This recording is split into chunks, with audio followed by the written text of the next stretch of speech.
Title: The Return of the Shinobi. Protologue: The Hidden Leaf Village is now peaceful and safe from any harm from Orochimaru. But yet something going TP happening. Well, see you guys. Yes. I'm leaving now, spoke a smiling Naruto. Man, do you really have to go? Replied the sage ninja Jiraiya, while scratching his head. Naruto just nodded his head while showing his goofy grin across his face. Then a certain pink-haired girl spoke up. What about the dream you have of being Hokage? Isn't it what you wanted? At this, the blonde smiled and simply turned to the girl. Hokage is my dream, but in order to do that, I must grasp it with my hands. He began while looking at the people around him. I must leave, Sakura, replied the young blonde as he continued to smile. Sakura smiled back as she sighed as well. I wonder why Naruto's doing this, she thought. Then all of a sudden, Tsunade, the fifth Hokage, spoke up. I guess this is it, Naruto. We'll all miss you. She began while her eyes softened as she looks deeply into the blonde's blue-green eyes. I'll be back, I promised, replied the blonde ninja, who showed a thumbs up. Irika and Kakashi just smiled at Naruto. You better come back, we haven't decided who's the strongest, yelled Sasuke, who was sitting on a rock. Naruto spoke on a cocky tone. When I come back, they both put their arms up and shook each other's hands. Sasuke grinned. We'll have a battle to see who's the strongest, began the Uchiha, who just grinned at the blonde as it was already sundown. That I will promise you, finished the blonde as he smirked at the Uchiha. As he slowly steps away from Sasuke, he turns around to face the others. See you guys, I'm heading to the east. Everyone take care. As he said that, he slowly picked up his bag and took a few steps before stopping. He shifted his head to the right to take a small glance at the others, then shifts to the left to see Sasuke once more. Take care of Sakura, he exclaimed. At this, the Uchiha simply nodded. Oh, and Tsunade, stated the blonde. You idiot, it's fifth Hokage, yelled Jiraiya, who was practically annoyed on how Naruto is disrespectful. You're like a big sister I never had, spoke the Chunin ninja, who ignored their perverted Senin's remarks. Tsunade was shocked, then chuckled to herself. Yes, and you're like a little brother I used to have.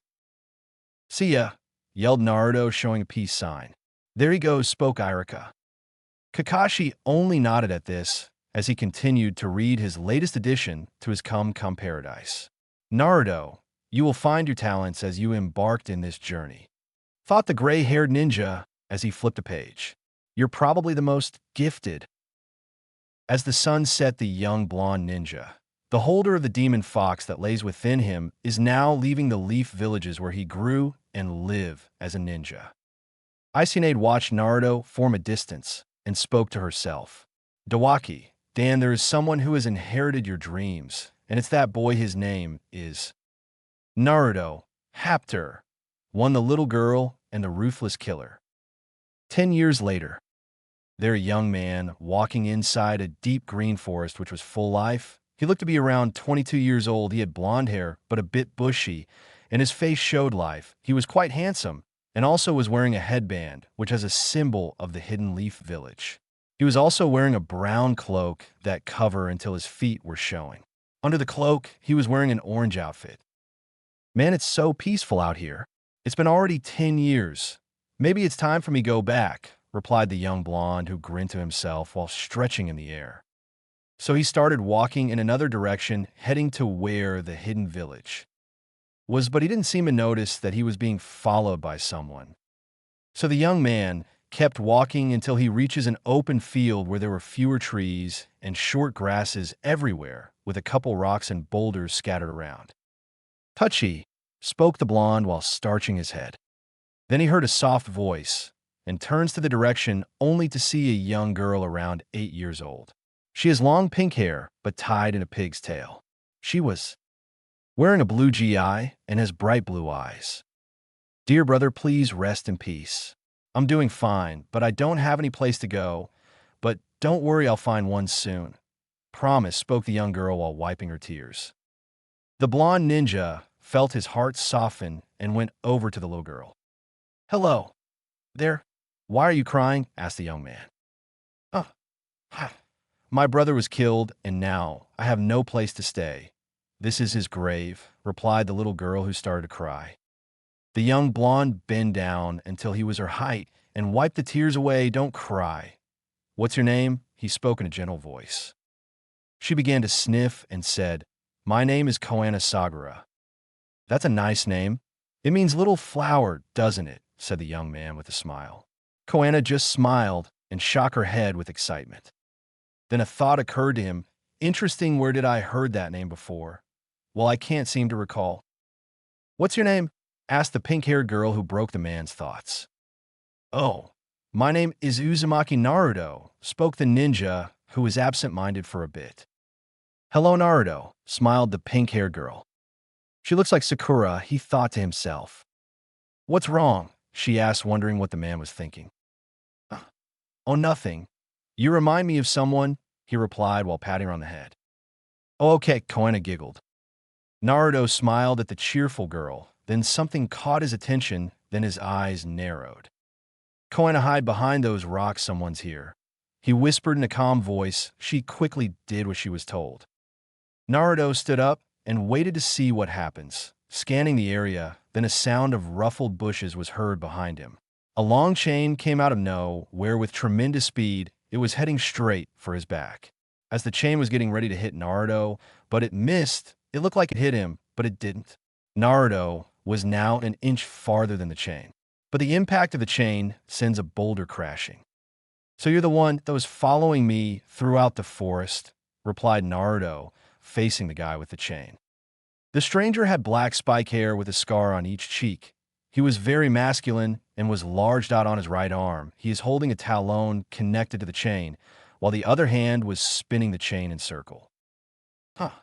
So the stories are true. You dodged my attack like it was nothing," replied the stranger. "What do you want with me?"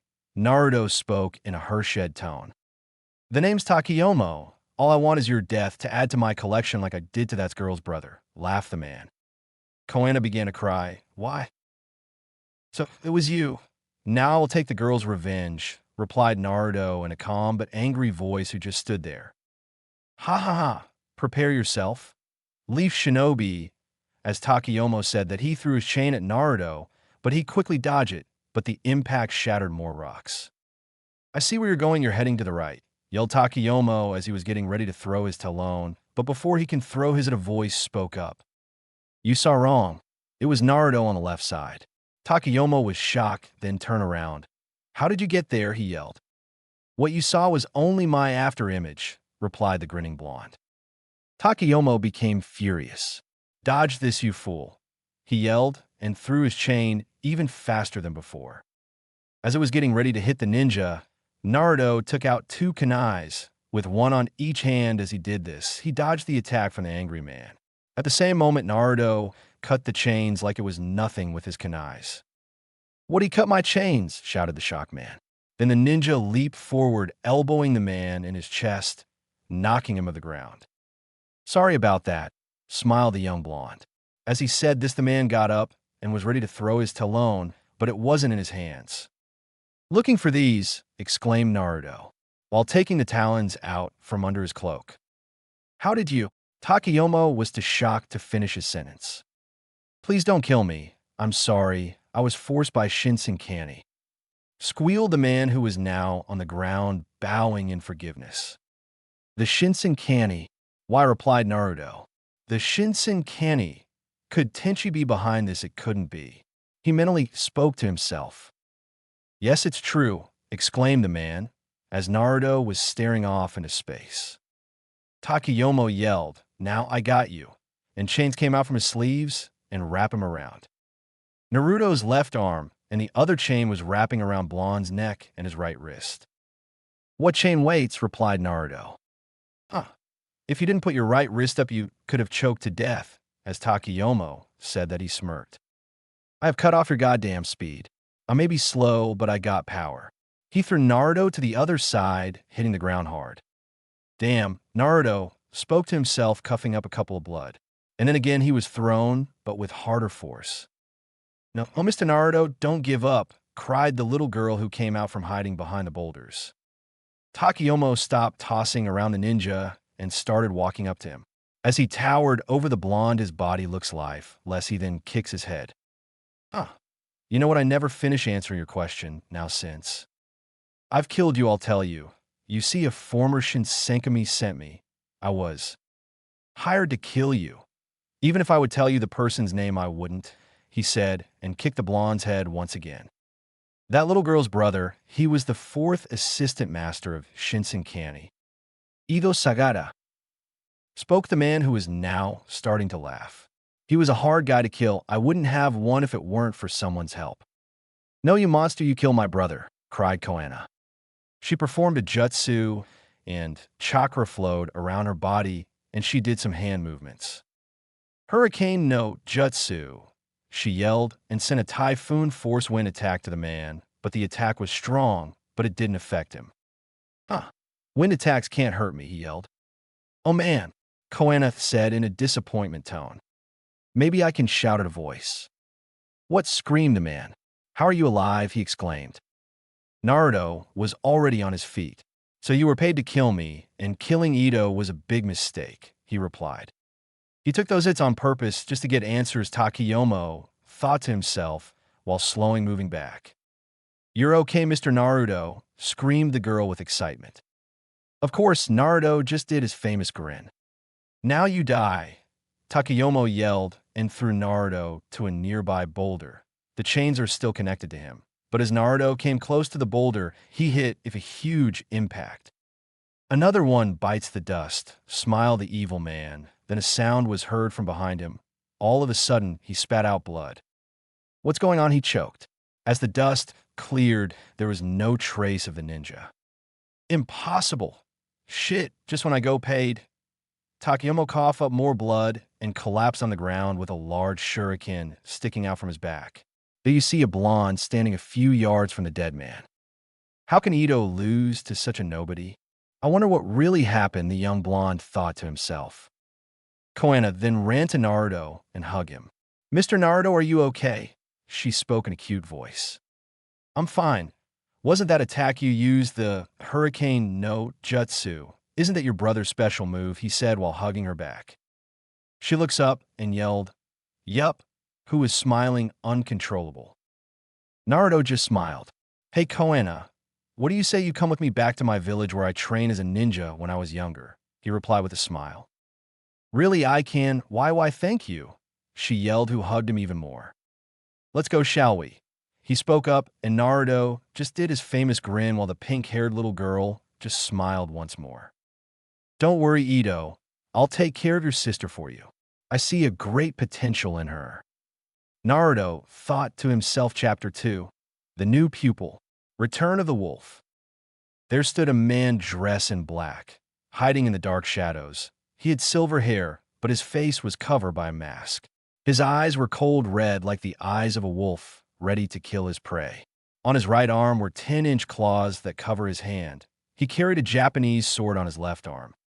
So Takeyomo was defeated by him, spoke the stranger in calm voice who sliced a tree in half with only one strike. Why does a former Shinsenkani want me to do this for him? The man whispered to himself. Flashback. You want me to kill Saikyu, who was my sworn enemy during the war, spoke the man while holding a cigar in his right hand. The other man smiled. He had brown hair and bags under his eyes, and he was wearing a thick coat around him. Well, yes, I want to test Naruto-kun's capacity. I'll even pay you double. The man smiled cheerfully even though he looks tired because of the bags under his eyes. The man put the cigar in his mouth and turned around. You know, we were enemies and I don't see why I should be hired for this. I can't just kill you now. But that wouldn't be fun, I'm right, exclaimed the man who began walking. Yes, you are right. The man's eyes narrowed and showed murderous intention. Flashback over. No matter, I'll handle him personally, he said while his eyes turned to the lifeless body of Takeyomo, who was laying there with a large shuriken on his back. Soon your death shall be mine, yelled the man who only laughed afterwards. There were two people walking down the forest trail. One was a yellowed-haired ninja, and the other was a young girl with pink hair. Hacho, squealed Naruto as he was wiping his nose. Bless you, yelled the young girl. Thank you, said Naruto. If I sneeze that loud, then someone really wants to kill me, Naruto mentally spoke to himself. So, Mr. Naruto, how did you know my brother, and what's a Shinsenkani? The little pink hair asks. The young blonde looked down at the girl and said, the Shinsenkani is a group of ninjas that fought for peace and a sense of justice. He began. Your brother was named Idio Sagra, the fourth assistant master of Shinsenkani. He was known to invent a new jutsu called Hurricane no Jutsu. It is a type of wind attack that uses the atmosphere to create a typhoon, depending on their chakra, like the one you demonstrated back there. Naruto just smiled. Oh, okay, yelled the girl. Naruto looked at the young girl. Now it's my turn to ask you a question, asked Naruto, while patting the pink-haired pigtail little girl. Okay, she replied with a smile. Who taught you how to do the Hurricane no Jutsu? It's really hard to master, the blonde spoke up. She thought for a moment, then said, no, I guess I just saw my brother did it, so I tried to copy it, but it wasn't that strong. Naruto's eyes shot, right open. You just did by only watching, expounded the ninja, while looking up ahead. Yup, that's her only reply. By only watching, does she possess the Sharingan? How he mentally thought to himself. Flashback. There stood a man, his hair was black and was wearing a white GI. He took out a sword and swung it in the air. At that moment, his eyes became red with swirls or pupil. Hey, Ito, where did you get that Sharingan? I thought there were two survivors, asked a certain young blonde. I'm a half-breed. Began the man stood up and put his sword back in its shelf. My mother was a Uchiha who was married to a wind ninja. She wanted to live life without trouble until she got sick and passed away right after my little sister was born. He finished. Naruto scratched his head and said, see, who was trying to catch all of the logic. Ito just smiled and said, why won't we head back and I'll cook something? Naruto smiled. Man, your food's the best, Ito. Flashback over. As he kept walking, he only heard his footsteps, so he stopped and turned around. There he sees Koena with a sad look on her face. What's wrong? Naruto asked. I still don't have a place to stay, she replied in a sad tone. Naruto just smiled and walked to her and said, how about this? Koena then received a puzzled look. I have seen a great potential in you. You would be a great ninja someday if you were taught properly, exclaimed Naruto. Koena asked, I could be a great ninja like my brother. Naruto nodded and bent down until he was her height. So would you let me teach you the art of ninjutsu? Koena smiled and yelled, thank you. Naruto just grinned.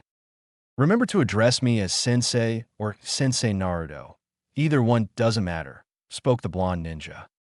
Yes, Sansai, Koena said excitedly. Okay, then let's go. We'll be in the Leaf Village soon. Koena just nodded.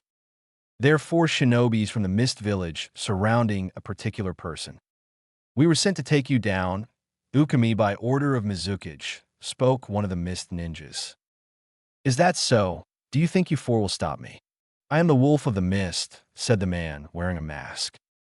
By judging these 4, they're merely chunins. Why did Mizukage sent them? No matter, he spoke to himself. Prepare yourself, Ukami, yelled another Mist ninja, spoke up.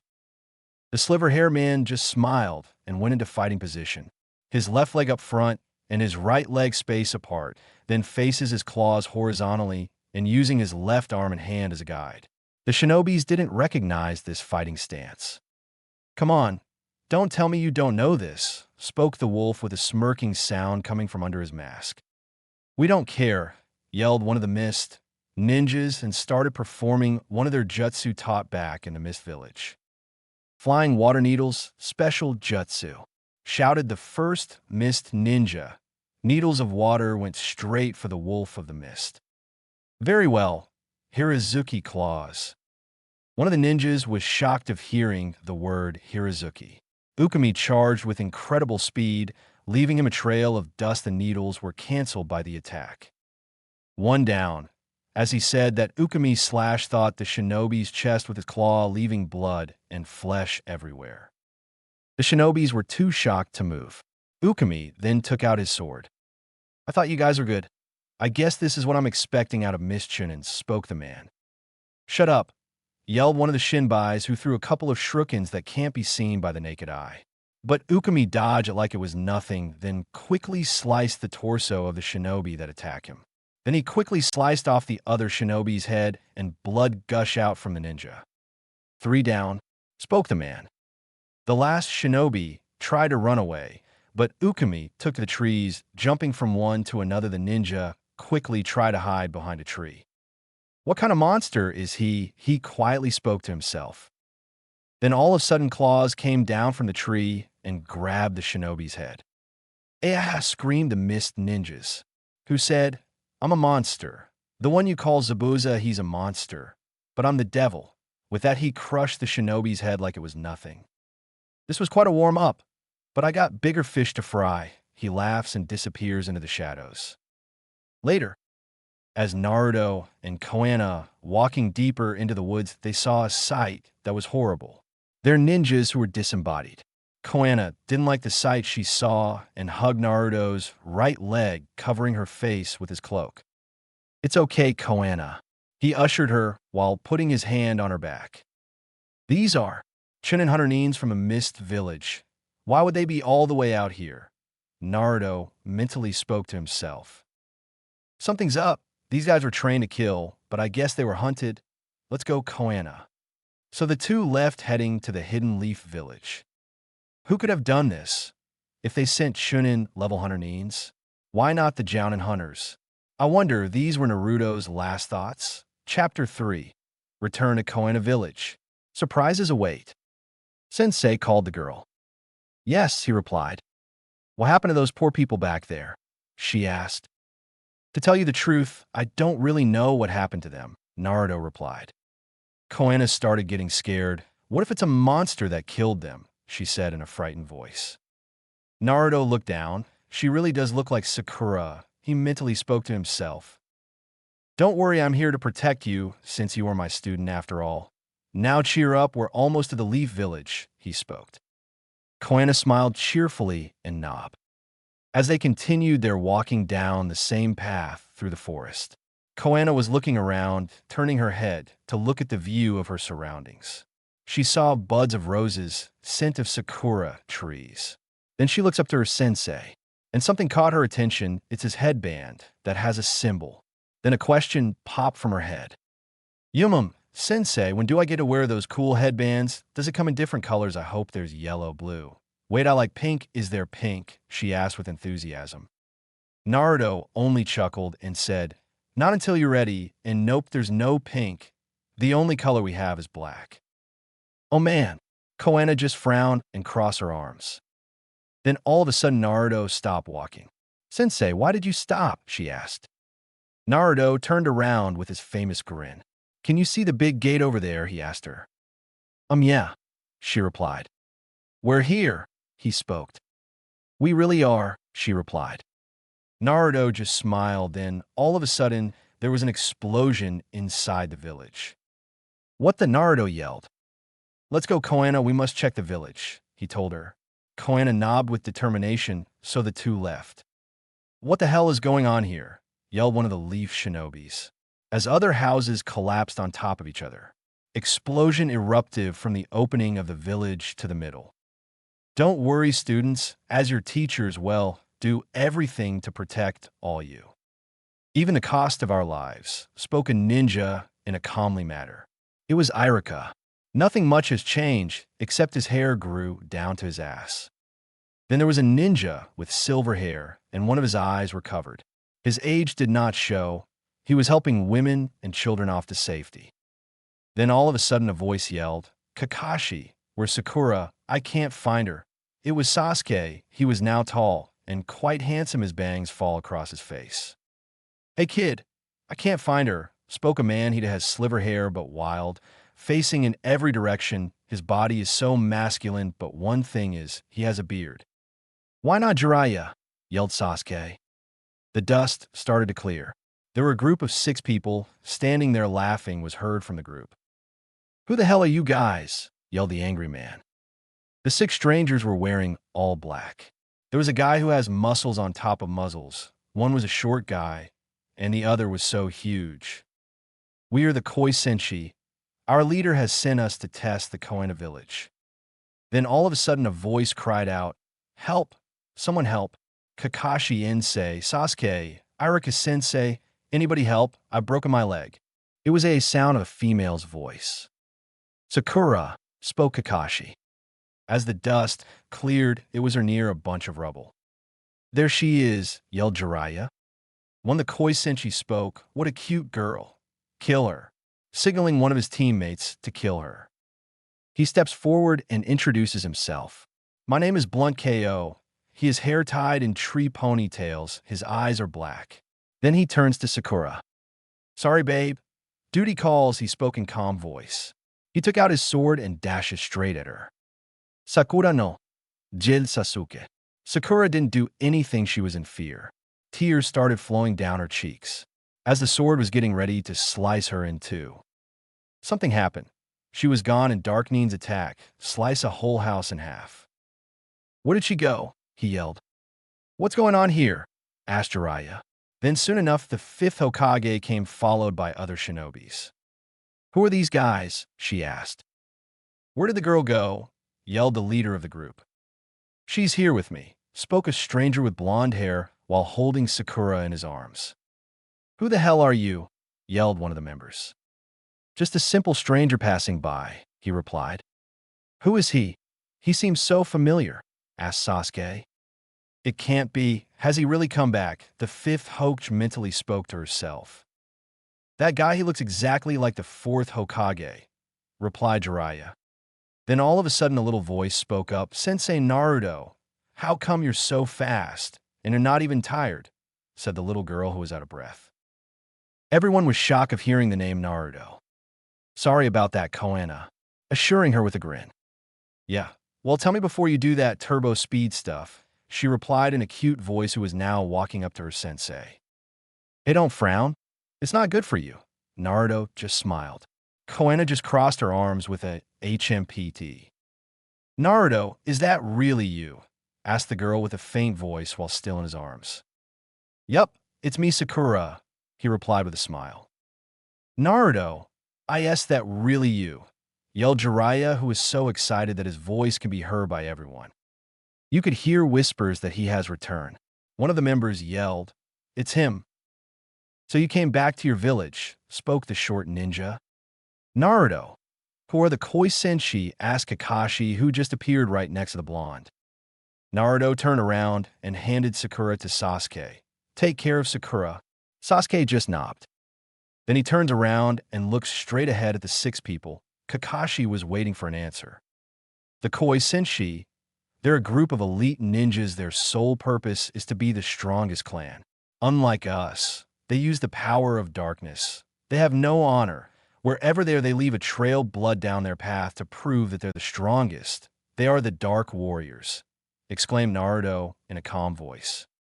Jiraiya then spoke up. "How do you know them?"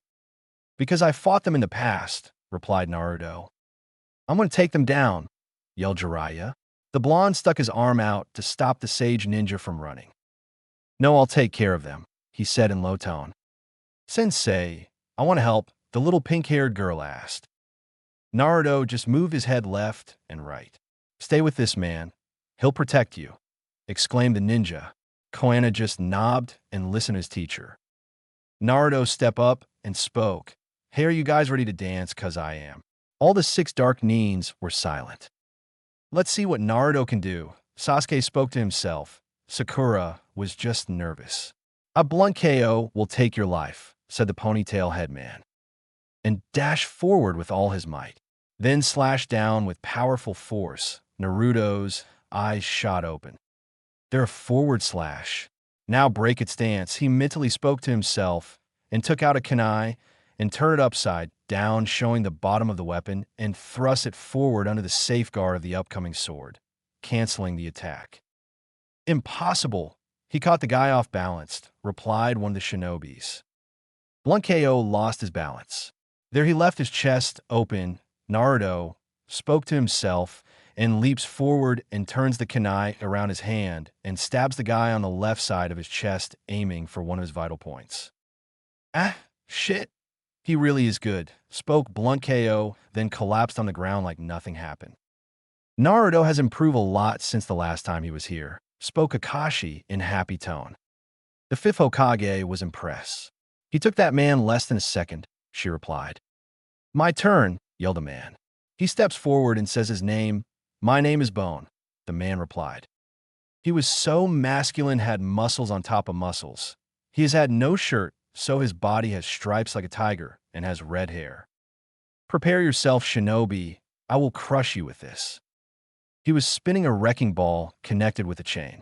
He throws the ball at Naruto, but dodge it, but the attack destroyed a nearby house. Then Naruto threw a couple shurikens at the man. As the shurikens hit him, nothing happened. There wasn't any blood at all. Ah, you fool, I can make my body as hard as steel. He laughed, then quickly got his wrecking ball back. Naruto just grinned. Why you smiling, runt? He spoke in harsh tone. Because not all is steel. Naruto smiled. What the hell is Naruto talking about? Yelled Jiraiya. I should help that guy's body as hard as steel. Kakashi ushered the sage ninja to stop. Let's see what Naruto can do, spoke the copy ninja. I'll make you eat your words, yelled the angry Dark Nin. As he was getting ready to throw his attack, at the moment Naruto yelled, there, and threw to no-handle kunai, a type of kunai that is designed mainly for throwing. With a small circle on the end, it can be hooked by the finger and thrown accurately, but it has no handle of which can be held. Hitting the eyes of Bone, blinding him at the same moment, he lost his grip and threw his wrecking ball upwards. Ah, my eyes, I can't see. As he said that, he wrecking ball came down, cursing the muscle man. Damn you, shinobi. The stories are true, that yelled one of the remaining members. We will be back, said another, and the remaining members disappeared without a trace. Everyone was surprised of how Naruto planned his attack. Sensei, you won. Can you teach me to do that? She yelled while running to Naruto and hugging him around his waist. Naruto hugged her back and said, not until you're ready to do some basic stuff. Naruto, we have a long talk. And who the hell is this girl? Asked Jiraiya. Well, she's my student, Naruto replied with a grin. Chapter 4. Back home. Many questions. Your student, yelled Jiraiya, who slammed his sake on the table. What the hell? Exclaimed the sage ninja. Naruto just nodded with a grin. Sensei, who's the guy with the hairy face? Asked Koana in a cute voice, who was pointing at him and who was sitting with Naruto. After hearing this, most of the shinobis chuckled to themselves after hearing the little child complimented the sage ninja. Jiraiya slammed the sake again. He looked kind of dizzy and yelled, you little rascal. Jiraiya stopped shouting. Spoke the fifth Hokage, the sage ninja, just grunted. What a cute little girl. What's your name? Asked the fifth Hokage. My name is Koana Sagara. She answers in a cute tone. Ah, it means little flower, replied the fifth Hokage. Yeah, it does. That's what Sensei told me, exclaimed the cheerful girl. Naruto looked down, smiled at the girl. Wow, Naruto, I'm very impressed you handled those guys very easily, she asked. Well, it's not a problem when you analysis the situation, he replied in calm voice. Analysis the situation? He got quicker than I expected. The fifth mentally spoke to herself. So Naruto, what have you been doing these past 10 years? Exclaimed Kakashi, who was reading his favorite book. Nothing much, replied Naruto, while looking around the room. Nothing caught his attention. Should I tell him what I've been doing this past 10 years? No, I shouldn't, he mentally said. Oh really, Naruto? 9 months after you left, a ninja revolution started happening. Spoke the sage ninja, who was drinking his sake. Then puts the glass down and spoke up again. It was called the Kami Revolution, but lucky for us we didn't get involved, but 2 villages were involved. They were the Mist Village of the Wave Country and the Earth Village of the Stone Country, replied Naruto while drinking a glass of water. So you know about this war, don't you? Exclaimed the sage ninja. Yes, the Kami Revolution is a war that consists of samurais, ninjas, almost everyone. A group called the Meiji clan started the war. It lasted for 5 years, replied the blonde. Everyone was impressed of the how Naruto knew about the war. "How do you know about the war, sensei?" asked the pink-haired girl. Naruto sighed and said, "Because I was caught in the middle of it." Oh, that was her only response. The blonde just patted her on the back. Kakashi looked up and said, "The war ended shortly, but with the help of ninja." Naruto just stayed quiet. Rumors say that it was a young man that helped end the war. He had blonde hair, he was wearing a ninja head protector, but no one can describe the symbol. Kakashi finished and turned the page on his manga. They called him Saikyu the Shinobi, or the strongest shinobi, exclaimed Jiraiya. "Were you there, Naruto?" asked the fifth. There was a huge sweat drop behind the blonde. "I was there, but if it wasn't for him, I would have been killed," replied Naruto. "Many said he was the ghost of the fourth." Jiraiya replied. The fifth saw how tense Naruto was, so she helped him out. "Well, Naruto, it was nice seeing you again. How about you take Koana and show her around the village?" she told him. "Hey, that's not a bad idea. Let's go, Koana," exclaimed Naruto, who was grinning. "Okay, sensei." They both stand up and exit out the door. "See you guys later," exclaimed Naruto. "Yeah, you too," replied Jiraiya, who was drinking his sake. "Bye, old hairy man," yelled the little girl, who giggled ran after her sensei. The sage just spitted out his sake. "Darn that little girl," he spoke. The fifth just chuckled, and Kakashi just continued reading his manga. Later, we see two people walking around Konoha Village. One was a short girl with pink hair, and the other was a tall man with blonde hair. "Koana, this is the place where I grew up from," he told the little girl.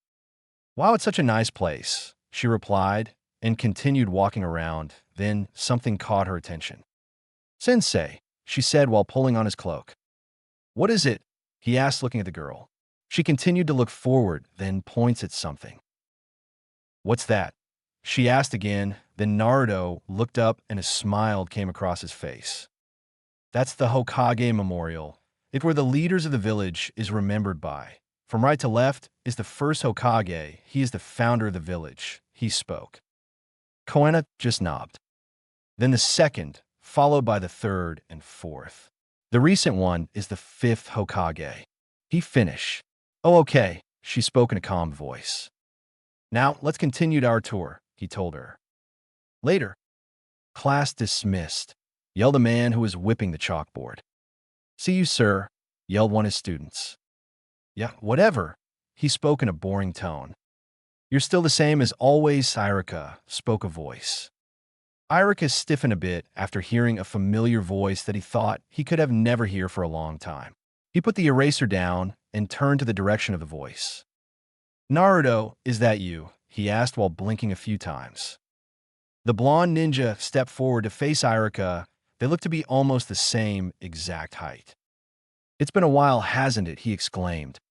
"Yeah, well, Naruto, it has, isn't," he replied. Then Irika's eyes caught something. "So who is this little girl?" he asked. "She's my student," he answered in a cool voice. "What, your student? Why?" Irika asked, who was shocked of learning that Naruto is now a teacher. "Well, she kind of possees an ability similar to Kakashi and Sasuke." Irika's eyes grew wide. "You can't be talking about," he exclaimed. Naruto nodded. "Hey, Irika, who's the cute blonde?" yelled a young, sweet voice. It was a young lady around Naruto's age. Then a young man, who was also Naruto's age, came by with his hands tucked in his pockets. "Hello, Ino." "Shikamu," the blonde spoke in calm voice with a grin. Ino became silent for a while, scanning the young man in front of her, taking her eyes up and down until... "Naruto, is that you?" screamed the blonde girl, who exploded with enthusiasm. "Yup. Hadn't know I was cute," he replied. "I was just joking, and plus I didn't know it was you," she exclaimed and punches Naruto on the chest real hard, but for some reason the blonde ninja didn't feel a thing. "Hey, Naruto," spoke the other young man, but sounded less excited but looked for lazy. "You haven't changed a bit, except that cool mustache." Naruto grinned and slapped Shikamaru in the back. "Oh wow, not so hard," he yelled as Naruto was talking with Shikamaru. Ino walked to Irika and turned her attention to a certain person. Who's the little girl? Asked Ino. She's Naruto's student, replied Irika while shrugging. Ino was surprised of hearing what came out of Irika's mouth. Naruto's has a student, she whispered to herself. Irika turned to the blonde ninja. Hey Naruto, you want to have ramen? It's been a while, he asked. Sure, why not? I haven't eaten with anyone for the past 5 years, he replied while rubbing his stomach and licking his lips at the thought of the different varieties of ramen he can eat. Well then, here's your chance, exclaimed Irika, who was checking his wallet, and help up 2 coins, saying buy 2 get 1 free. Naruto's eyes gleamed with excitement and pleasure while everyone in the room's sweat dropped, except for a certain little girl. Hey Ino, what do you say you watch Koana for me for a while? He asked her. Sure thing, I'll watch her for you, she replied then with a thought. Hey Naruto, where is she? Light blonde-haired ninja asked. Then scribbled sounds could be heard. It was Koana drawing on the chalkboard with flowers and hearts everywhere. Irika was dumbfounded of all the hard work he had in erasing the board. Naruto chuckled to himself and walked towards a student followed by Ino. Koana, this is Yamanaka Ino. She'll watch over you. I'll be gone for a while. Sensei has a little something he has to take care of, she asked her. But Sensei, how long are you going to be gone? She asked in a cute voice. Don't worry, I'll be back. Promised, Naruto told her and patted her on the head. Hey Irika-sensei, hurry and clean this board so that we can go and eat some ramen, exclaimed Naruto, who was once again licking his lips and rubbing his stomach. Ha ha ha.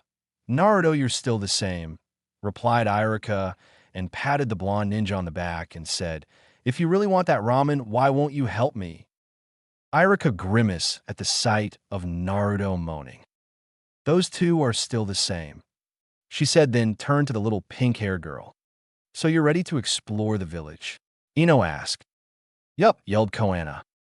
Ino took her hand and walked out the door, then she yelled out loud. You too, Shikamaru. Chapter 5A talked out of the past. Man, it's been a while, Irika, said Naruto, who was sipping the soup from the ramen bowl. Yeah, he too was sipping the soup. They were both eating in the ramen restaurant. Naruto stopped eating for a while and asked, Hey, where's Konohamaru? Irika smiled and said, Oh, well, he's on an important business mission with Ibiki to Wine Country. They won't be back for a couple of months, answered the Naruto's former teacher. That's good to hear, replied the blonde, and went back into eating his ramen. So Naruto, tell me, does she posse's the Sharingan? Asked Irika. The blonde sucked the noodle and said, Yup, and continued eating. She reminds you of Sakura, doesn't she? Exclaimed Irika, who was sipping more of the noodle, then turned to the blonde ninja. Yes, she does. Hey. Why asking me questions when I can ask you? Remarked Naruto. Irika chuckled. So, exclaimed Naruto while getting more ramen. What have you been doing? Well, the usual stuff. Helping students, teaching punks a lesson. You know the routine, replied Irika, who also ate more ramen. Naruto grinned. Same as always, and sipped more soup from the ramen. Meanwhile, so your name is Koana. That's so sweat, told Ino. Yup, she replied. Ino turned to Shikamaru. Isn't that right? She asked him. Whatever, replied Shikamaru. So, tell me, Koana, how did you meet up with Naruto? She asked her while sitting down on some benches. The little girl sat down too and said, Sensei found me since I didn't have any other place to stay. But Sensei is the greatest, she yelled. Ino looked down and asked why. He stopped this one guy from killing him. He was amazing, and the bad man was strong and breaks blouters with his chain, exclaimed Koana with excitement, while putting her fist in the air and pretended to do what Naruto did. When I grow up, I want to be like my sensei Naruto, she finished. How strong was this guy that your sensei beat? Asked Shikamaru, who was leaning next to a tree. Really strong and really mean, but sensei easily beat him without even sweating, replied the girl. Oh yeah, he keeps calling sensei Shinobi for some reason. Hey, Ino, do you think we should go and drop her to Naruto? Asked Shikamaru. You're right. Let's go, Koana, she replied and hold her hands. They both got up and left. I wonder, Shikamaru spoke to himself.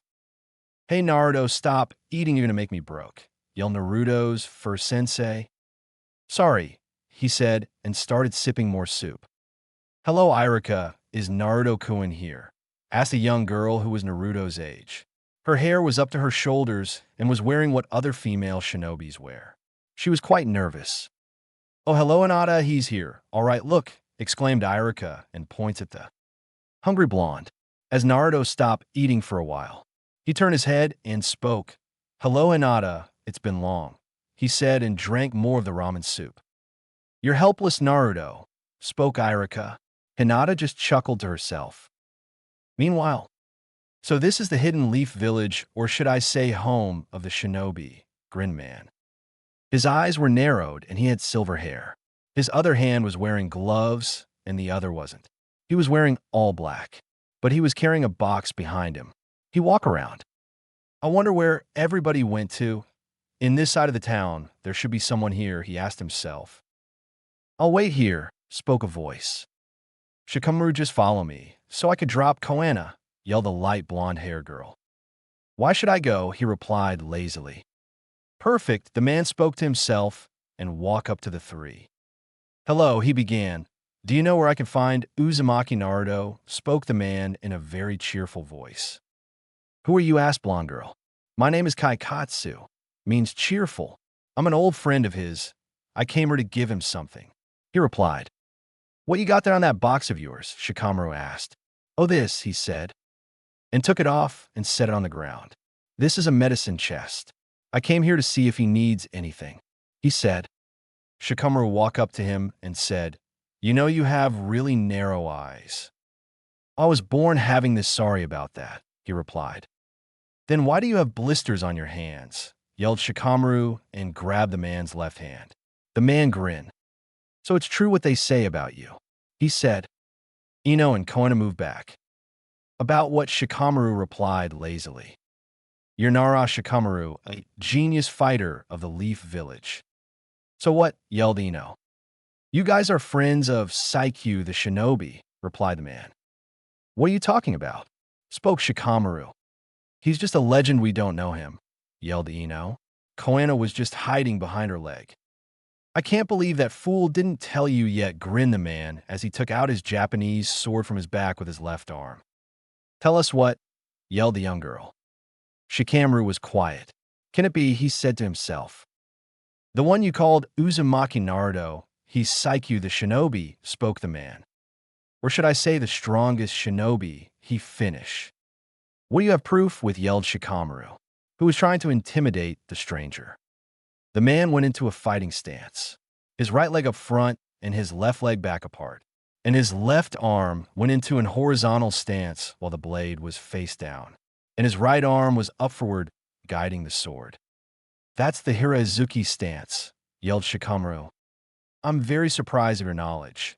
It is an Hirazuki stance, but this is another version of it, Gatatsu. As the man said that, he dashed forward with extreme speed, leaving a trail of dust. Get out of there, yelled Ino, who seems to be frightened, but it was no use. Shikamaru was in a trance, he couldn't move. The attack struck Shikamaru on his left shoulder, but the man keeping pushing in until they went through a nearby house, breaking the walls like nothing. The man's sword broke, but the other piece was still embedded into Shikamaru's shoulder. Eh! Shikamaru screamed, but at that moment he lost his consciousness cause the pain was so severe he couldn't take it. Soon later, a pool of blood began to form around the ground, near his left shoulder. What the hell did you do that for? Yelled Ino, who was running into the house with tears flowing down her face. I just wanted to leave a gift for the shinobi. The wounds I gave him are not fatal, but severe, I should say. Put your tears away and treat him. As he said that, he threw his broken sword on the ground, turned around, and took out a cigar. As the man walked out of the house, he turned and said, Oh yeah, I forgot, he said, and placed the medicine chest near the opening of the house in which he had created. This should refresh his memories, grinned the man as he blew in the air. All of a sudden, a couple of shinobis came. Time for me to leave, as he said that he was gone in a blink. Wow, Naruto, it was nice of you for saving Sakura like that, exclaimed Hinata. Well, it's no big deal, replied Naruto with a grin. Then something happened. He had a feeling something wasn't right. As he looked around, then turned to his former sensei. Irika, something's not right, he told his old sensei. He only replied. Something's happened. I smell blood. Near here, he said and stood up quickly. What's wrong, Naruto? Asked Hinata. There's no time, he spoke up. They saw a couple of shinobis running with fast pace. Let's go, Hinata. Irika, he said. Everyone just nodded and quickly left. Later. Don't worry, Ino, he'll be all right, ushered 5th Hokage while tendering Shikamaru's wounds. Then Jiraiya and Kakashi showed up, followed by Irika and Hinata. So some dude came by and attacked Shikamaru, asked the silver-haired sage ninja. I think Naruto knows something, said Ino in a quiet voice. Hinata just comforted her while Koina hugged her. Well then, let's ask, replied Kakashi, as they were about to walk up to the blonde, but Hinata stopped them. She shyly spoke up. I saw Naruto-kun. It looks like he wants to be alone right now. Jiraiya just put his hands up and shrugged, while Kakashi turned his attention to the Shikamaru who was being treated. This is the same medicine box he used 5 years ago, while looking at the broken sword. And this is a Japanese sword, and by the power that was displayed by the hole on the wall, and this sword, he used the left-handed forward thrust technique. This is a sword technique, he whispered to himself. His name was Kiryu Ukami, also known as the Wolf of the Mist. He mentally spoke to himself. What kind of power do you think it was? Spoke a voice. There was a young man leaning near a wall. He wore a blue shirt and had black hair. It was Sasuke. Naruto narrowed his eyes and said, an evil and destructive power which was taught to only to swordmen, but this guy was a shinobi from the Mist Village. The blonde stood up from his spot and threw the broken sword to a nearby wall, and it got stuck by the tip. Naruto took out his right arm, which was gathering lots of churka. That jutsu, replied the Uchiha, as he watched Naruto's right-hand swirls of churka flow around it until it made a ball. As the churka was gathered to create a ball shape like made of energy, Naruto dashed at the sword which it was embedded. Rasengan, yelled the young blonde who thrust his arm at the sword. As it connected, there was a huge explosion. As the dust cleared, there was a huge hole on the wall. Nothing was left, not even that Japanese sword. What the hell? Naruto, take easy, exclaimed Jiraiya, who only put his arms at his waist. Kakashi turned around and whispered to himself. His eyes are filled with anger. Someone has returned. Am I right, Naruto? As he watched Naruto breathing uneasily. How does Naruto know about this? I wonder. Even his skill has gotten much stronger than before. Sasuke mentally spoke to himself, then turned his attention to the Shikamaru. I will stop him for good. Never again, replied Naruto with a grin, and threw his left fist in the air, titled Return of the Shinobi. Chapter 6. The Wolf versus the Shinobi. The sun shined upon the hidden leaf village. Then a young pink-haired girl was wandering around. She looked to be around 22. Excuse me, asked the pink-haired girl. Yes, what is it, Sakura-chan? Said a middle-aged man, spoke up while carrying a box of crates. Have you seen Naruto? She asked again. Oh, the young lad, he's up there, spoke the man who points at the monument. Thanks, Mr. Kajuru, she thanked the man. Hey, no probe, he replied and went back to work. Sakura then looked up and questioned herself. Why there? Then quickly ran off. There was a particular young man sitting on top of the Hokage monument where the leaders of the past stood, his cloak flapping by the cause of the wind. His eyes are clear as the sky, showing full of hope. His hair was also waving around. So Naruto, what are you going to do? Spoke an old voice, and placed his hand right on Naruto's left shoulder, but it seemed to be transparent, but Naruto stayed silent. The past has resurfaced again, hasn't it? The voice spoke again. Naruto placed his right hand on top of the transparent old hand. The blonde just sighed and turned to the image right next to him. Yes, the past is coming back, but I don't really know what to do, he said in disappointed tone. Naruto, you become even more powerful than even me, the image began. But Naruto replied with a sour face. I want you to use your skills not to kill, but to protect others that are weaker than you are. Naruto, promise me. Naruto looked down from the monument, then turned to the image. Yeah, yeah, I promise, third, he said with a wide grin on his face and while leaning back on a stone. The third smiled down at the young lad. Good. I think a friend of yours is coming. Who is coming? He said while jerking his head up.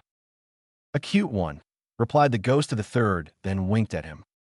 Naruto seemed lost. He looked at Naruto while shaking his head, then looked back at him and said, Good luck with the battle today. At that moment, the figure of the third disappeared. Naruto turned back to look at shaping of the clouds. He's still rubbing on my back even when he's dead. As he said that, he sighed. Hey, Naruto, yelled a cheerful girl who was climbing up the monument. The blonde turned and smiled. Hey, Sakura, how's your leg? He asked. She sat down next to Naruto and said with a smile, It's better now, thanks to the fifth. Naruto chuckled. So this is what the third told me about. He mentally spoke to himself. Thanks, Naruto, for saving my life, she said, and blushed a little while hugging her knee. Hey, no problem. You're lucky that I was able to drop by, he said in a calm voice. I heard you have a pupil, and it's a little girl. Why? She asked him while looking at his face. Wow, Naruto got cuter. What am I saying? She mentally slapped herself. Naruto thought for a bit and began. Well, as I was going to return home, I found her all alone, no place to stay. And then she showed me a jutsu, and she possees an ability that she doesn't know she has. He finished. Then he turned to Sakura. I made her my student. I want her to become stronger than me, he said with a grin. Stronger than him? What does he mean? Sakura mentally spoke to herself. Well, it's time to get down, exclaimed the blonde and stood up. Sakura tried to stand up, but her leg was letting down. Here, let me help you, remarked Naruto and stuck out his hand. Sakura took his hand and he helped her up. Thanks, she said with a smile. Okay, no probe. I can see that your leg is still healing, so be careful where you walk, exclaimed Naruto. Yeah, don't worry, she replied. Naruto gotten stronger, she mentally spoke to herself. Shall we go? Naruto told her. She only nodded and left. Meanwhile, I guess I have to find him today myself, a man replied. He was on top of a rock. He had silver hair and narrow eyes. His clothes were black. He then looked at his right hand. You have destroyed my right hand, making it no longer hold a weapon. He spoke in an angry, harsh tone. Then he took out a mask and put it on. But I'm still the wolf of the mist. As he said that, he disappeared. As Naruto and Sakura were walking, they saw Ino lonely on the swing. Hey, Ino, Sakura spoke up. Hey guys, she said while putting on a fake smile. How's Shikamaru? Naruto asked, knowing that Ino was still sad. He's doing fine, replied Ino, who was staring at the ground. All of a sudden, there was yelling and screaming outside the gate of the village. What was that? Asked Sakura. Ino was speechless. Naruto narrowed his eyes and said, Sakura, stay here with Ino. I'm going to check it out. As he said that, he was gone. Hey, Ino, let's follow him, asked Sakura, who was very nervous about this. Ino stood up and nodded, and they were gone. Later, why did you kill them? Spoke a harsh tone. There were bodies of shinobis lying lifeless. Then there was a man sitting on a rock. He was drinking sake. I left one alive, replied the silver-haired man, who drank once more. What? The blonde replied. Then he turned around. There was a person leaning on a tree. No, Sasuke, yelled Naruto and ran up to him. Damn, Naruto's sorry that I was injured this bad. He snuck up behind me while coming back from our mission, and at that time I've lost a lot of chakra from stopping two S-class criminals and taking me out first, he exclaimed. Then he falls unconscious. Don't worry, Sasuke, Naruto replied. Achu, a squealed sound was heard from the bushes. Naruto sighed. You can come out, Sakura. You too, Ino, he exclaimed. Hi, Naruto. Both of them replied, while smiling sheepishly and coming out from the bushes. Take care of Sasuke. He needs both of you right now, he said. So both of them quickly went over to Sasuke. Naruto, and Sasuke spoke in a confident voice, but at the same time losing his breath. Sakura was furious on what happened to Sasuke. Naruto, trash him, she yelled. Don't worry, I will, he said in a confident tone. So, you ready to face me? The silver-haired man spoke and threw his sake away and stood up. Saikyu the shinobi is at the man grin. The wolf of the mist, Naruto replied, who was staring down his opponent. Naruto is Saikyu, Sakura said in a shocked tone. Be careful, Naruto, Ino spoke to herself. The man puts on his mask and yells, prepare yourself, Saikyu, and lunges forward. Come, Naruto spoke up and dashes forward. Naruto uses the Shadow Clone no Jutsu, and there's 5 of him, and all of them yell Naruto Rindan, but the attack misses the wolf. The wolf just moved in a flow that leaves after images. You've gotten weaker, Saikyu, as the wolf said that a slash was delivered on the back of Naruto. Damn, he's faster than before. The blonde spoke to himself. What's wrong, Saikyu? You're not as tough the 10 years we fought, the wolf spoke. Just getting started, he replied with a grin. Oh, really? As he said that Naruto got slashed on his left shoulder, blood gushed a little soon after Naruto was now on the ground. You can't even see me hit you, the wolf began. Or is it you don't want to kill me? If you can't kill me, then you'll die. He finished while his red blood eyes waited for the young blonde to respond. Come on, Naruto, yelled Sakura. Naruto stood up and turned to the man with his head down. I really don't care what you think. You can say what you want. I have no intention of killing anyone. As Naruto said that he lunges forward with all his might with a dagger in his hand. He's gotten faster all of a sudden. The man spoke to himself and strikes Naruto with his claws. But the Naruto seemed to vanish as the wolf attacked him. What the hell, he spoke up. Over here, the voice spoke up. The wolf turned and his face was hit by one of Naruto's attacks. The man said, Got you, Ukami, but Naruto was kicked on his side and landed near a tree. As Ukami stood up, something happened. His mask was split in half.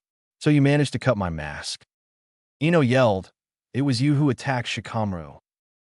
Yes, it was I, he replied. But every time I hurt the shinobi, he gets stronger and faster, he mentally spoke to himself while a smile. No, Naruto, yelled Sakura as she was going to help him out. Someone grab her hand. What? She exclaimed. It was Kakashi. No, this is his fight, he said while letting go of her hand. First Shikamaru and then Sasuke. I will fight for them, exclaimed the blonde while looking at the ground. Cut the small talk and fight me, yelled the man. Then Naruto, look up, his eyes are red blood with determination. Finally, a fighter worth for fighting. Now we'll see which one of us is the best, exclaimed the wolf, who smiled at the way Naruto reached. He took out his Japanese sword and went into a fighting stance. His left arm went into a horizontal stance, his right leg up front and his left leg back, and his right arm was used to guide the sword. We shall see, said Naruto. I will no longer hold back. He began, then dashes forward with extreme speed. Now die, he yelled, and attack him with a Gitatsu. Naruto seemed to disappeared, and the attack destroyed the tree. Where'd he go? He replied while searching in front of him.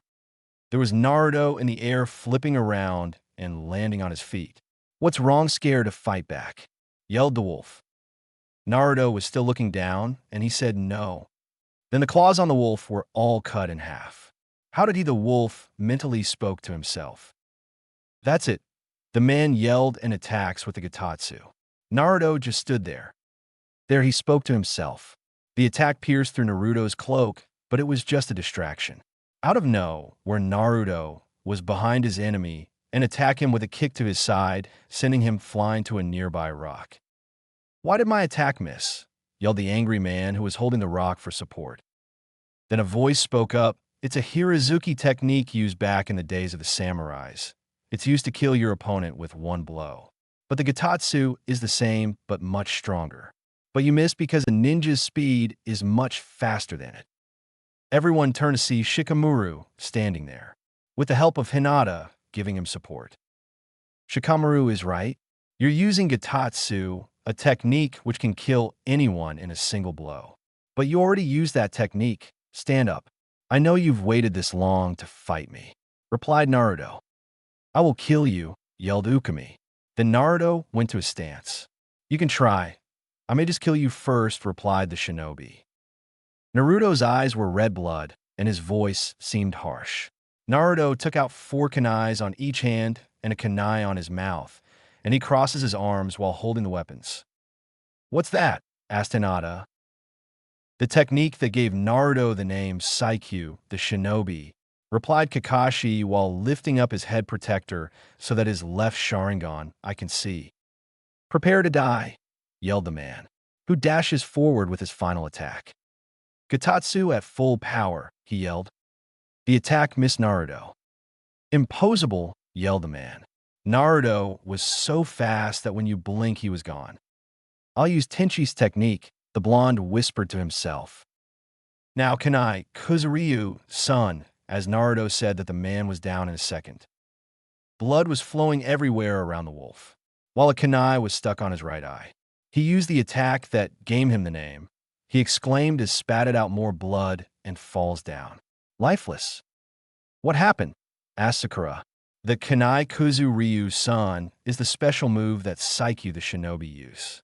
The tech, as Kakashi was getting ready to tell them. He was interrupted.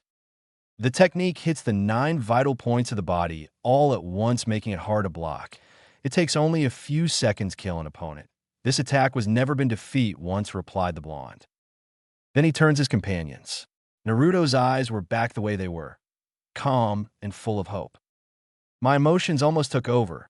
Have I become weak? Damn it, this sucks. Naruto made a sour face at the same time sighed. I guess I have to tell you guys everything now, he said while thinking away how to explain them later. Everyone smiled. You sure do, Kakashi said, and everyone chuckled. Naruto just grinned and said, Rest in peace, the wolf of the mist. Then Naruto looked at the others and sighed. Tenshi, it was your technique that gave me the name, he whispered while taking a final glance of the body that once stood Naruto's nemesis during the days of war. I wonder what you are up to these days, he finished. Meanwhile, there sat a man who was sitting on top of a small rock with a campfire set up in front of him. He was wearing like a purplish-blackish GI. His hair was black that spikes up straight, and he was wearing a white headband at the same time. He has a toothpick in his mouth. It'll be a long day today. I'm still at the water country, he said while spitting out the toothpick. Ichimoninen. I heard that Naruto finally arrived to his home village. He then glanced to the left. It's just a few miles from here, he exclaimed. Then he looked back down at the campfire and took a fish with a stick on it and bit it. Ichimoninen. This is good, he began.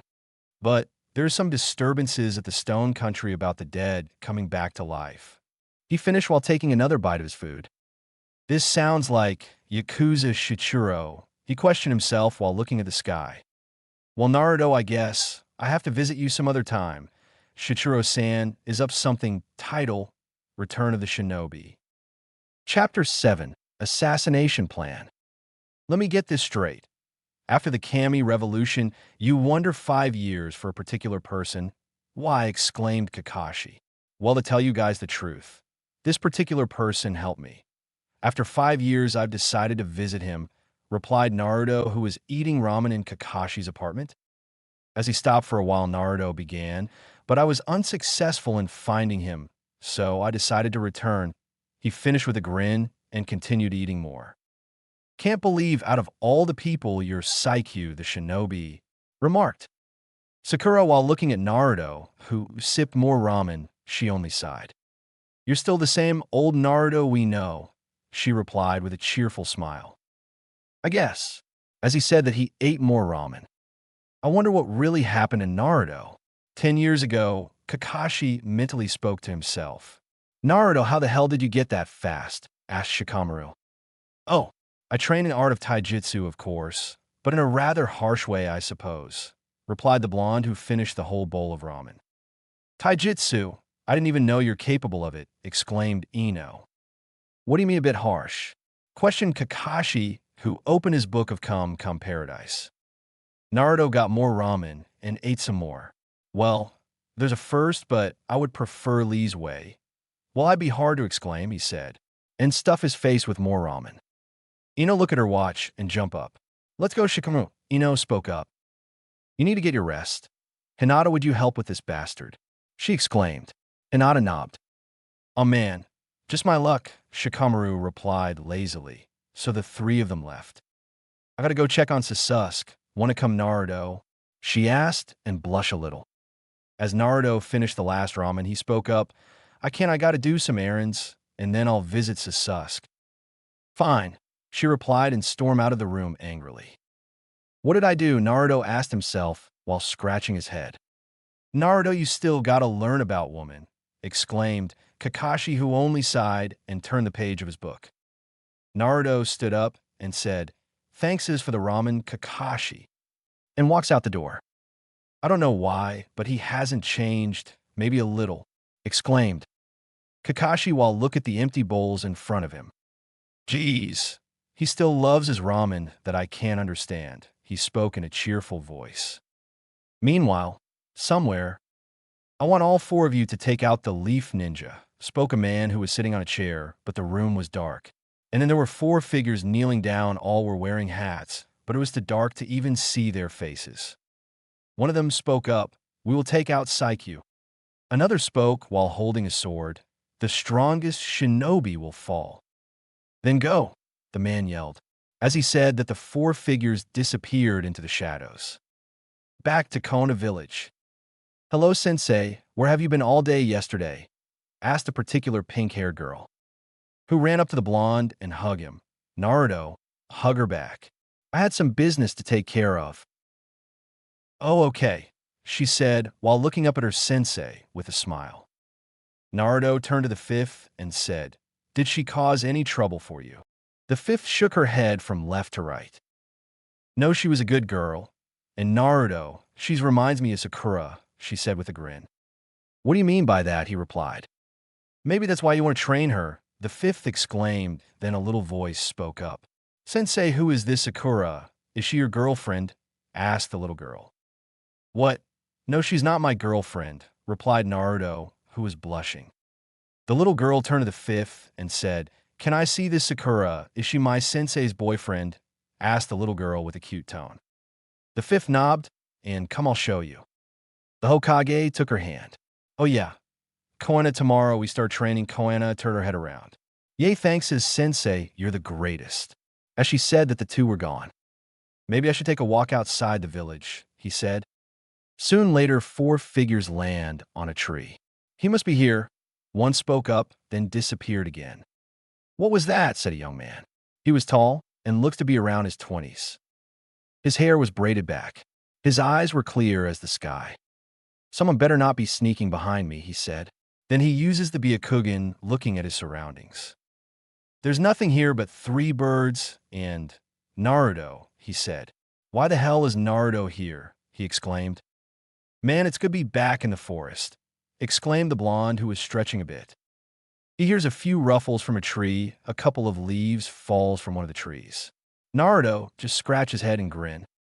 I guess I'm not alone after all, he quietly spoke to himself and continued walking into the forest. After this little walk, I should visit, Naruto began.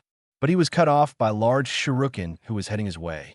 But he just sidesteps away from the attack. Sorry in interrupting you, said a man. He was wearing a ninja mask, but at the same time wearing a hat. But he was wearing dark ninja clothes that looks similar to Shinobi's clothes. He then sticks out his hand and catches his large shuriken. Why are you here? Naruto asked the ninja. Another voice spoke up. Our purpose is to kill you, Saikyu the shinobi. Naruto looked to his side. There was another ninja sitting on top of a rock. He too was wearing the same clothes as the other, but he was holding a rigged sword. Then a chain popped out from one of the trees. It was aiming for Naruto's head, but he tilted his head to the right, and the chain missed and destroyed a nearby tree that was behind Naruto. Yes, our job is to kill you, yelled a man who jumped down from the tree, and get his chain back. He too was wearing the same clothes as the others. What's going on here? Who are these guys? Replied a young man in a quiet voice. who was watching them behind a nearby bush with his Byakugan. He saw a kunai coming with extreme speed, aiming for Naruto's head. The blonde caught the kunai with 2 fingers without even looking. How did he know it was coming?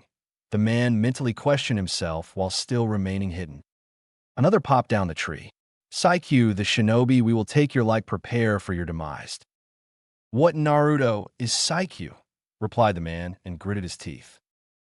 Neji thought to himself, why am I angry about Naruto being Saikyu? I am the leader of 4th Division Squad of the Anbu. Why, he asked himself, who only gritted his teeth more as he continued watching Naruto. Come! Exclaimed Naruto. The battle started. One of the ninjas threw kunais at Naruto, around 50 at the most, but Naruto simply dodged it all, but one of it caught Naruto on his right shoulder. Blood seeped through his shirt. Damn, can't believe I got hit. The blonde mentally spoke to himself. Then another ninja snuck up behind Naruto. How he get behind me? Naruto mentally spoke to himself. The ninja slashed down with his sword, but Naruto took out the kunai that was stuck on his shoulder and used it to counter the attack and make the ninja lost its balance. Then all of a sudden, 2 large shurikens came flying at Naruto. He dodges the first, but ended up getting a scratch on his left wrist. The second tried to hit Naruto, but he disappeared. You can't escape that easily, yelled a voice. A chain came out of nowhere and hit Naruto hard on the stomach and landed near a tree. Darn, these guys are good, he whispered to himself while looking up ahead. Naruto stood up and wiped the blood off his lip. Ready for round 2, he said with a grin. One of them spoke up, this time you'll die for sure, and quickly disappeared with tremendous speed. So then they resumed fighting once again. Naruto jumped forward to one of the ninjas. The ninja just threw 50 kunais all at once at Naruto, but as the attack hit Naruto, his image flickered, it became transparent. Now, there were 2 Narutos. One was behind the ninja and held him in a lock.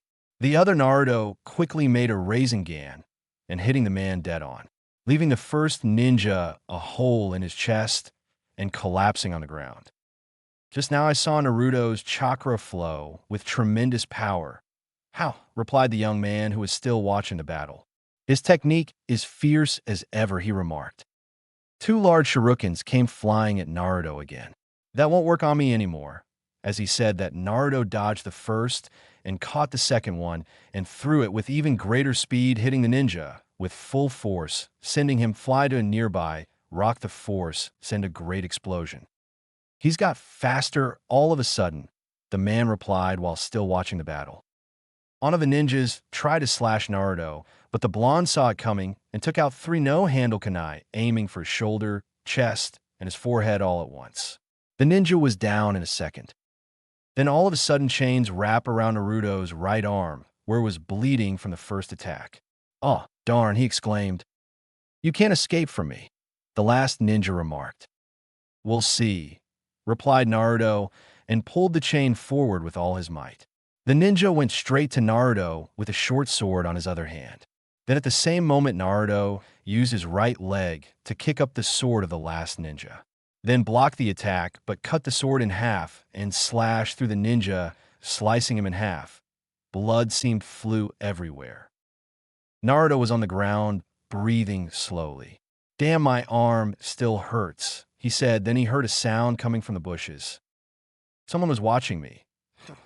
As he said that, he quickly got up and nearly fell. Whoa, what's happening? Why am I a bit drowsy? He questioned himself. Meanwhile, in Konoha village. So Naruto is Saikyu, the shinobi. I don't have a grudge against him, but I will defeat Naruto, said the young man who was walking. Neji, where have you been? Yelled a young girl who had ponytails, who was wearing a long pants and wearing a pink sleeveless shirt. Sorry, Tenin-chan, he replied while assuring her that he was fine. Well, she began, I've been looking for you. We have a meeting in the Anbu Hall. Division 4 and 7 are to report immediately, she said in an angry tone while putting her hands in her waist. He's been acting strange for some reason, she mentally spoke to herself. Neji sighed and listened to Tenten, even though he was the leader of the 4th Anbu squad. Later, hey Sasuke, how you feeling? asked the blonde who walked in the room. I'm doing fine, Naruto, replied Sasuke. Geez, Naruto, how long did it take you to come here? Yelled Sakura, who seems annoyed for some reason. I'm sorry something happened, he exclaimed while trying to cover up his right arm so he wouldn't worry anyone. Naruto, what happened to your wrist? Exclaimed Sasuke, whose attention turned to the blonde. Someone tried to kill me, replied the young man who just made a sour face. What? Sakura yelled, quickly grab his hand to see if he's okay. It's okay, Sakura, it's just a scratch, he said, blushing. Are you sure? She said, looking at him with worriedness. Naruto nodded, then he felt pain on his right shoulder. While holding the pain with other hand. Naruto, both of them yelled. I'm losing it. Damn, those kanais are poi. Before he was about to finish, he fell on the floor. So Naruto live spoke, a figure voice was calm, and he didn't really care who was sitting down his. On the chair, he had long white hair dyed in a knob, while sipping his red wine. This is getting very entertaining. He laughs, then throws this wine to the other side of the room. Chapter 8. Training Begins. Hidden skill shown. There was a young man laying on a bed. He opened his eyes to see the sun shine upon him. What happened? Asked the young blonde as he stood up. He saw Sakura sitting on a chair, sound asleep. Finally, you're up. A voice spoke up. Iruk, the blonde said. Why is Sakura here? He asked him. She was worried about you, Naruto-kun, so SS all of us. The young voice spoke up next to Iruka. Hinata, he said while looking at her with a smile, then turns his attention to the sleeping beauty. She was here ever since you feel unconscious, he replied. Naruto was looking at Sakura. Thank you, he said to himself, then turned to Iruka. Why was I unconscious? Asked Naruto. Then a voice spoke up. Sensei, you're all right. A little girl spoke in excitement. Hello, Koana, he replied and hugged his student. You were unconscious because there was a kind of drug put on your right shoulder. Another voice spoke up. Tusnate, I mean fifth. What kind of drug? He asked again. A kind of paralysis type of drug that attacks your nervous system, causing you to lose your balance. She said. Those kanais. I was lucky it didn't happen during the battle. He quietly spoke to himself. All eyes were on Naruto until a voice spoke up. Sensei, is that girl sleeping on the chair your girlfriend? The little pink-haired girl asked. Naruto flushed and said, No, she's not Koana. Who told you that? Koana pointed at the fifth and said, The Hokage said she was your girlfriend. I want her to be your girlfriend. She's really pretty. The fifth Hokage just laughed out loud, including Iruka, who was chuckling. Hinata was blushing and walked to her and patted little Koana on the head, who smiled cheerfully. Why is everyone laughing? A voice spoke up. It was Sakura, who seems to be awake. Nothing, Naruto said. Koana jumped into the arms of Sakura. Hello, she yelled. Hello, Koana, Sakura replied. Well, Koana, I guess it's time for training. Let's go. He ushered the little girl. Okay, she replied and hugged Sakura, then hugged Hinata, who seemed to carry her in the air, and putting her back in the ground, then kissed the Hokage on the cheek. Bye-bye. She waved and ran outside. Bye-bye, Sakura said. Bye, Koana, said the fifth. Iruka just waved and said, What a cute kid. Hinata only giggled. Later. Okay, Koana, I'll teach you the first few basic stuff of ninjutsu, exclaimed Naruto, who was trying to sound smart. Koana just nodded and was sitting in Indian style. The first skill I'll teach you is a transformation skill called Hinge no Jutsu, he said. What is a Hinge no Jutsu? She asked while looking lost. Hinge no Jutsu gives oneself the appearance of another person. This is a common skill, Naruto replied while looking down at his student. Do you think she'll learn that in a day? It was Sasuke who said that. He was sitting on a bench while crossing his legs and arms spread apart. You'll be surprised, he replied and turned to his pupil. Now watch Koana, as he said that he did a hand movement and turned to Sasuke, then turned back to his regular self. Now you try, he said. Okay, sensei, I'll try my best, she replied. She did the hand movements that her sensei showed her. Hinge no Jutsu, she yelled, and turned to Sasuke. I'll be darned, Sasuke said while whistling. Very good, Koana. That was perfect, replied Naruto. Thank you, Sensei, she said while jumping in the air. Geez, that kid is sure like Naruto. Always active, Sasuke scolded. Let's see here.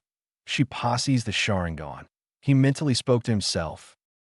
Okay, Koana, this lesson is going to be different, exclaimed the young blonde who had an idea. Koana, just listen. Okay. He walked up to his student and handed her 2 kunais. The lesson here is how to aim. You see that apple tree behind that man? He asked her. She nodded. I want you to get an apple down, exclaimed Naruto, who was impressed about the way he handled his lesson. The Uchiha was watching the 2 people looking at his direction. What the hell is Naruto babbling about? Sasuke asked himself. And why is that girl taking out a kunai? He pondered. Here goes, she yelled and throws the kunai, but her aim was way off, and the kunai went past Sasuke, cutting off pieces of his hair.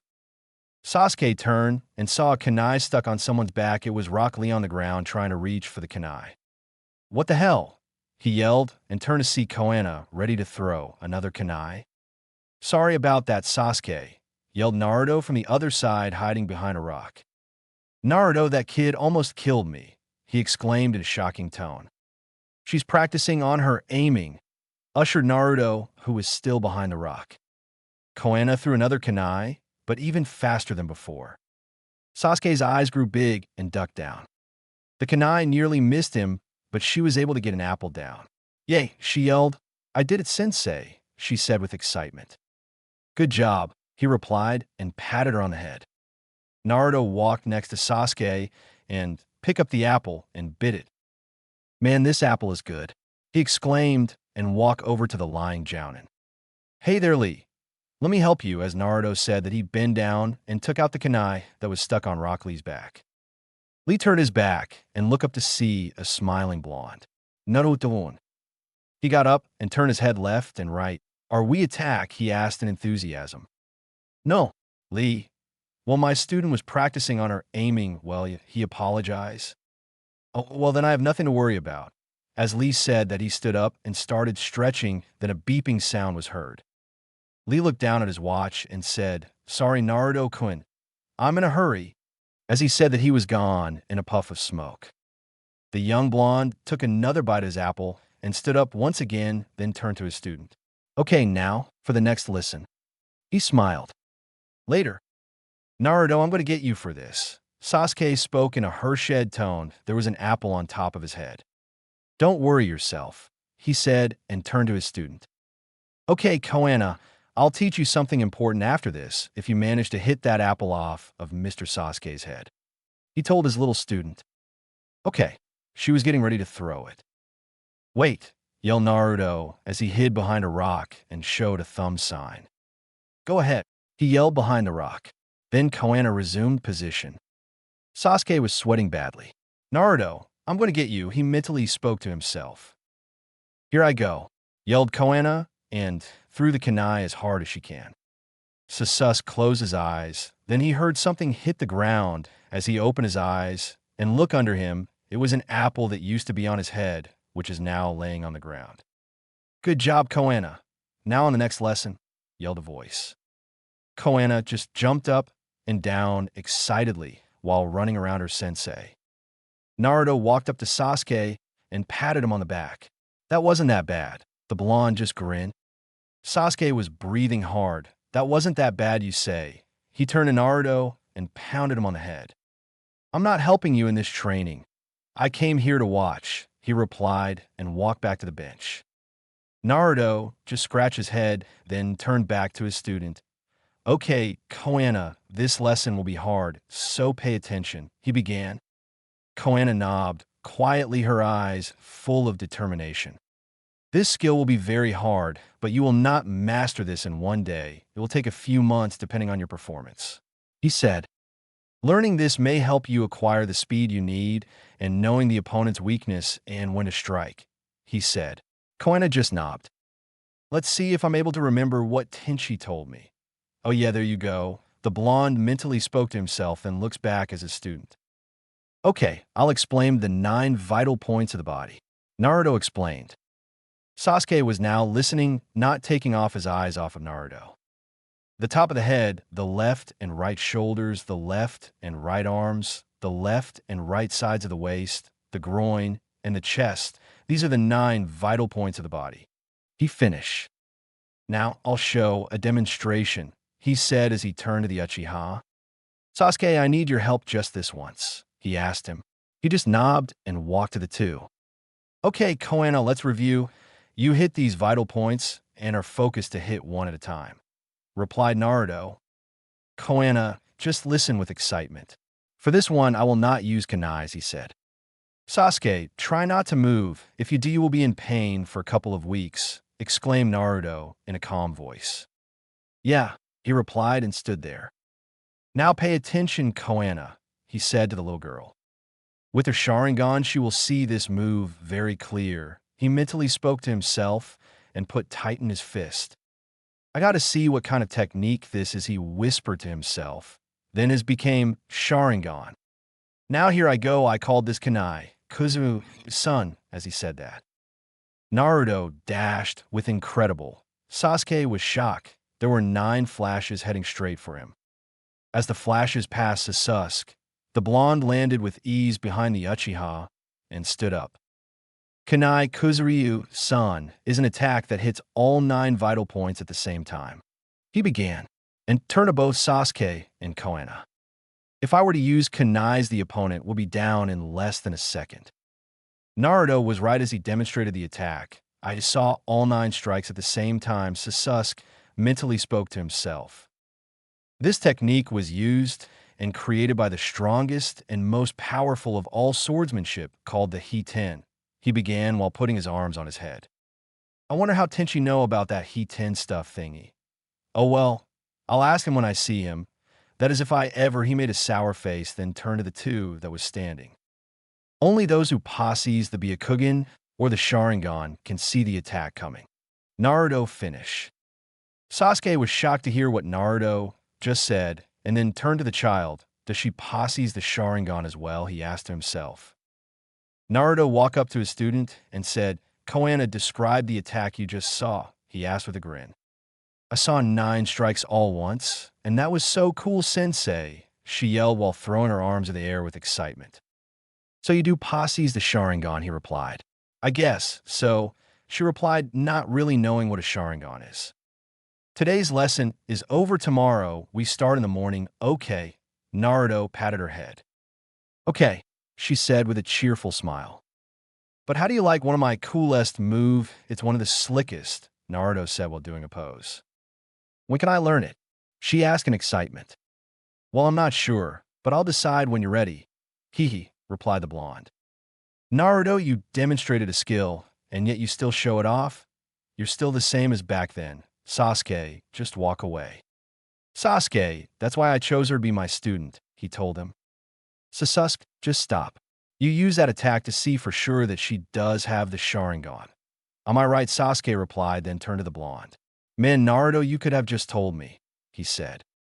Naruto just scratched his head and said, sorry about that. Whatever, he said and walked away. Sensei, I'm hungry. Koana whined, her stomach growling. Okay, let's eat, replied the blonde. Chapter 9, The Duel. Hyuga versus Uzumaki. Flashback. Ah, yelled the blonde. Now there were 2 Narutos. One was behind the ninja and held him in a lock. The real Naruto releases his Rasengan, leaving the first ninja a hole in his chest, who collapsed on the ground. That technique of his is getting devastating, and that moment his chakra exploded, replied the young man who was still watching the battle. Flashback over. Naruto, spoke a man in calm voice who quickly stood up and gripped his hand tight. Hyuga Neji will defeat Saikyu and become the strongest shinobi. As he said that, he smiled and put on his Umbu mask and his white hood over his head, then walked out the Hyuga house. What is wrong with Neji? Asked a shy girl who was hiding behind the walls while watching the young Hyuga walk away. Then a voice spoke up. The darkness within Neji is resurfacing after hearing that Naruto is Saikyu. The shy girl turned around and whispered, Father, what will happen? The man smiled and said, Hinata, don't worry. Naruto will bring back Niji like he did before. Meanwhile, so Koana, what do you want to eat? Asked the blonde who was walking with Koana and Sasuke. The young girl was thinking, how about that ramen you always eat? Is that good? She asked with a confused look on her face. I asked that good, he yelled. He looked down at his pupil. It's the best food in the world, he said while waving his hands in the air. Wow, Koana yelled with enthusiasm. If you say so, let's go eat some, she spoke while licking her lips. Sasuke had a sweat drop. Shut up, Naruto, you and your craving for ramen. What? He exclaimed. Sasuke, just laugh out loud. Now you're turning your pupil into yourself, he finished. Both Naruto and Koana looked lost on what Sasuke said while looking. Naruto, there you are, yelled a voice. Hey, what's up, Shikamaru? He exclaimed, who was looking at the man who was injured. What happened? Sasuke asked with a look of determination. Niji is looking for you. Wants to take the name Saikyu from you. Naruto, replied Shikamaru, who was bruised up and was holding his arm. So you managed to tell him, Shikamaru, yelled a man who was sitting near a bench. He was wearing a white coat with a hood over his head while wearing a mask while his hands are on his lap. Niji, both Sasuke and Shikamaru both yelled. The Hyuga looked up at the two, but was very quiet. Naruto just walked up front and said, What's wrong with you, Niji? Naruto looked worried. Something isn't right here. His eyes, they've changed somehow.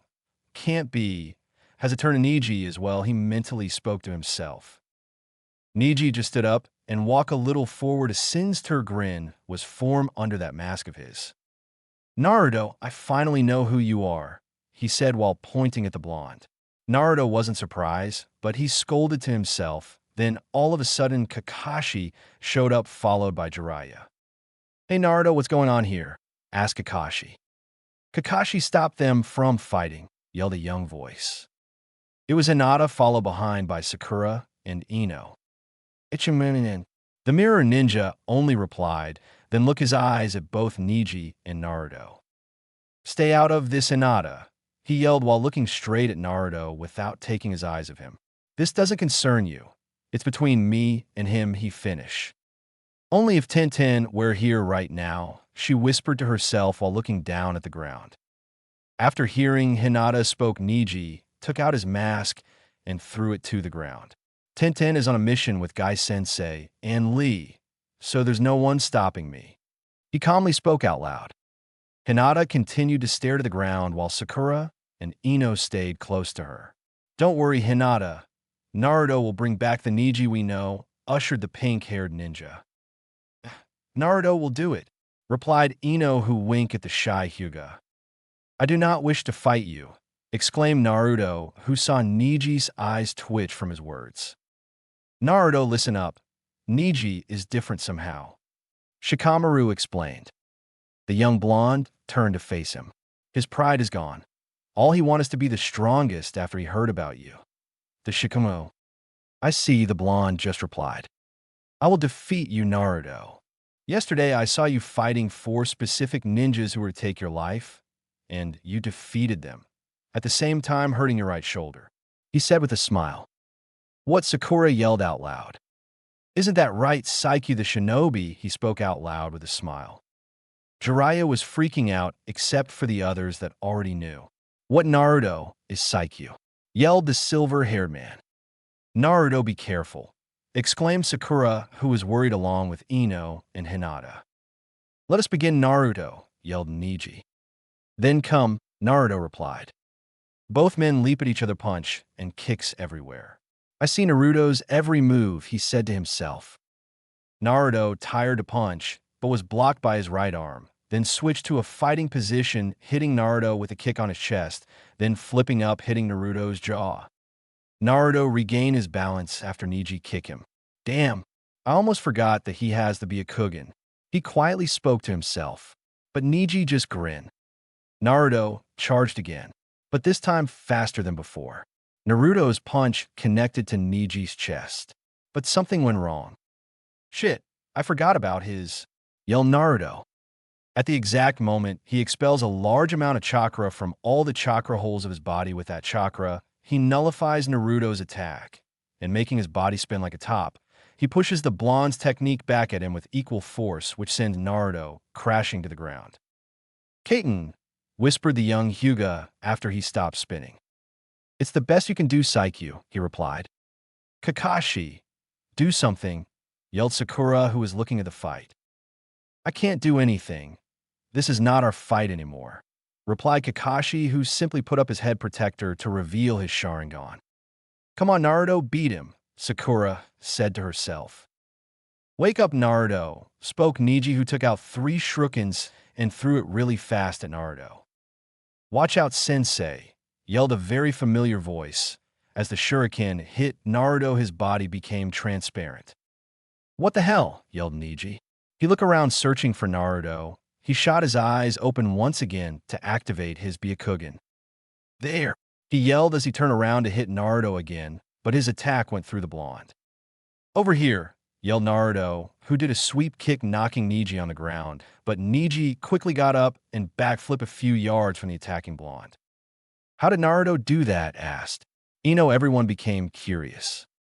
This skill that I use is called Sensuken, or one pattern, a fake, where the attacker moves so fast that an afterimage is left behind, exclaimed Naruto in a calm voice. During my travels, this was taught to me, he finished. I don't give a damn that on what you learn, yelled Neji and went to his gentle fist stance. This fight isn't finished, yet smirked the man. You're right, let us continue, replied the Naruto. So now, his serious, go in his gentle fist. As Naruto spoke to himself, he dashed forward. They were at it again, dodging each other moves. Naruto has gotten faster all of a sudden. As Naruto missed his punch, Neji dodged it and hit 2 pressure points at Naruto's legs, causing Naruto to stumble a bit. Damn, I became careless. He aimed for the pressure points under my legs. Naruto yelled at himself for being careless. Naruto, you're under the range of my vision once again, exclaimed Neji, who simply closed his eyes. Damn it, yelled Naruto as Neji charged the blonde with tremendous speed, rivaling that of Lee's speed. Now Hakuryunsha, he said, and started striking Naruto's chakra holes. 2 strikes, he began. No, yelled Sakura, who became very nervous. 4 strikes, 8 strikes.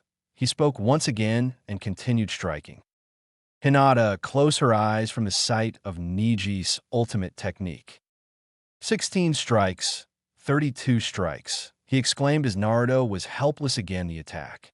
Damn it, this part is going to hurt the most, the young blonde whispered. Infinitely, 64 strikes, and hitting Naruto all out, sending him once again crashing to the ground. Sorry about that, Naruto. I've hit all of your tenketsu in your body, leaving you completely incapable of using your chakra, replied the man, who smiled and said, but since I know you, you would practically still stand. Naruto just got stood up from the ground with a smirk on his face while looking down. What's so funny, remarked Neji. Why is Naruto smiling? Asked Jiraiya. Show me Naruto. Your capacity, whispered Kakashi. The 5th stayed quiet, analyzing the scene. You may cancel my churka, and you may have the Byakugan, but still I will win, Naruto spoke in his goofy tone. We'll see about that, yelled Neji as the Hyuga was getting ready to attack Naruto, but the blonde disappeared once again. Not that. Where the hell are Naruto? He yelled. Then a voice yelled from above.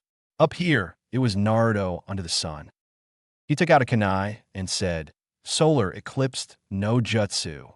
Then there was a flash of light. The bright light had engulfed and blinded the Umbu Hyuga. I can't see. What have you done to my eyes? He yelled in an angry tone. I see. A technique that reflects the sun by putting chakra in his kunai. Very interesting, exclaimed Kakashi, who was enjoying the fight. Everyone was amazed on what Naruto had done. You relied much on your Byakugan that you almost forgot your other senses. Now, I will end this battle, exclaimed Naruto with determination in his voice. He took out 2 kunais and yelled, Kunai Kudu Ryu Sun, and disappeared from his spot and reappeared from the back and executed his attack from behind. Hey Kakashi, why is Naruto holding 2 kunais instead of 9 smaller ones? Asked Ino. Everyone turned to the mirror ninja.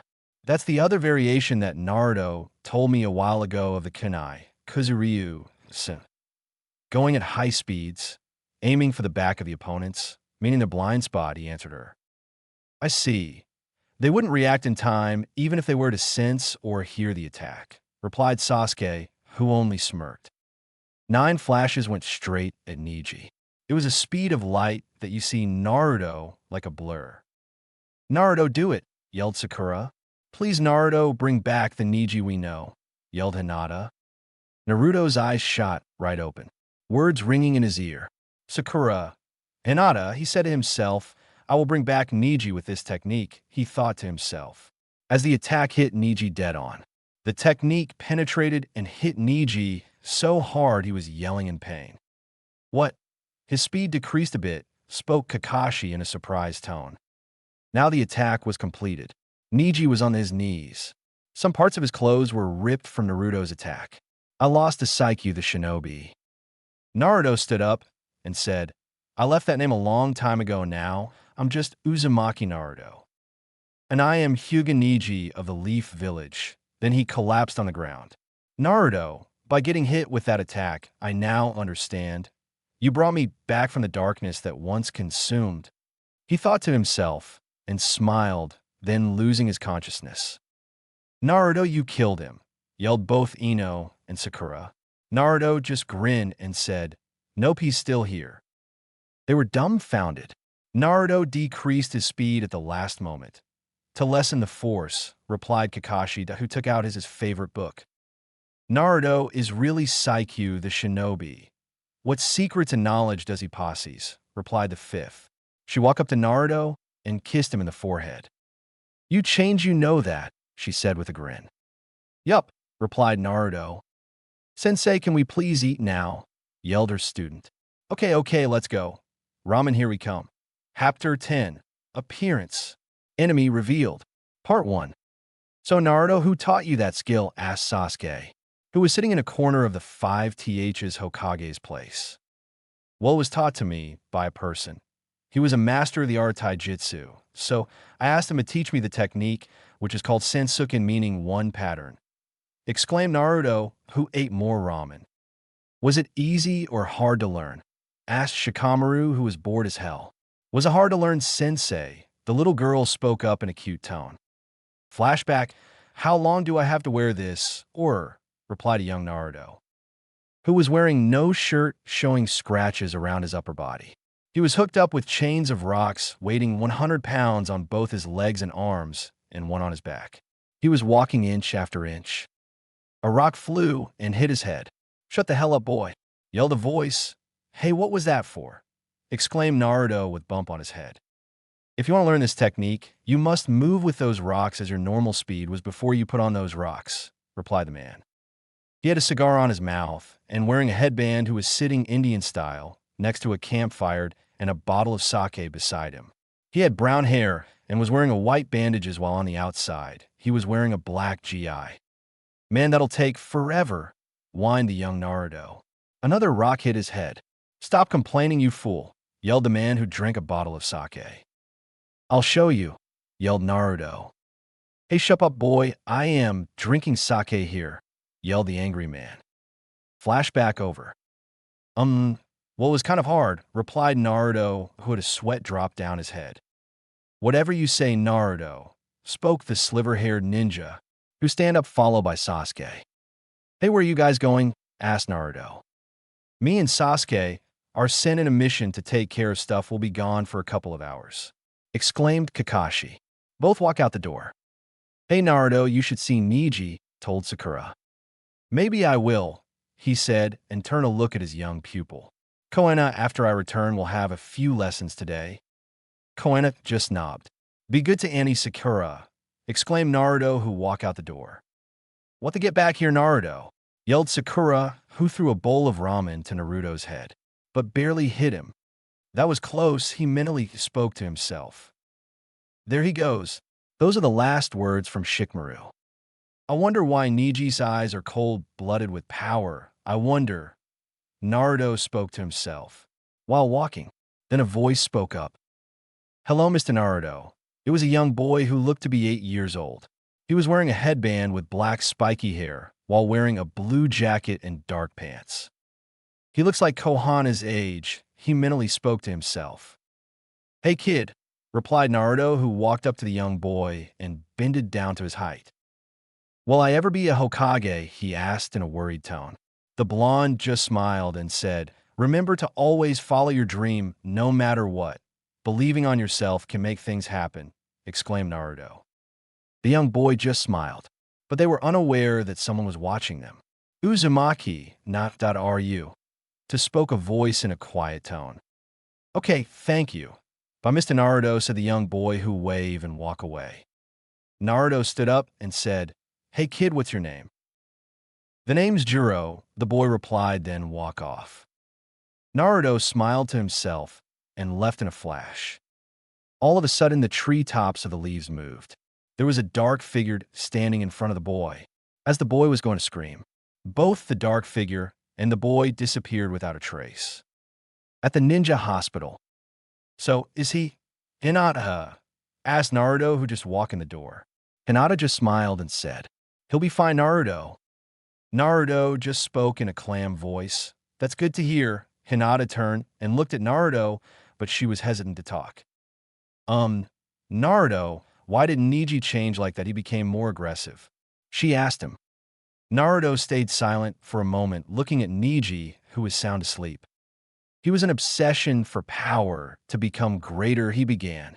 Then he turned and looked at Hinata. His eyes showed powers of the dark Nin, but I managed to stop it from happening. Naruto finished his words in calm voice.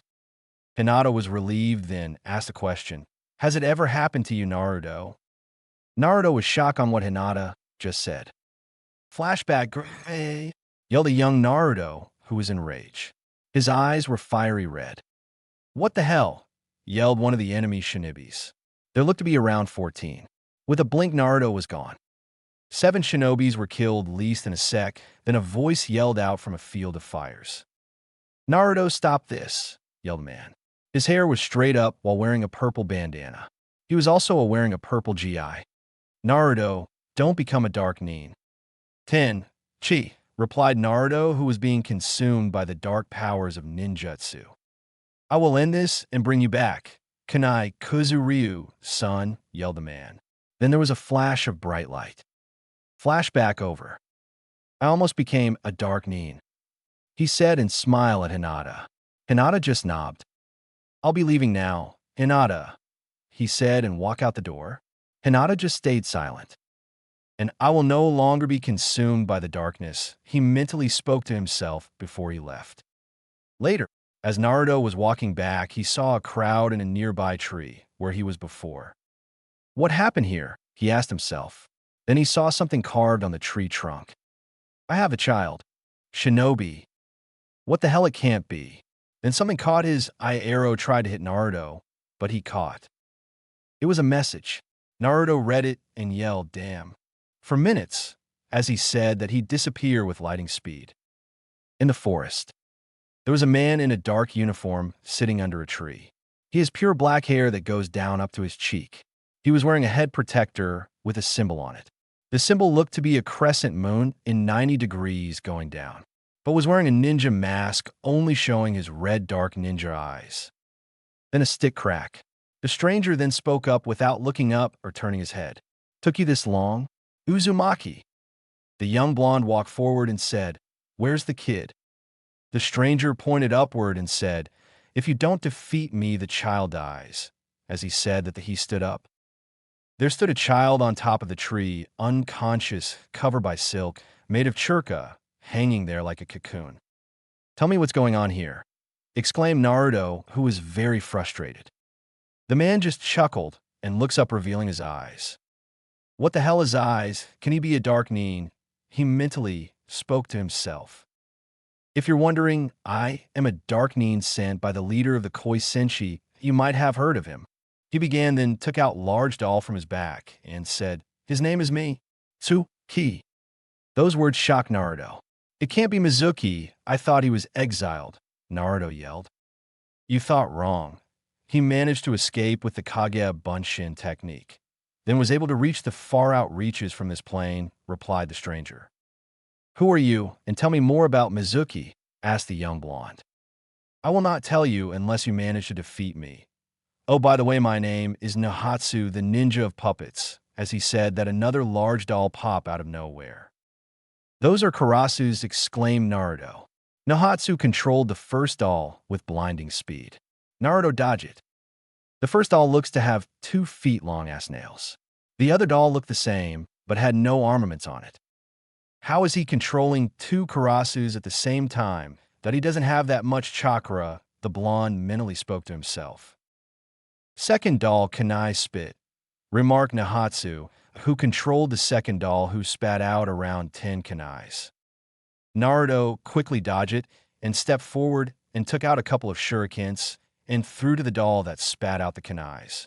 Then, as the shurikens was about to hit the second puppet doll, Sam popped out of nowhere and shielded the doll.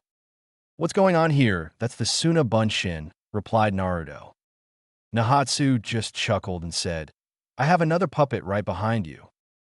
Naruto quickly turned and said, How are you able to do this? You're right, it was the Suna Bunshin. My third puppet is made in the sands of the Sand Village. The Dark Nin began, and its body is made of 70% sand, he finished. This is getting harder than I thought. Naruto mentally spoke to himself. Meanwhile, Sasuke, have you seen Naruto? Asked the pink-haired girl. Nope, I just arrived, he replied. Sakura left and started looking for Naruto. As she was walking, she saw a letter in the ground. She opened it and read it. Message.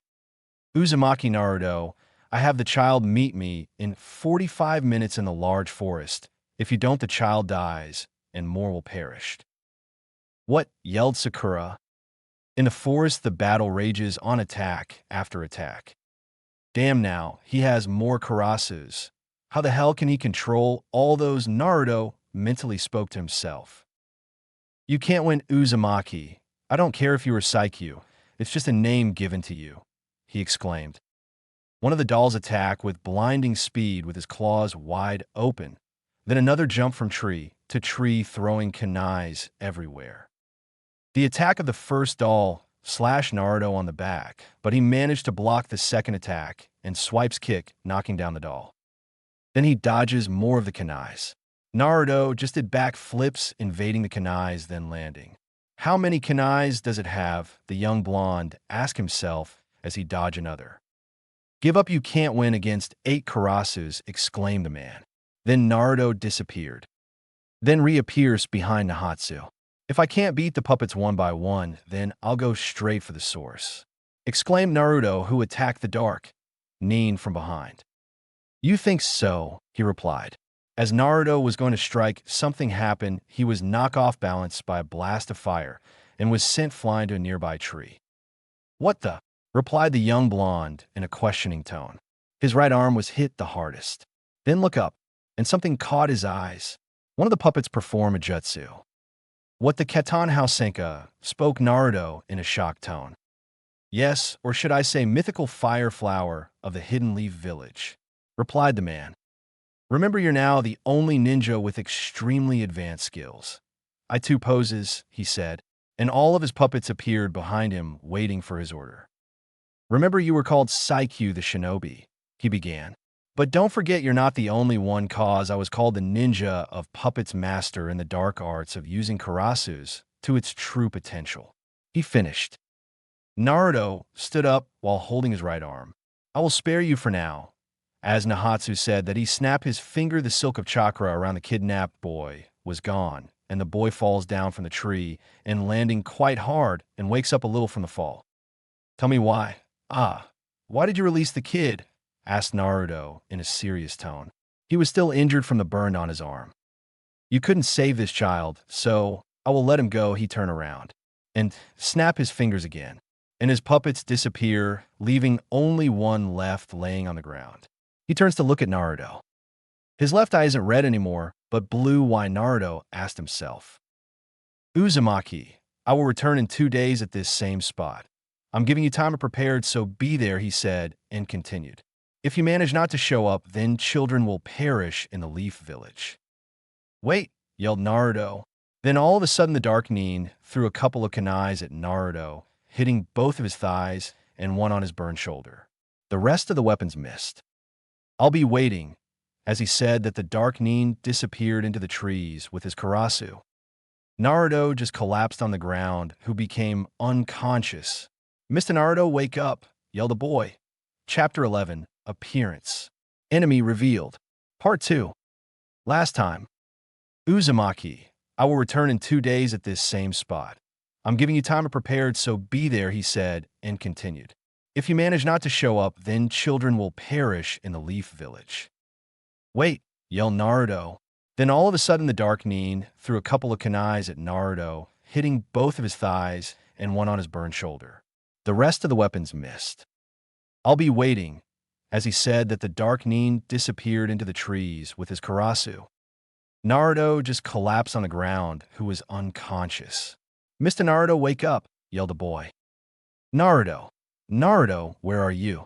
yelled a pink-haired girl. As she said that, she heard a young voice cried out.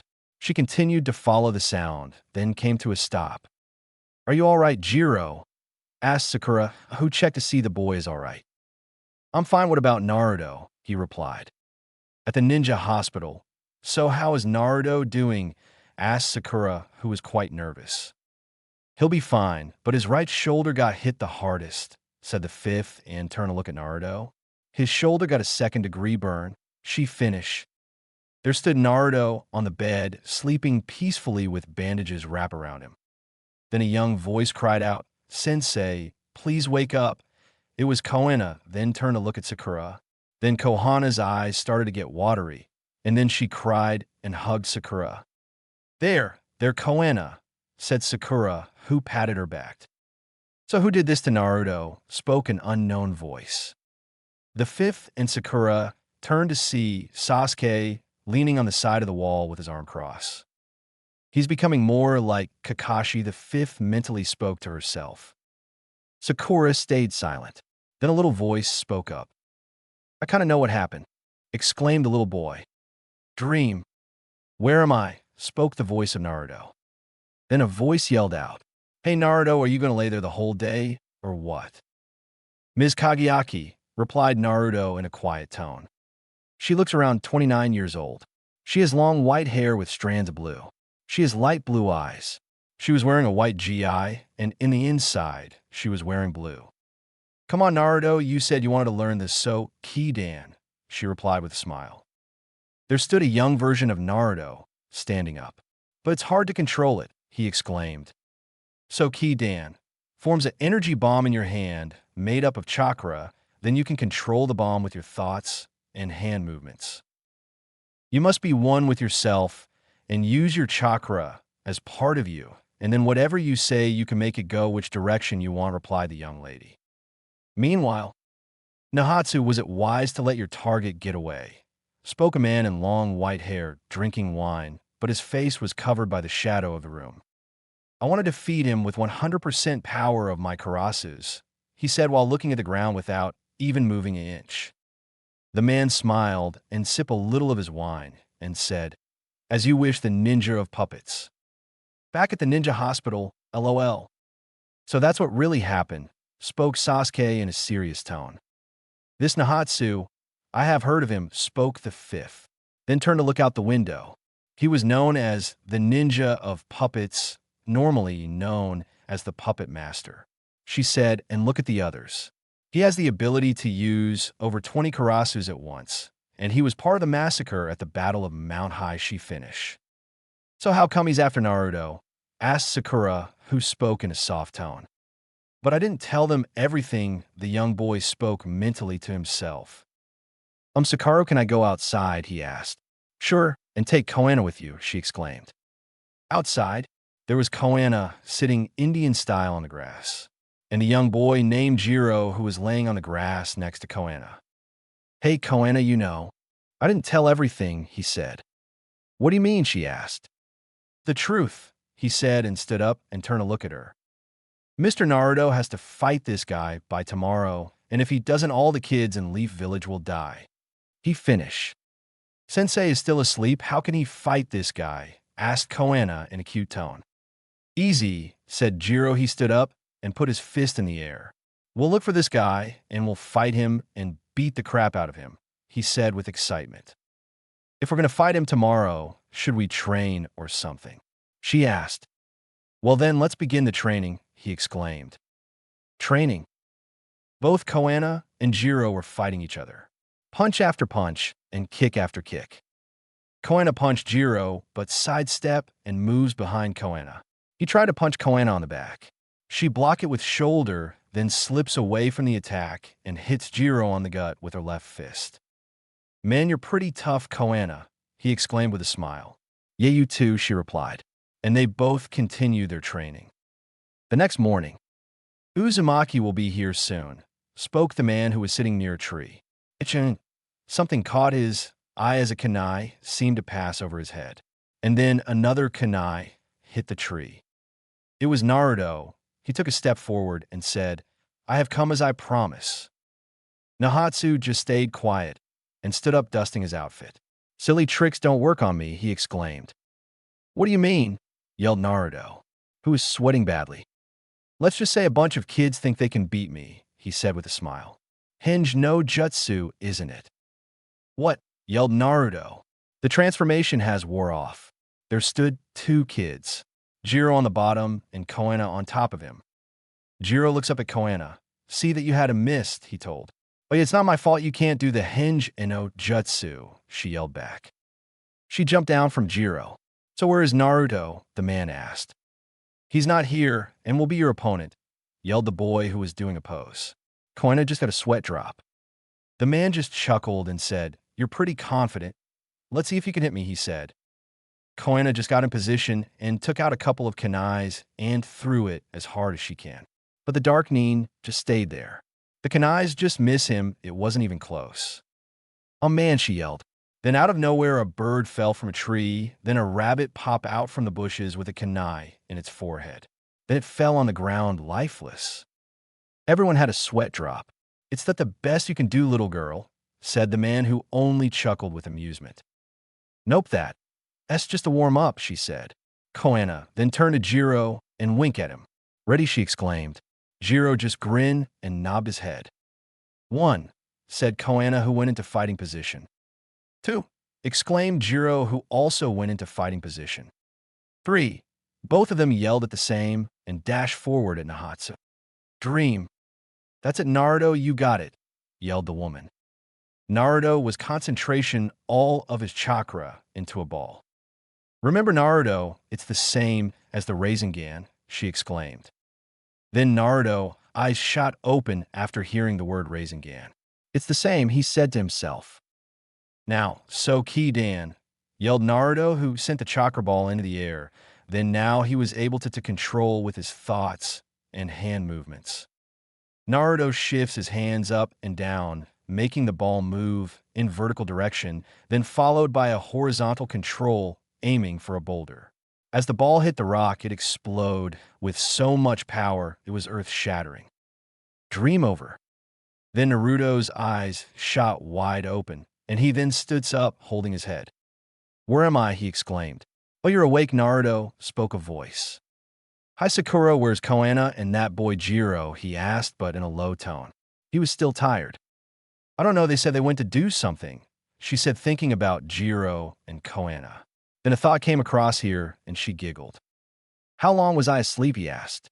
Then another voice spoke up. It was the 5th Hokage. You've been sleeping for 2, says now. She replied. Naruto got worried.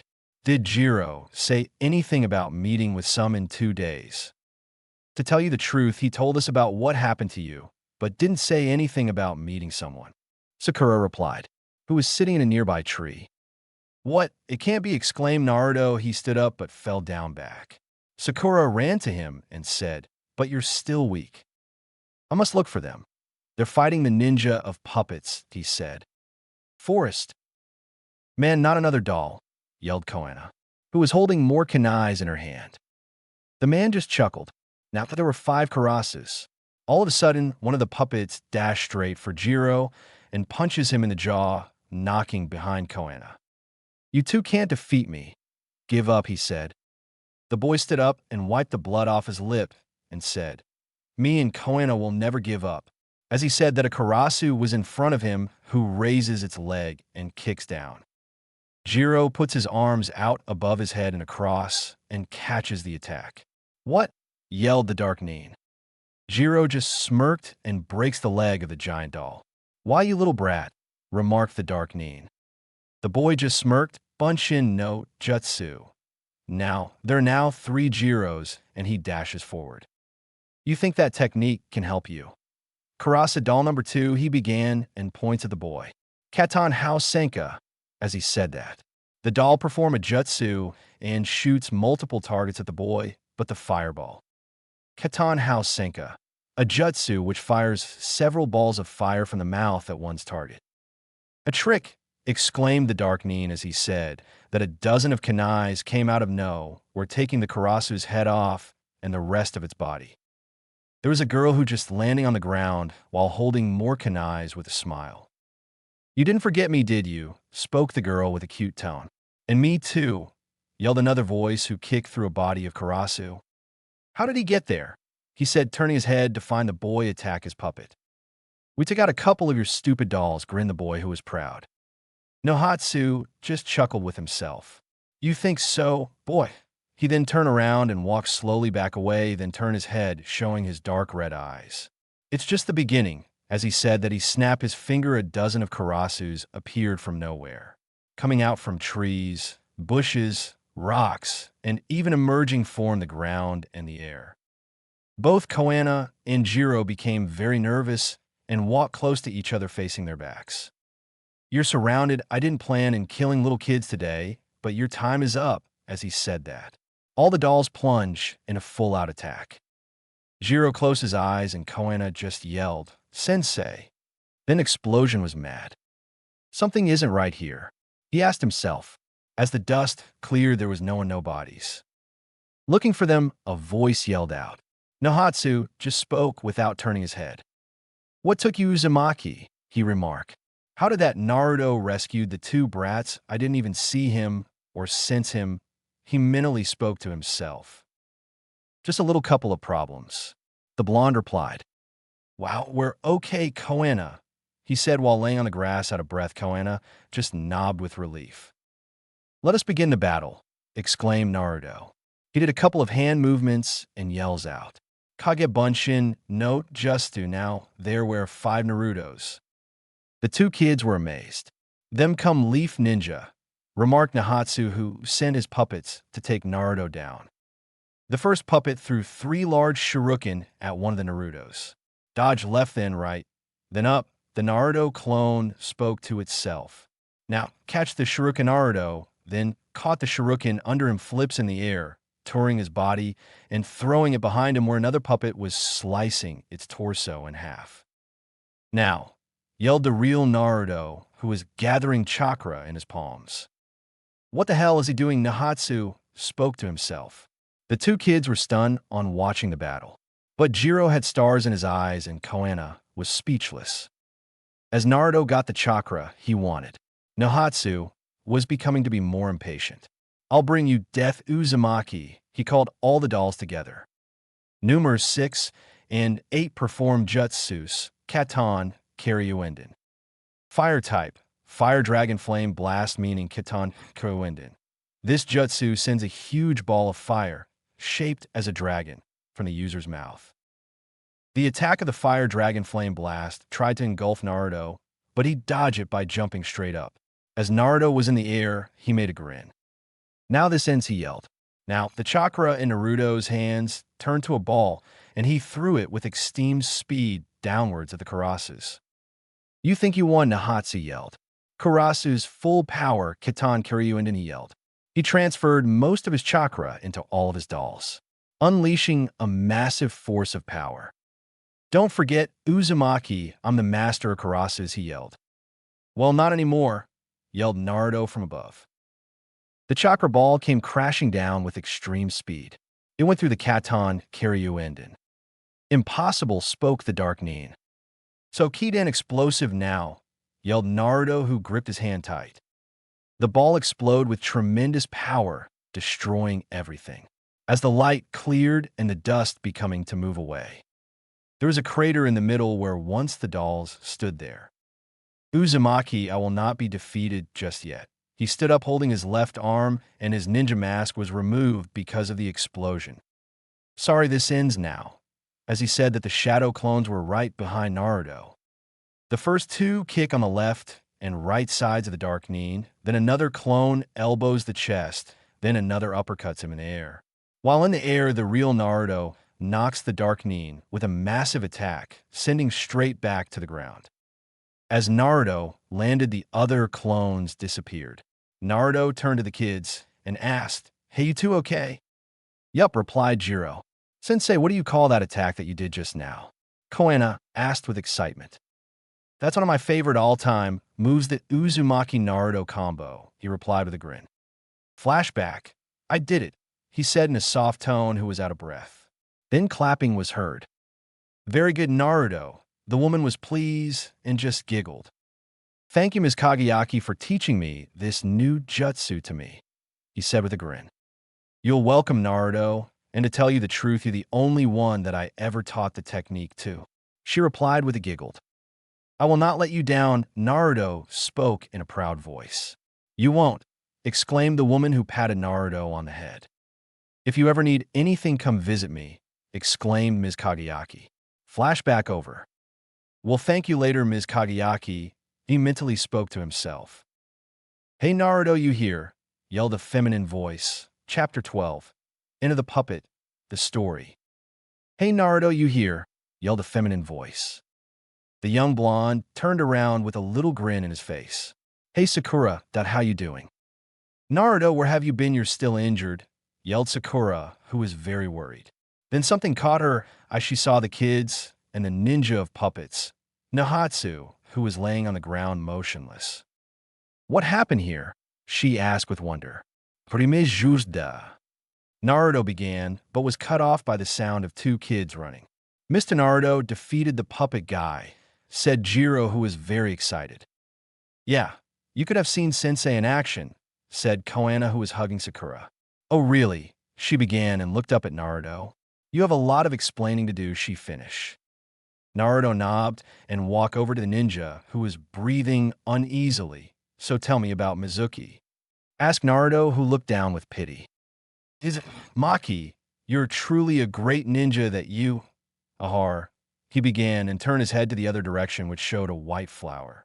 "Mizuki has claimed vengeance upon the Hidden Leaf Village, and he formed his own clan, the Koi Senshi, which included ninjas that have become a Dark Nin, consumed."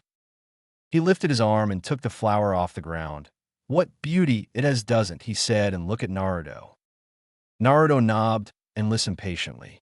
"Mizuki wasn't consumed by the darkness, that he somehow managed to control it, that I do not know," he said, and dropped the flower. Nahatsu faces his head up in the sky. "Do you still want to be called Saikyu?" he asked. With a smile, "No, you can call me Naruto," he began. "I left that name a long time ago." "Yes, I see. Nicknames are only what others call you, well, Naruto," he said. "From this day forth, we shall be rivals," he said. Then his body became lifeless. "What does he mean, rivals? Isn't he dead?" asked Jiro, who was acting a bit cocky. "No, he's still very much alive, but Nahatsu has changed." Naruto spoke mentally to himself and smiled. "Somewhere. I thank you, Uzumaki, you have helped me a lot," he said in an out-of-breath tone. He was holding his left arm, but his eyes are no longer blood red, but dark blue. He whistled, and then out of nowhere, two Karusas were on his side. "Take me home," as he said that he fell unconscious, and the two dolls took him away. "Kagutsu no Jutsu?" asked Sakura. Naruto was shocked, then he turned around to face her. "Yes, Nahatsu used it," he began, then whistled. "What a guy, he still has enough chakra to do this." "So Naruto explained," remarked Sakura, who folded her arms. "I'll explain on the way back," he grinned. And so the group headed back. "I wonder what really happened to Nahatsu. Why did he join them? I wonder." Naruto mentally spoke to himself. But they didn't notice that someone was watching over them. There stood a mysterious figure who was hiding in the shadows. "So the great Nahatsu has failed. How?" But then the man grinned. I guess it's my turn, for I am Kagesuno the ninja of dark shadows, as he said that he sunk under the shadows and disappeared like nothing happened. Flashback. Nahatsu, come here, yelled a man. A young boy around 10 walked up to the man. Yes, sensei. It's snowing outside, and it's cold and very beautiful outside, said the man with a smile. Yes, it is, replied the young boy. Nahatsu, this was the day where I found you as a baby and took you, and he began. The first time I glanced at your little body, you were from an advanced bloodline. He is originally from the Hidden Leaf Village. The sensei mentally spoke to himself. He paused for a moment and said, that is why I will train you to become a great shinobi, and one day you will take my place as the master in the arts of puppets. One day I will become a master. Do you really think so, sensei, said the boy. Yes, and my time will end. Karasu's now fire type. Dragon fire skill, Katan Ryuka no Jutsu, yelled a young man.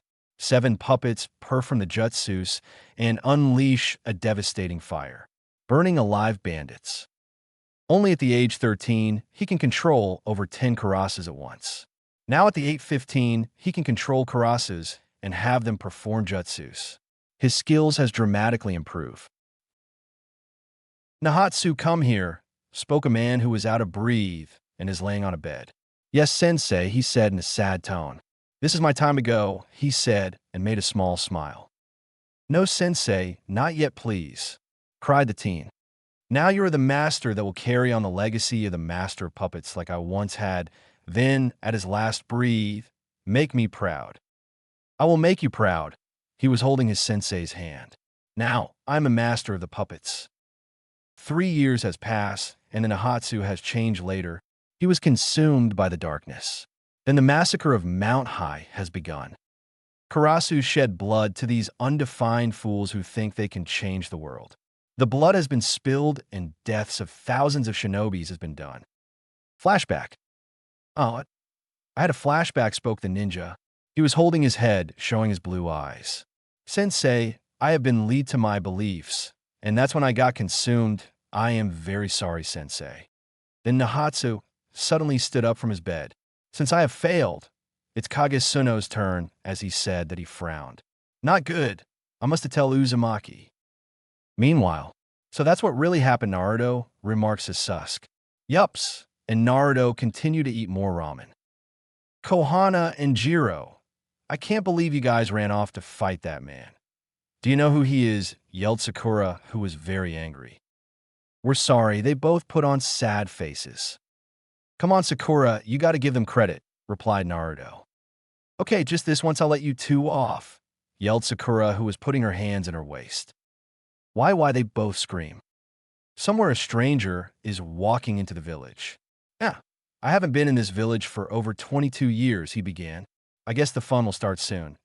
Hey, here I come, he finished. Chapter 13. Naruto's training. Go Koana. Go Jiro. Somewhere a stranger is walking into the village of the leaf. He has short black hair. Both his pants and shirt are both black as well.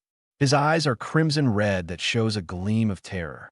But he has a symbol carved on both his left and right arms. I haven't been in this village for over 22 years, he began. I guess the fun will start soon. Here I come, he finished and began walking around. Somewhere. Good morning, you two, yelled out a particular blonde, who seems to be very cheerful. Good morning, sensei, replied Koana, who was rubbing her eyes. Jiro just grunted and said, Why 6:30 in the morning, he yawned. Naruto just chuckled and said, Well, today we're going to be training, and Jiro stood up after he heard the word training and yelled, Really, wow. Then something else caught his attention. And what? Hee hee. You should be lucky that you're going to be my second apprentice, he exclaimed while winking. Yes, yelled the young boy, how was jumping in the air.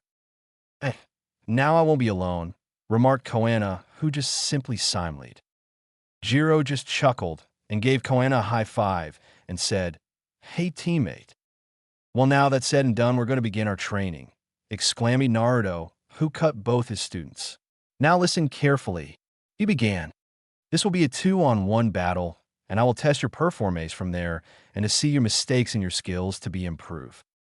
Both Koana and Jiro nobbed and went into a fighting stance. Jiro's showing his goofy grin again, and Koana seems to be determined. Had these two remind me when I used to be younger, the blonde spoke to himself. Naruto just smiled and said begin. Jiro dashed forward while doing a hand symbol and yelled out, Bunsin no Jutsu. And now there are 3 Jiros heading straight for Naruto, using the bunshin and charging like that at me. It's so reckless, he said. At that same moment that Jiro used the bunshin no jutsu, Koana took out 10 kunais, 5 on each hand, and threw it throughout the bunshins. As Naruto was getting ready to strike, the bunshin seemed to disappear, and what surprised him was kunais. Kunais hiding behind the bunshin, he remarked. The blonde then took out 2 kunais, 1 in each hand, and blocked all of the kunais with it. That was a surprise, he said, but he was cut off by a voice. Hey, sensei, yelled a little voice. Naruto looked down and saw Jiro right under him. So if that was a diversion, he spoke to himself. Then something caught his attention, chakra on his legs, which shocked Naruto. Jiro grinned and yelled leaf style, spinning Konoha vertical kick. Jiro kicked upward with both his legs and spun dramatically with his body. The flow of chakra seemed to cover his legs like a drill. Nice try, yelled Naruto, who grabbed both his legs and threw him across. Jiro simply landed, but at the same time turning the ground into rubble by his attack. Hey, how did you do that? Asked the young boy. Naruto just smiled and said, I put chakra on my hands to help hold your attack, and at that moment I threw you, and the result shows that you turned the ground you are standing on into gravel. Jiro yelled out, Koana, let's go, and charge again. Koana nobbed and charged as well. Let's see what they can do, replied Naruto. Jiro tried connecting with a flying kick, then touring his body into an airborne roundhouse kick. But Naruto seemed to block it. At that, Jiro turned it into a quick sweep kick, which Naruto also avoided. Then Koana seemed to flip over her sensei. While she did that, she threw dozens of kunais. How does she have all those kunais? Remind me of Tintin. Sheesh. He spoke to himself, and he said doggy the weapons. As Koana landed, her back facing her blonde sensei, she quickly did backhand sprints and switch into a backflip, then kick her sensei in the air. Naruto blocked it by crossing his arms together, then push her off by returning the force of her attack.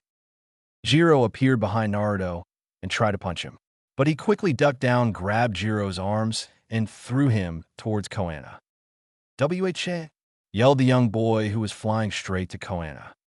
But Koana just performed some hand symbols and yelled, Urikane no Jutsu. The wind attack slowed down Jiro from hitting her.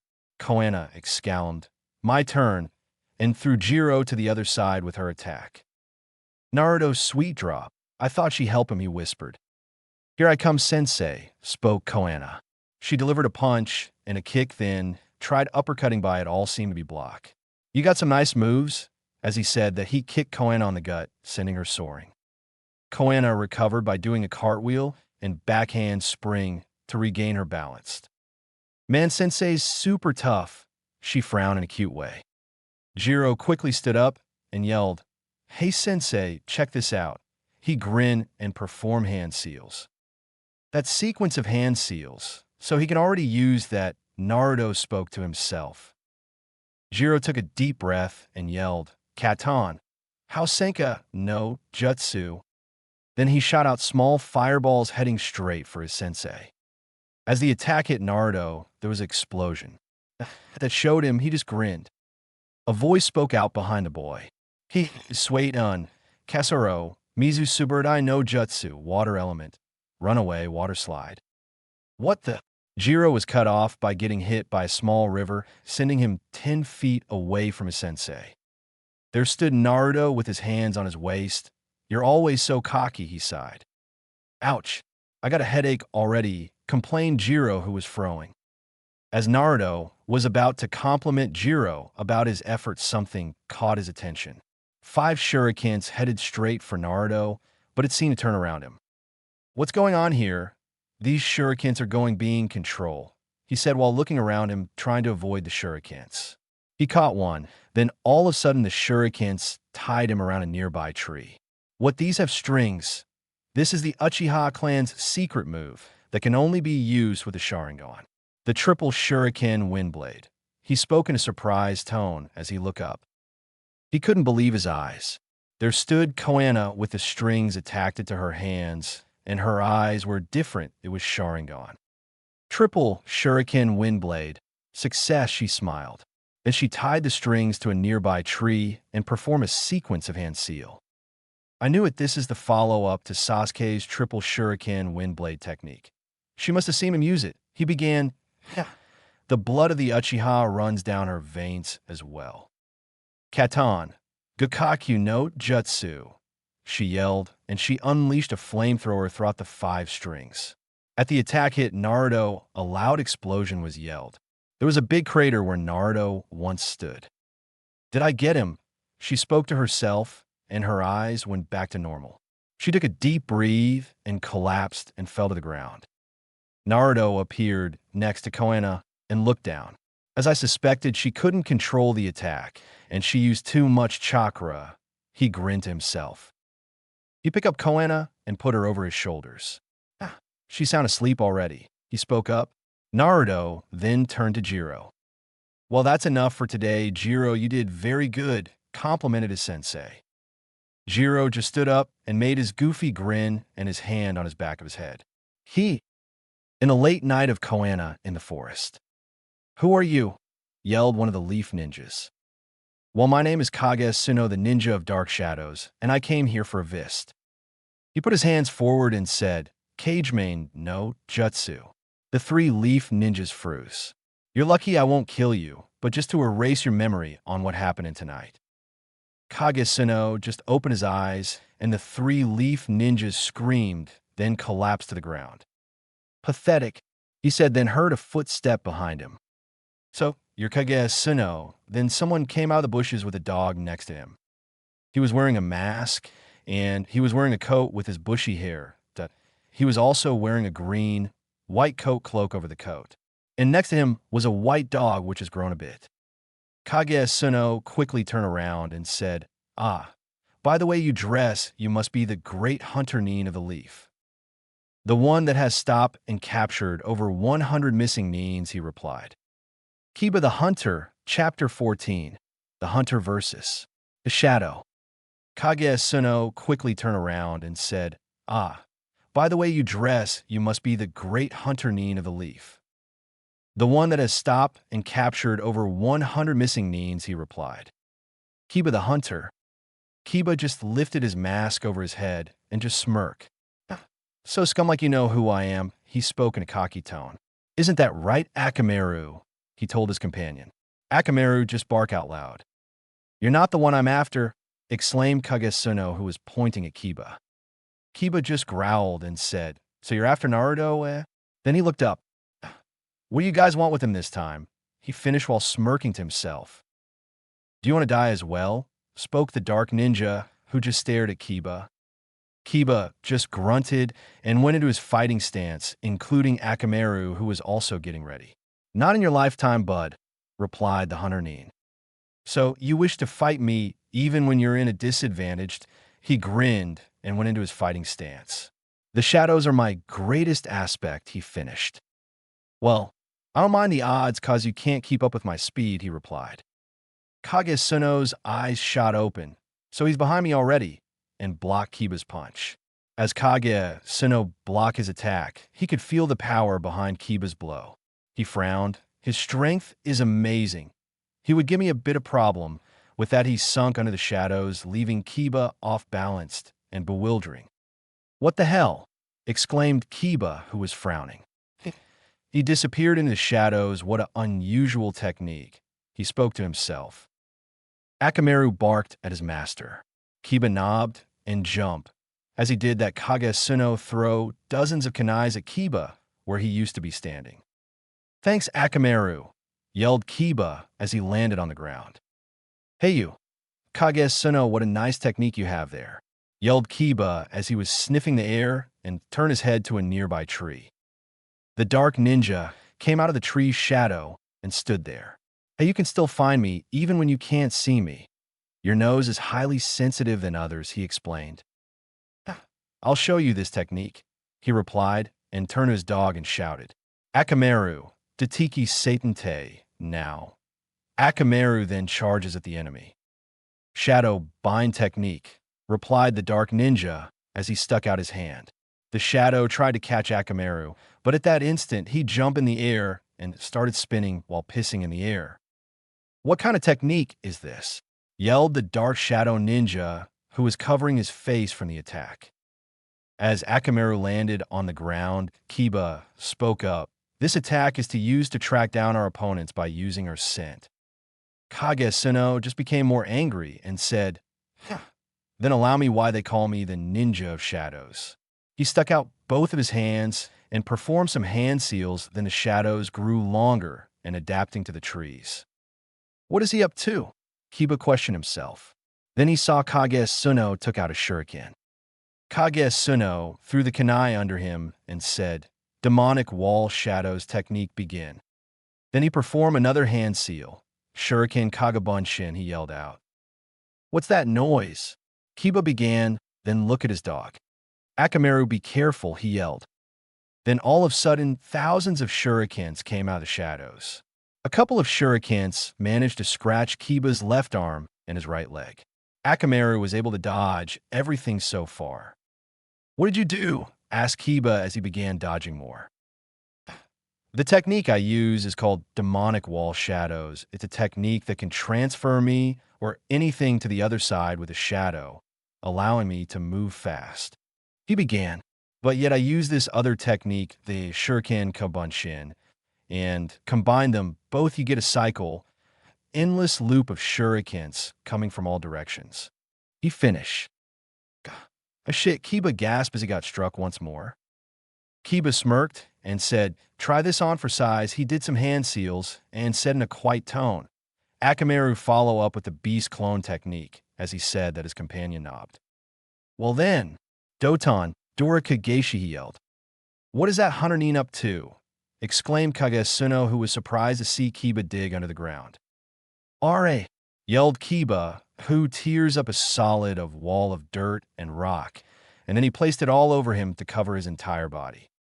Impossible, yelled the dark ninja, who was very surprised. All the shurikens were stuck on its track by the wall that Kiba created. Then Kagesuno felt a small earthquake under him. What the? He began, but he was cut off by two hands emerging from under the ground and grabbed both of the dark ninja's legs. This is Doton, Shinjuzanshu no Jutsu, the dark ninja finish. Now Akamaru, yelled Kiba from underground. Akamaru charged forward, then transformed into Kiba, then delivered a punch to the dark ninja's face. Not bad, exclaimed Kagesuno. You forgot one thing, he yelled, and stuck out both of his hands. Kageme no Jutsu, he said, and now Akamaru froze in his tracks. Akamaru no Jild Kiba. Oh yes. As he said that, Kagesuno turned in a dark black shadow and stunk back down in a shadow. Kiba, not feeling anything anymore, submerged from the ground. Damn it. This guy ain't any ordinary ninja. He shows techniques that I haven't even seen before, spoke Kiba, who was kneeling down. He turned his head to the other direction and said, let go of Akamaru. Kagesuno appeared once again with his hands crossed and said, do you value your companion's life? He grinned and performed a hand seal. He's going to use Kage Bunshin, whispered Kiba. And now there are 3 Kage Sun OS now. The other 2 sank under the shadows and appeared between Akamaru, how was still in clone form, from a distance of a good 10 feet. Maybe I should use one of your village's techniques that I was taught by. He spoke out loud. This shocked Kiba. He knows our techniques, he spoke to himself, then turned Akamaru, then back to Kagesuno. What that technique? Yelled Kiba. Then he turned and ran to Akamaru. The dark ninja said, head too late. Katan, Karyu, Enden. As he said that, the other 2 clones did the same thing and attacked Akamaru. 3 dragon flames went straight for Akamaru. With his astonishing speed, Kiba managed to cover his body over Akamaru and receive the attack head-on. A screamed Kiba. Then explosion was made. Meanwhile, thanks Kakashi for dropping by, since Sasuke is busy for the moment, spoke the blonde ninja, who was looking at Koana, who was sleeping peacefully in her bed. No problem, and what you have told me, she used the Sharingan at the last minute. He began. Yeah, and since you know more about the Sharingan more than I do, I figured you would help me, since Sasuke is always. As Naruto was about to finish speaking, a loud explosion was heard. What was that? Yelled Naruto. I don't know, but we better go, he said, and Kakashi disappeared without a trace. Naruto looked at Koana and said, You'll become my successor next to Jiro, of course. With that, he left with a grin. Sensei, spoke the little girl who was still sleeping. How's the chapter? And I wonder what's going to happen to Kiba, and what will Naruto do about it? Next chapter, Uninvited Guest. Chapter 15, Uninvited Guest. Yeah, and since you know more about the Sharingan more than I do, I figured you would help me, since Sasuke is always. As Naruto was about to finish speaking, a loud explosion was heard. What was that? Yelled Naruto. I don't know, but we better go, he said, and Kakashi disappeared without a trace. Naruto looked at Koana and said, You'll become my successor next to Jiro, of course. With that, he left with a grin. Sensei, spoke the little girl who was still sleeping. Meanwhile, haha, so much for the great hunter of a leaf, he said, then narrowed his eyes to the left. Shit. I made too much of a disturbance. I guess I have to keep a low profile for now. As he said that, he sunk into the shadows and disappeared without a trace. As Naruto and Kakashi arrived, they couldn't believe what they saw, a huge crater with a radius of only 30 feet. There were already a couple of Umbu teams searching the areas and a group of medical ninjas surveying inside the crater. Be careful, yelled one of the medics who was ordering the other two medical ninjas who was carrying someone in a stretcher. Naruto took a glance at the body in the stretcher, what it couldn't be. He ran to the group and yelled, What happened to Kiba? One of the medics said, We are uncertain. A voice spoke up, What is his condition? Kakashi-sama, spoke one of the medic. The other replied with a sad look on his face. Kiba has both second-degree burns on his left arm and right leg and has fractured his right ribs. Katan, carry you, Inden, exclaimed Naruto, who was looking at Kiba's lifeless body who was being carried out. Kakashi nodded and said, Yes, but no one outside the village should know this technique except for Itachi. Naruto glanced to the right, looking at Akamaru, who was being treated with care. Wasn't Itachi? He's been inactive for quite some time, he began, then turned to look at Kakashi. It must be one of Koi Senshi, he finished. Kakashi replied, Ichiminen, very interesting, we should keep our guard up. I'll go report this to the 5th Hokage, he said, and faced the young blonde. You should go back and rest up a bit. As he finished, the silver-haired ninja disappeared. I wonder who they sent this time, as the blonde said that he disappeared. Meanwhile, as Naruto reached his house and opened the door, he stopped for a second. Ichiminen, someone's inside, he mentally spoke to himself. As he entered and closed the door behind him and walked into the bedroom of his students. As he peeked open the door and opened it slightly with a smile, he said, So what brings you here at this time of night? There stood a man looking out the window and said, I have something to tell you, Uzumaki. Naruto took a nearby chair and sat down while looking at his student resting peacefully under the gaze of the moonlight. So what's on your mind, Nahatsu? Asked the blonde-haired ninja. Sorry for dropping by so suddenly, and I was afraid I was too late to warn you about the next dark Nin that Mizuki sent. He spoke loud but in a soft voice, carefully not waking the little girl that was sleeping. So who is he, and how does he know our Konoha's fire techniques? Exclaimed Naruto, who was questioning the puppet master.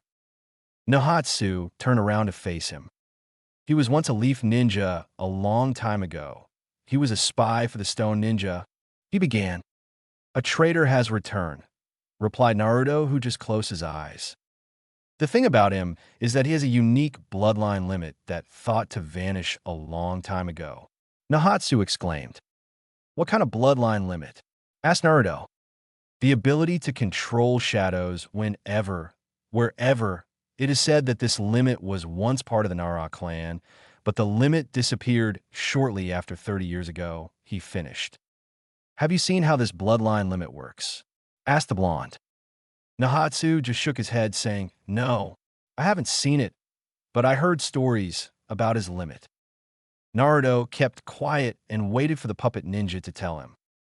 Nahatsu leaned on the wall and said, He can hide under any shadow, teleport between shadows, and the worst thing is he can engulf you in an internal darkness, killing you without even seeing yourself die. How about the Kaiten, he asked. Ah, yes. He used to be part of the Umbu squad, which his partners are all Uchihas, replied the puppet master.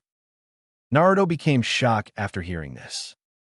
The blonde crossed his legs and put his hands over his head. Damn, this is a pain in the ass. He spoke to himself. Nahatsu turned to the window and said, Tomorrow night he will come, not after you, but your successors. After my successors. He spoke to himself while his eyes are closed. Jiro and Koena, he whispered and opened his eyes to ask the ninja, but as he looked, he was already gone. He stood up and went over to his pupil. Then his face became sour. Geez, why can't they ever leave me alone? But the expression on his face changed as he looked at his sleeping student who was turning around in her sleep. Naruto showed eyes of determination and happiness in his eyes. A smile creeped over his face. Meanwhile, so someone's after Naruto again. Kakashi replied the fifth Hokage, who was trying to finish her paperwork. Yes, but the strange thing is that this person seems to be in this village before. Exclaimed Kakashi. Are you sure? Replied the fifth. The copy ninja only nodded. The fifth was thinking hard about this former leaf ninja of Konoha, using a fire technique of such a high level that injured even Kiba. She mentally spoke to herself. While closing her eyes, a thought occurred. Can't be. He was exiled. She whispered softly, narrowing her eyes. Kakashi was watching the fifth Hokage's expression change. I wonder. Later in the dark night of Konoha. Shit, tomorrow's the day where the fun begins. Nahatsu was useless. I guess it's time for me to finish this, he said while drinking a bottle of sake. He stood up after taking a huge gulp out of the bottle and threw it to the memorial stone, which it shattered into a million pieces. The memorial stone has all the names of the ninjas that perished a long time ago. His eyes shows the eyes of a true killer, eyes that pierce like a needle. He frowned and said, You exiled me 30 years ago. Isn't that right, Hokage-sama? Now you're gone. Too bad I wasn't able to see your funeral, he said in a sad tone. While touching the memorial carefully, I wonder how this year's generation can deal with me, he said with a sinister grin. He looks up at the dark sky, which was showing a quarter of a moon. Tomorrow is a full moon. Death is itching. Chapter 16. The exiled ninja, names Narasuno.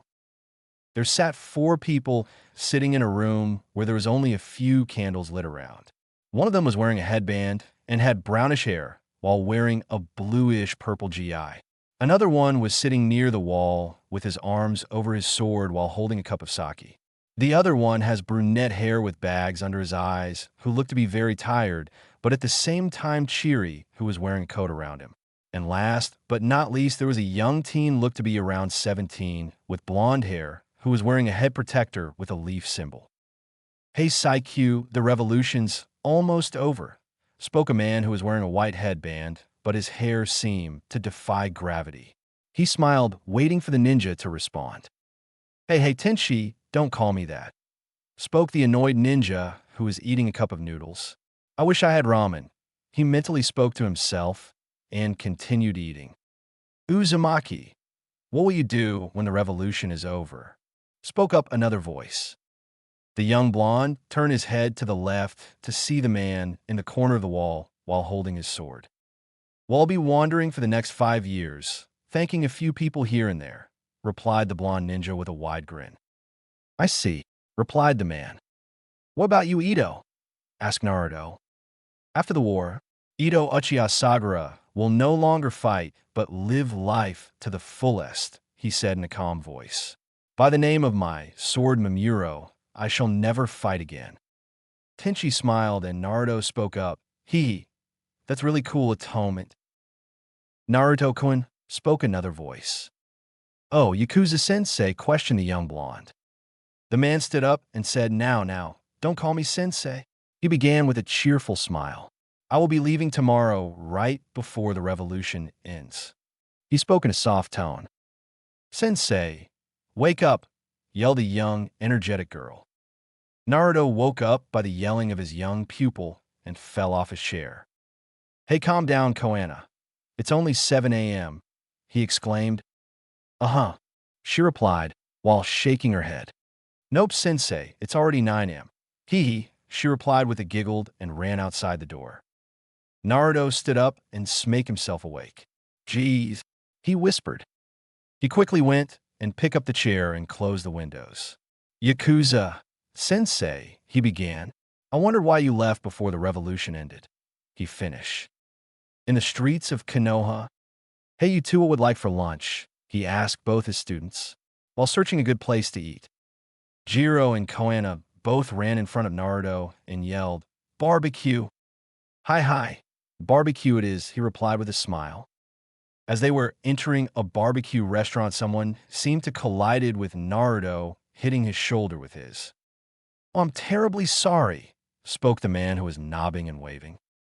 Naruto just waved his hand in the air. "It's fine, don't worry about it," he replied. Then the man's eyes seemed to narrow a bit. "My apologies," then quickly left. Strange, his eyes. He mentally spoke to himself. "I better ask Akashi a favor." Naruto's thoughts broke when he heard his two young students drag him in the restaurant. As they disappeared inside, the man that collided with Naruto spoke in a harsh tone. Tonight, his eyes seemed to glitter red under the bright sun.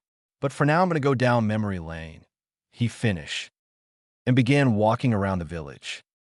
Flashback. There stood a young teen who looked to be 18 years old with a sword on his back and two symbols on both of his right and left arms. "Hey, Sano, we got a mission, don't forget," yelled the commander of the squad.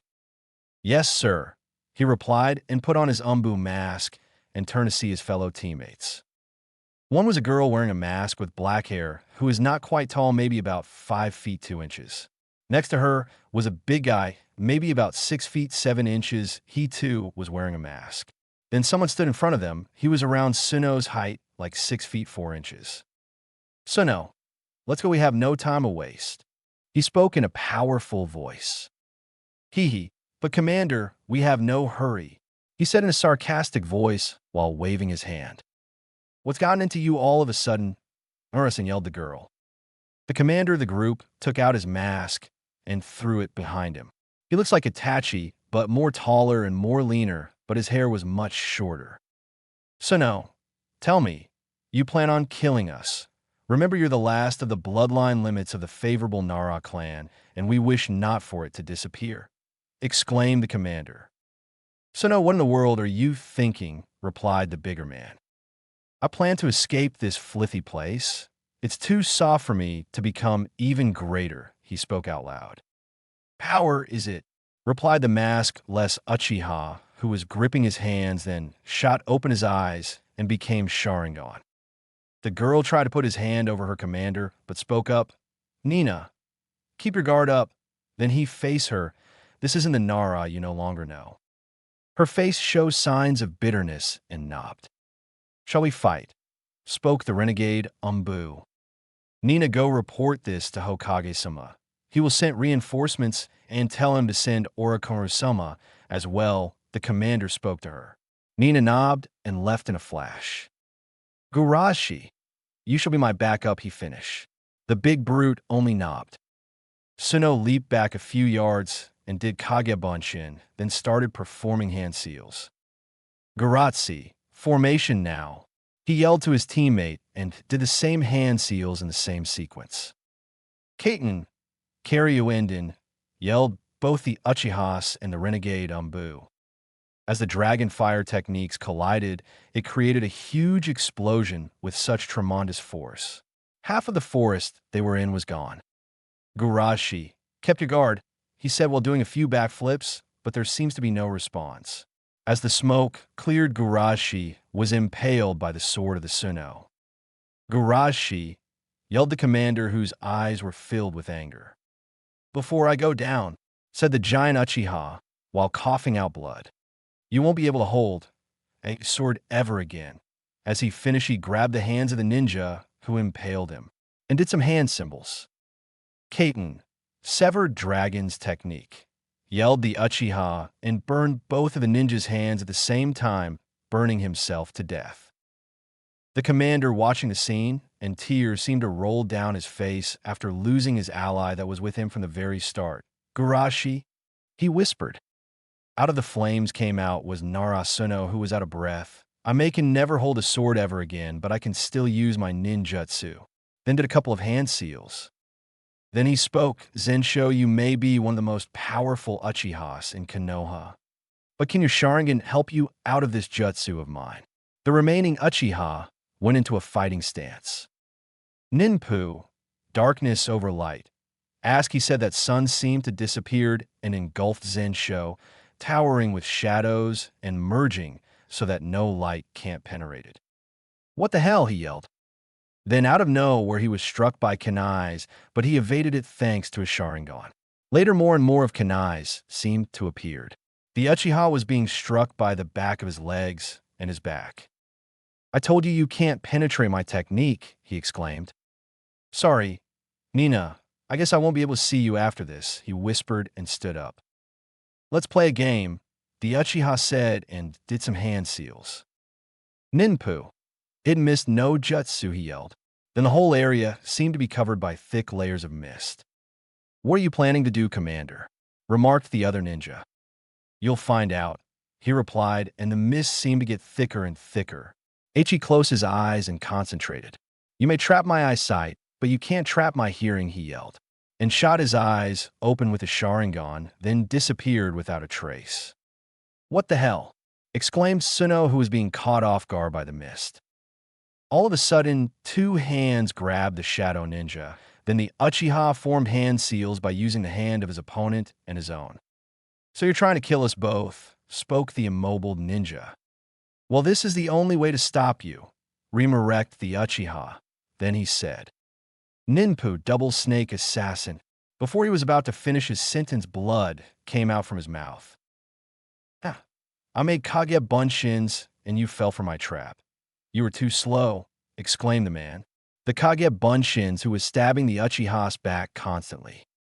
After 5 minutes of battle, the fog disappeared and that the Uchiha was thought to be dead. You're very persistent. Commander, now you'll die now, he said before he can lay the final blow. Feathers seemed to appear out of nowhere, then the shadow technique disappeared. My technique, how? Replied. There stood Orochimaru, who looked to be like in his 20s with a couple of umbus behind him. Naruto, what is the meaning of this? Spoke the silent ninja. Naruto pushed the body of the dying ninja, and his two Kage Bunshins disappeared. Commander Zensho, replied Orochimaru, who looked at the dying man. Umbus tend the commander, he said, then turned to Suno and spoke up. And you, Suno, you will come with me to see the third. As he said that, Suno was on the ground unconscious. Merely a simple blow to the back. He began. Orochimaru, tell Nina that I won't see her when I get there. He managed to spoke out then at that he closed his eyes and died with a smile. We are in a great loss to be losing you. He spoke in a sad tone. Later that afternoon, there stood the third Hokage, who was announcing the punishment of the Naruto. Naruto is now declared disbanded, he said. You shall never return to this village again. If you do, I will send the best hunter neens of the leaf that kill you. I hereby delcard you exiled, the third finish. I'll be back, you know that, third, he said in a cocky tone. Well, I am very ashamed of you, Suno, You're the last of bloodline limits of the Nara clan, and you use it for your own idiotistic ideals. He responded in a strong yet sad tone. So, am I? Third, Zo im e. Flashback ended. There stood a man looking at a house that is 25 feet away from the window. Well, judging by the moon, it's nearly 8 p.m., he said while looking at the sky. It was fun remembering the times I had with this pitiful village. He spoke in a sarcastic tone. Well, now here I come. Narasino has returned to the village to pay some debts. To be continued. Chapter 17. Confrontation between two leaf nins. It was fun remembering the times I had with this pitiful village. He spoke in a sarcastic tone. Well, now here I come. Narasino has returned to the village to pay some debts. He spoke out loud and continued walking to the house with his hands tucked in his pockets. Before he reached the window, he suddenly vanished. In the house, in one of the bedrooms, laid a girl who was sleeping comfortably on her own bed. In the corner of the room, it was extremely dark. In a matter of minutes, someone walked right through the shadows and walked towards the bed with his hands still tucked in his pockets. Well, isn't she cute? Smiled the man who looked down at the sleeping girl. Half of his body was covered by the shadows. He stuck out his right arm in the air and said, "Sorry, kid. Orders are orders," he whispered. "Shadow neck, bind no jutsu," spoke the man. Then a shadow-like hand came from under the bed and made its way up to the girl's neck, gently grabbing her. "Now die," he yelled, but as the shadow hand twisted her neck, something strange happened. The girl seemed to turn into a puff of smoke. "What is going on here?" This was Kage Bunshin combined with Hinge no Jutsu, he remarked while scanning the bed. "That was exactly what you thought. Isn't that right, Kasuno?" A voice spoke out behind him. Kagusino put down his arm and turned his head slightly to the left to take a glimpse of Naruto, who was kneeling on the doorway. "Uzumaki Naruto, we finally meet in person," the shadow ninja spoke out while putting his hand back in his pocket. "So you're looking for my successors, am I right?" Naruto spoke in a calm voice. "Who would ever guess it? Nahatsu told you," he began, then turned his head to the window where there stood another Naruto who was folding his arms. "Kage Bunshin," again, exclaimed the man who simply narrowed his eyes. Naruto was silent, then stood up from kneeling from the door and said, "You can't find him now, and by any chance you got me. The main course?" He finished with a grin. "How so?" "Unfortunately, I will kill you, then Nahatsu, then your pupils," smirked the shadow ninja. "Don't be sure of it," replied Naruto, who only smirked. "Then let us begin," remarked Kakushino, who cocked his head to his right. Meanwhile, Hi. Thank you, Sakura and Hinata, for coming over and help me watch the kids," spoke the copy ninja. "Well, no problem, Kakashi, since you're not really good with kids," smiled the cheerful Sakura. Hinata nodded at Kakashi and continued to play with Koana. Kakashi just had a sweet drop down his head and remembered the little favor that Naruto asked him. Flashback. "Hey, Kakashi-sensei, would you do me a little favor?" asked the hyperactive teen who put his arm over his old sensei. "Oh, why?" questioned the copy ninja, who seems puzzled. "Well, you see, that Kuno guy who's going to pay me a little visit tonight, and," spoke Naruto, who was doing his goofy grin while patting Kakashi in the back. "So, I decided to keep my students with you, since that's Kagesuno's real target." He finished while nudging Kakashi. Fine, drop your students by," replied Kakashi, who just sighed and waved his hands in the air. "Hey, all right.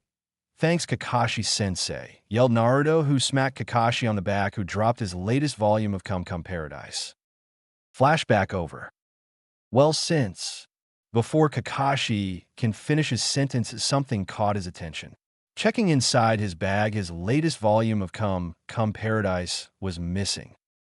Then by the corner of his eye, he saw a certain little kid reading it. "Hey, old man Kakashi, what kind of book is this?" yelled the little kid. "Why, you little, no one touches my stuff, Jiro," yelled the copy ninja, then turned to Sakura. "Sakura, help me get that book," screamed the jounin. Sakura simply giggled. Back to the house. Kagesuno smiled and threw a kunai to the left, then it vanished. Naruto eyes went wide open when he got cut from behind, grabbing his left arm from the attack. "I wonder," spoke the young blonde with a smirk. He disappeared into a puff of smoke. "Huh, another Kagabunshin?" asked the shadow ninja, who turned around to find two. Naruto's leaping at him, then quickly vanish. "His speed is truly remarkably," spoke the Kage. Then all of a sudden Kasuno was stabbed in the back with a kunai, with Naruto right behind him with a smirk. "I see Kagabunshin," remarked the young blonde, to find the shadow ninja turn into a puff of smoke. Naruto moved his head from the side, dodging a punch from the shadow ninja. The blonde brought up his right arm and continued to block the Dark Nin's assault. As Naruto sweep kick Kagasuno, causing him to lose his balance as he was about to land on the floor, he went right through it. "What the hell?" whispered the young ninja, who wasn't surprised.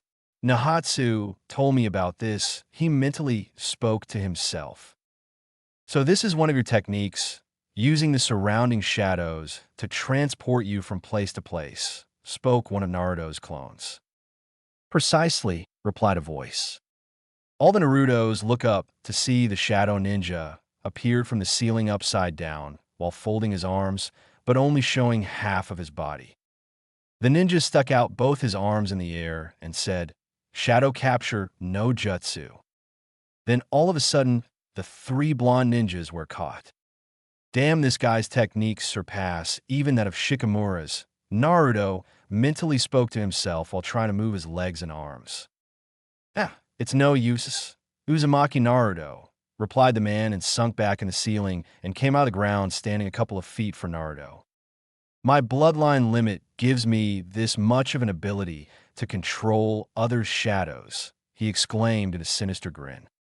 Kage walked up to one of the clones and punched him in the stomach. "Huh, well, is that the best you got?" he hissed the Dark Nin.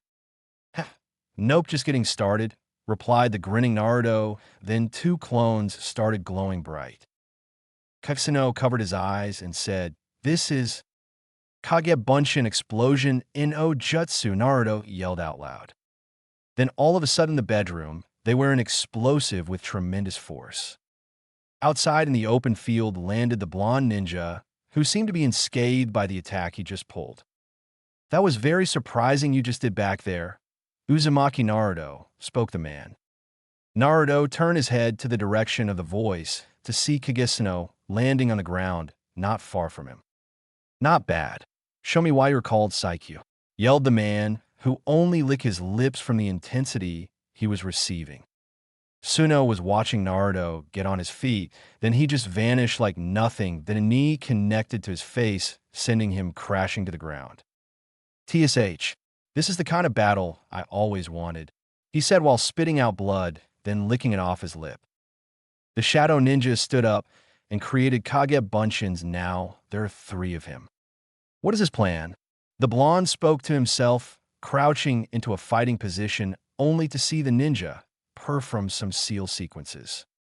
"That order of seals," exclaimed Naruto.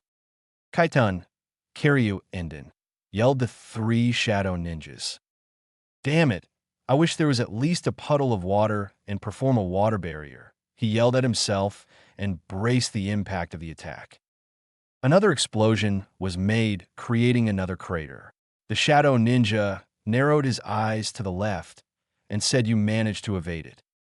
There stood Naruto, shirtless but still unscratched by the attack that the shadow ninja just pulled, but he was out of breath. "The attack was strong, but it barely hurt me, but I'm out of breath, pushing that massive force with my chakra," he whispered to himself. The shadow ninja performed the same technique again. "Kaitan, Kiryu Enden." As Naruto was about to evade the technique again, he couldn't move. "What the?" he yelled, then he looked down. There stood Kage. "What a third clone," yelled Naruto. As the attack was coming back to him again with another full force attack. "Damn, I'll survive this, but it's going to be leaving me sore for a week," spoke the blonde. As the attack was getting closer to hit Naruto, a voice shouted out. "Puppets 2 and 3 perform. Suitan, Suijin Hiki." Then a water barrier surrounded the blonde ninja, stopping the fire attack from ever hitting its target. As the attack cleared, there stood two puppets and someone in front of him. Uzumaki, you can't die yet. He still has to deal with me, spoke the man in a calm voice who simply narrowed his eyes. Kagesuno grinned. Well, if it isn't. Nohatsu, yelled Naruto Chapter 18. Konoha allies, Kage, Suno's bloodline. Uzumaki, you can't die just yet. He still has to deal with me, spoke the man in a calm voice who simply narrowed his eyes. Kagesuno grinned. Well, if it isn't. Nohatsu, yelled Naruto, who seemed to be free from the cage main no jutsu. Then he turned his attention to Kagesuno. This makes it a little easier on taking him down, remarked Naruto, who went in a fighting position. The puppet ninja didn't say a word but kept his guard up while looking at the dark Nin. His true powers are about to begin. Uzumaki, exclaimed Nahatsu, who did some hand seals. Then three puppets appeared behind him with a nod. The three puppets he summoned disappeared and reappeared in a triangular post-ion about 10 feet away from the dark Nin. I wonder what Nahatsu is up to, whispered Naruto, who was trying to think up a plan. Kagesuno, prepare. He began, then did some hand seals once again. At the same time, the three puppets did the same thing, but each doing different hand seals. Naruto was clueless on what's happening. He turned to the far right to see one of the puppets' hand symbols. That sequence is the Thunder Dragon Blast no Jutsu. He whispered to himself. Kono turned both his head to the left and to the right. A Katen and a Suedun. He thought, but I can't recognize that seal behind me. He questioned himself as the hand seals were completed. Puppets perform Toriangiru formation, water, fire, Thunder Dragon Blast, and Ojutsu, yelled the puppet master. What Thunder Dragon Blast? Remarked the Shadow Ninja. All the puppets fire the techniques, all aiming for the Shadow Ninja. Then a smirk appeared across Kagesuno's face. You think you had me? I guess it's time for me to be serious as well. He exclaimed and stuck out both his hands and yelled, Kage Reflection no Jutsu. Then a wall of shadow came up and surrounded the ninja. As the technique hit the shadow wall, it went inside. What the? Whispered Naruto, who looked concerned. Nahatsu stayed quiet and thought to himself, so this is his bloodline limit in action. Then out of nowhere, the techniques that went to the Shadow Ninja came back out with full power at the dolls and disintegrating them all at once. As the shadow slowly sunk back down, he put his hand forward together and said, as I suspected of the puppet master, you limit is as strong as ever. I didn't recall you using the Thunder Dragon no Jutsu before. Things have changed, he replied, and did some hand seals and summoned more puppets. Kagesuno was getting ready to use his technique when all of a sudden a voice spoke up. I'm still here, you know. As the Shadow Ninja turned, a kick was delivered to his face, sending him soaring to the ground. There stood Naruto, who was grinning to himself. Hey, old man, you take things too lightly. That kick should have waken you up, 'cause I am. The dark Shadow Nin stood up while whipping off a trickle of blood on his lip. How did you get there? You were right behind Nahatsu. Naruto grinned and tilted his head to the direction and said, Look behind you. The dark Nin turned his back to face Nahatsu. What caught his attention was there were now 8 puppets, and right behind him was Naruto. Then it turned to a puff of smoke. What? He exclaimed and cocked his head to Naruto. Remember, old man Suno, I'm also the master of the Kagabunshin. As Naruto said that, he took out a shuriken. With a grin, he threw it and quickly did hand seals. This shocked Suno. He can use that level of jutsu, he whispered to himself. Then as he bent down and said, I got to make this quick, and placed his hand on the ground. But before he did, 2 figures grabbed his arms. As he looked to his sides, they were puppets. You kept your guard low, replied the silent puppeteer. As Naruto was done doing the hand seals, he yelled out, Shuriken Kabunshin no Jutsu. With that, there was thousands of shurikens heading straight for Kagesuno. The shurikens impaled the Shadow Ninja, then spoke in a historical voice. Your speed of your Kagabunshin is fast, isn't that right? Uzumaki Naruto. Why are you laughing? You just got impaled, remarked Naruto, who was acting a bit cocky. Then all of a sudden Naruto spat out blood. There stood Kagesano, who stabbed the blonde on the back with his kunai. Then the other Kagesano with the shurikens turned into a puff of smoke. Can you keep it up? He smiled and stuck the kunai more into Naruto's back until it turned to a puff of smoke. Then narrowed his eyes to the right and threw his kunai at that direction, then hitting someone out of nowhere. And not bad, Uzumaki. There stood Naruto with a kunai on his forehead, then finally turning into a puff of smoke. Naruto, are you done yet? Spoke the remorse puppet ninja, who was getting ready to send his puppets. Yeah, go ahead, Naruto replied, who was standing behind the Nahatsu. Nahatsu glacé down at Naruto's left arm. He was able to gash you a little without you knowing, he exclaimed and sent down his arsenal of puppets. The blonde turned his shoulder and saw the small cut on his arm. I didn't even know he cut me. He whispered, then frowned. He may be an old man, but he's real good. Puppets 4 and 8 perform decoy formation. Puppets 1 and 3 begin attack formation. Kaiten, Karyu Eden. Then 2 and 7 begin capture formation. He yelled. The puppets quickly did what they were told and split into groups of 2. The first puppets 4 and 8 dash and forward and attack the Shadow Ninja. I don't know what you're up to. He began and took out 2 kunais in each hand and sliced the puppets in half. But I'll destroy your damn puppets. He finished with a grin, then the puppets exploded. As the smoke cleared, a fire attack went through it and heading straight for Kagesano's back.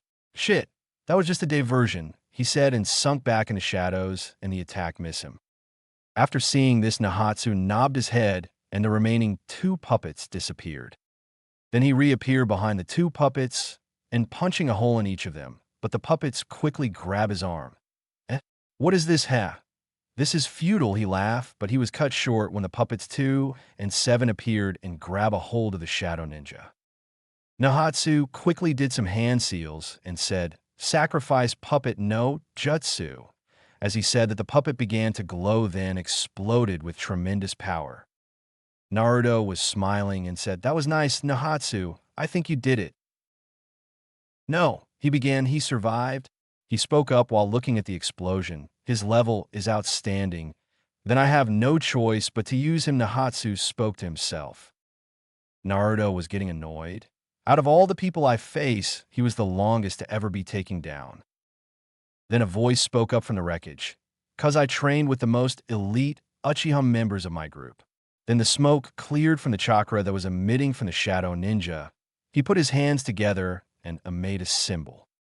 The ox symbol, replied Naruto, who was wondering.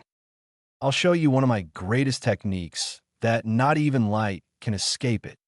He exclaimed and made a smile. Feel the darkness engulfed you. Feel fear of loneliness, he quickly spoke up. Oblivion of the dark arts.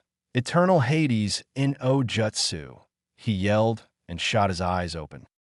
All the shadows enlarged and combined each other, spreading itself and attaching everything together. It kept growing until there is no longer any more light, just pure darkness. What the hell? I can't move, yelled Naruto, who was trying to move his body. Nahatsu remained quiet and tried to think of a plan, cause he too was trapped. This technique cannot be broken in the inside. It is a jinjutsu and a ninjutsu technique put together. Kagesano began. Can you feel the loneliness? Uzumaki, I shall make you remember the pain. He finished. There stood Naruto, sweeting. I must stay focused, don't let my emotions bring me down, he whispered to himself. Then all of a sudden, he was hit on the gut. A couple of shurikens cut his body. See, this is what I mean, Uzumaki. Let me have some fun with you, replied the Shadow Ninja. I must not give in to this, whispered Naruto. Stay calm, Naruto. Nahatsu's voice spoke up. Then all of a sudden, a howling voice was heard, then a spinning sound was being heard. What's going on here? Questioned the Shadow. Then he was cut off by something striking him in the gut and ripping his shirt. The technique was broken. The Shadow was broken, and all Nahatsu and Naruto could see was something spinning so fast like a drill that hit the Kagesuno and sending him soaring high in the sky, which he landed hard on the ground.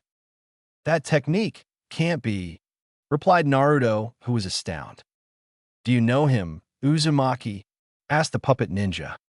"Ah, I know him. He's back to deal some damage," grinned the blonde, only to see Kagesuno standing up while spitting out blood. What the hell? My technique was broken by who? He said while ripping of his shirt and throwing it behind him.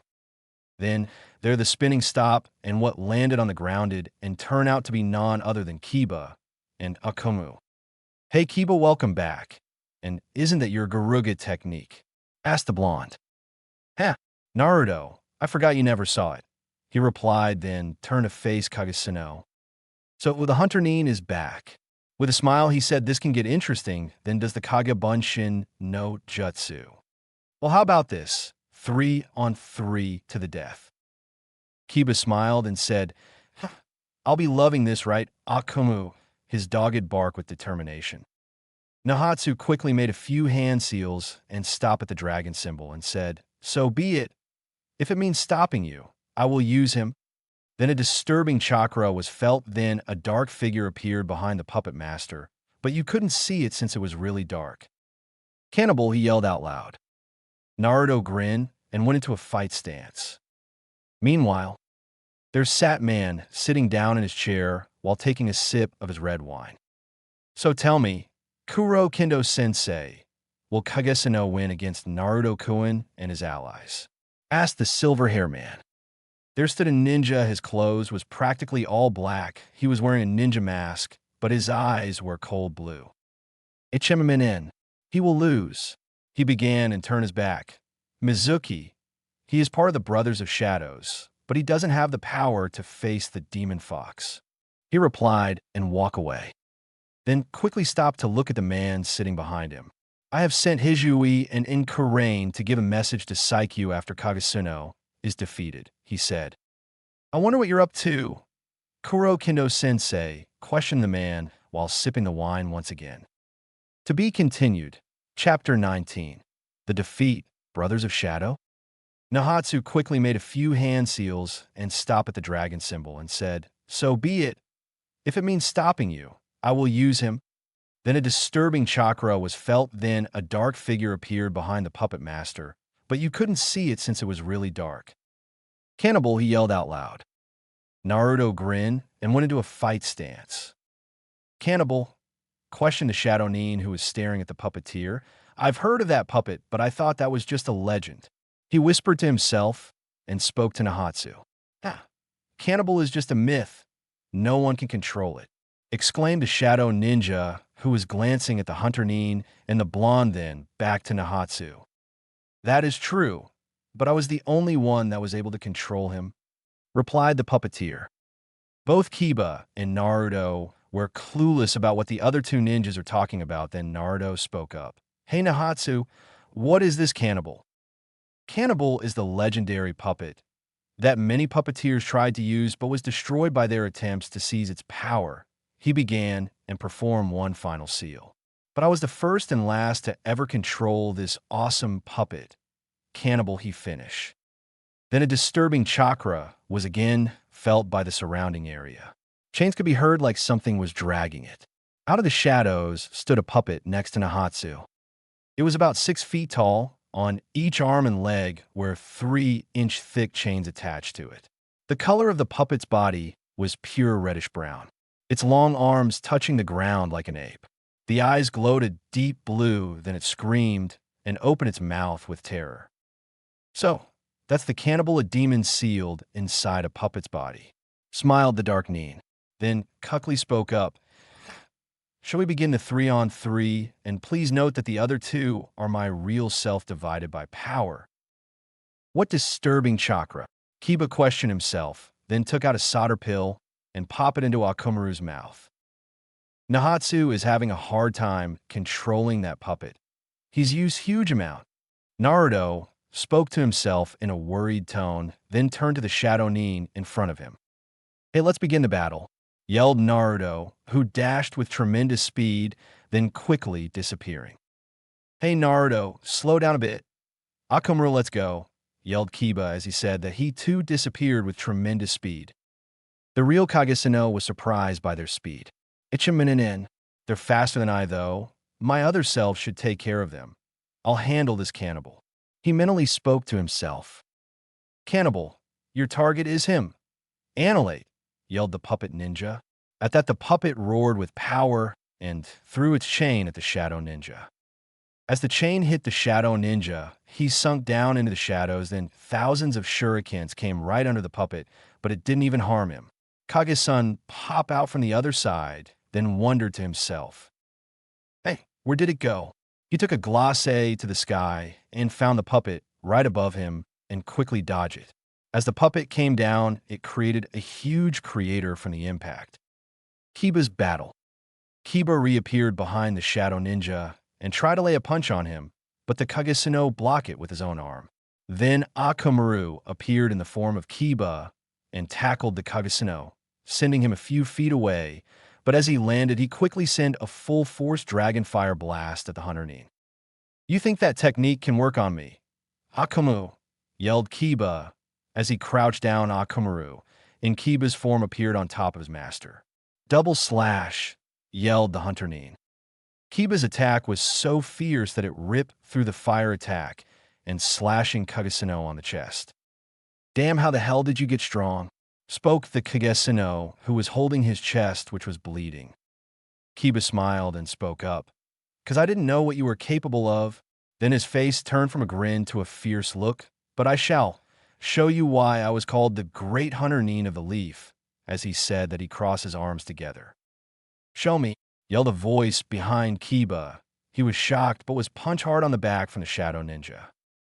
Naruto's battle. Naruto appeared next to the Kakuso, only to find out he was trapped in his cage main, no jutsu. "So you waited for me to go next to you while you spread out your shadow to capture me," replied Naruto. The shadow nin smirked and said, "You won't catch me off guard that easily." Uzumaki. With that, he quickly jumped away for Naruto, then the blonde glowed, then exploded with tremendous power. Landing on the other side, Kisano smiled. "You thought ahead by taking me down like that, you're..." The ninja began, then swung his arm behind him with full force and yelled, "Wrong." But the blonde blocked it with his own arm, then something caught his attention. There was a symbol on the shadow ninja's arm.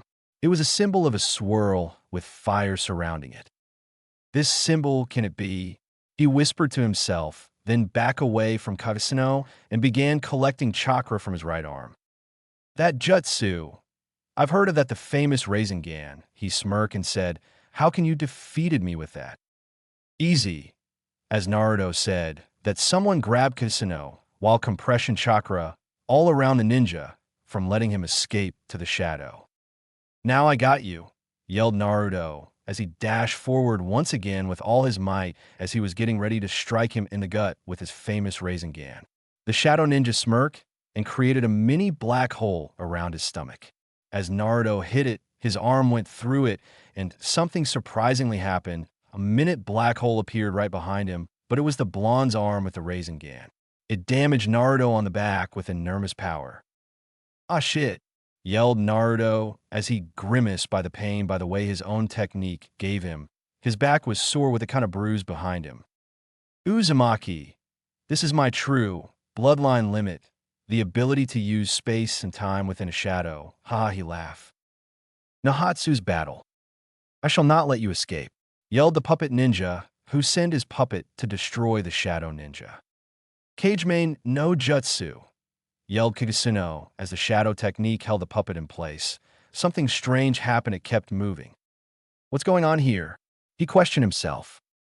"With that skill you're using, it can't hold cannibal. His shadow can never be controlled," exclaimed Nahatsu with a look of determination on his face.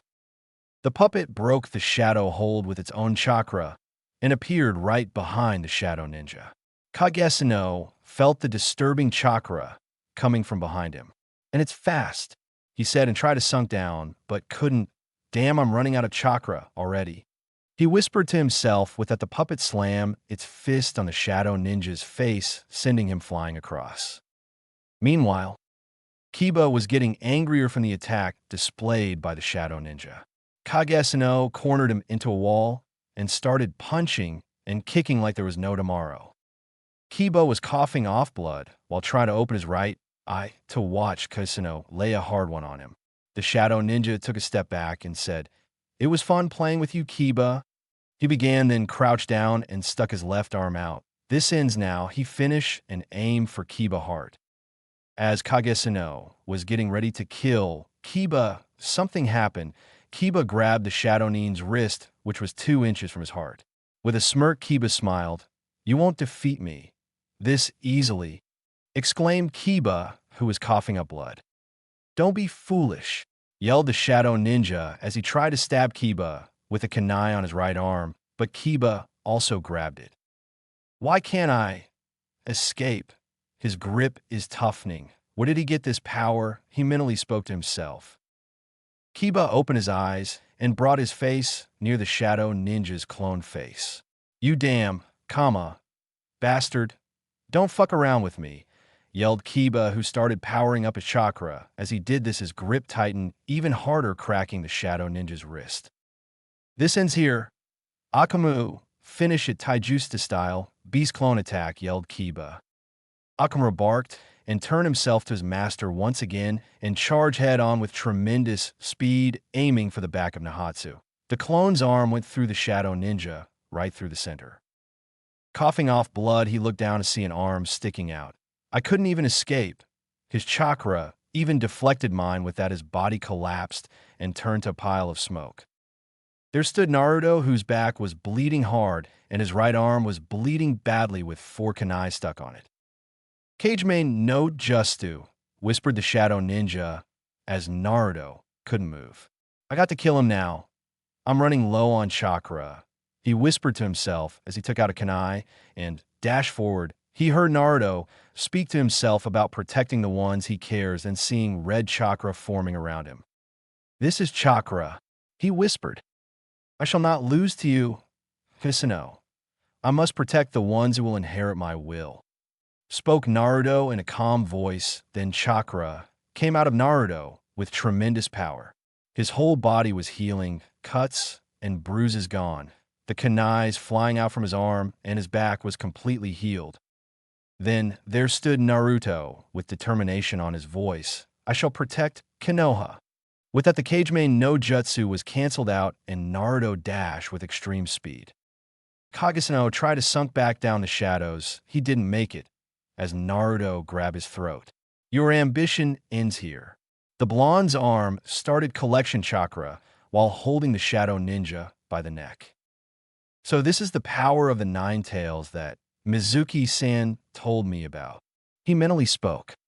With that, the blonde yelled Rasengan, and then there was a huge explosion coming from Naruto.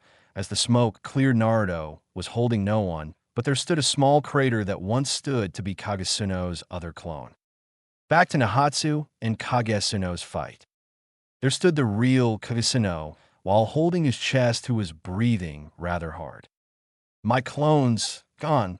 Half of my chakra is depleted. I have lost," he mentally spoke to himself while glancing at Naruto as he helped Kiba stand up. As he turned around to face the puppet called Cannibal, he created 2 more Kagebunshin and performed Kaiten Karyuenden. The attack hit the puppet head-on, but it didn't do no harm to it all. Nohatsu was also losing chakra. "I can't keep this up any longer. I'm going to lose control over him," he exclaimed. Cannibal attack with Raging Inferno no Jutsu. As it did open his mouth and sent out a huge fire blast that Kagesuno couldn't escape, it engulfed him complete and destroying 1/3 of the forest. "I can't control him any longer." With that, Nahatsu cast another spell with all his chakra to put the puppet in an eternal sleep.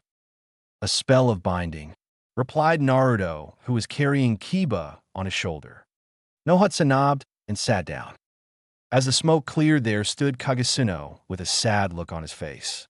"I'm the last of my bloodline limit. You 3 should deserve respect for ending this terrible blood that flows thought me. That changed my life." With that, he coughed up more blood and fell on the ground. "Garashi, Commander Zinsho, Nina, I am sorry, he whispered as he was closing his eyes. The last thing he saw was an image of his ghostly partners smiling at him. Welcome back, Narasen, the girl spoke with a smile. With that, his eyes complete close and his body became lifeless. A true shinobi, replied Naruto with a sad look on his face. Then clapping was heard. Everyone turned their attention to someone who was sitting on top of a branch. She has fair skin with brown hair. She was wearing a ninja outfit that is some kind of jade color. It showed her body while showing a little of her cleavage. Well done, Uzumaki-san and Nohatsu-san, replied the girl. Hizui, why are you here? Hissed the puppet master. Hizui-chan, exclaimed Naruto, who was in shock. Then he yelled, so the brother of shadows in this. He yelled. Well, I suppose, spoke the girl in an innocent voice. Then a white mist seemed to appear right under the female ninja. Then someone came out. He was lean, and well built. He was wearing a ninja outfit that looked to be grayest with stripes of purple around his outfit. He has the same symbol on his arms as Kage-Sano. Kuro Kendo Sensei told us that he will leave you alone for a while.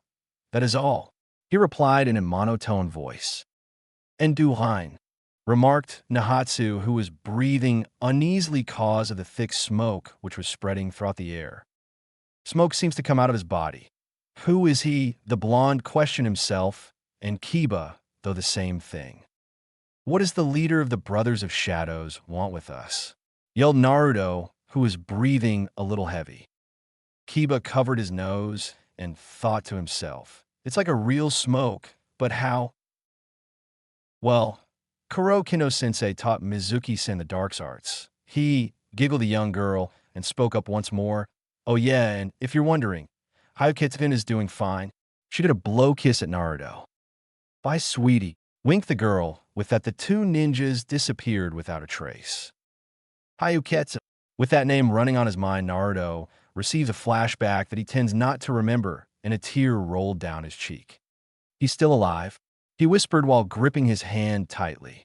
Chapter 20, Unfolding of the Shadows.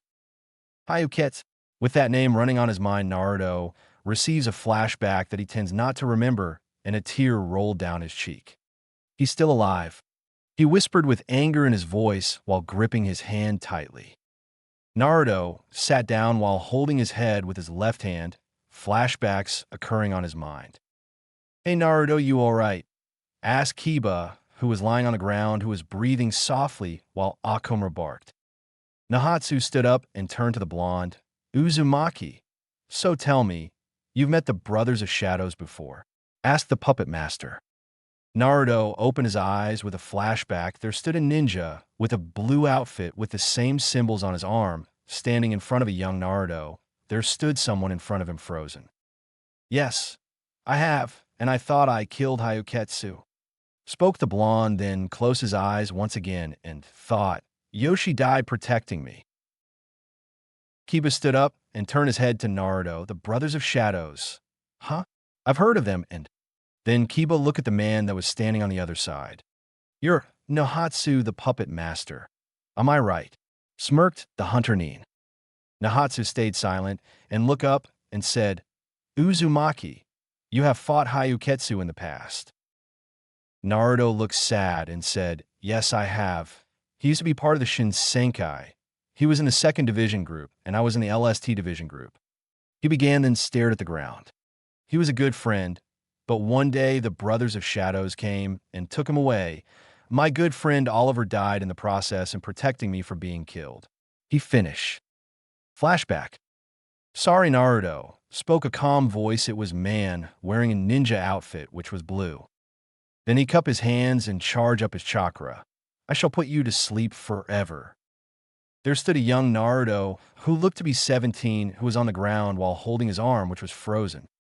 Hyuketsu-san, Naruto questioned the ice ninja. Goodbye, young one. With that, the blue ninja sent a huge amount of chakra at Naruto, but as it hit Naruto, something happened and a voice spoke up. Hey Naruto, you dumb shit.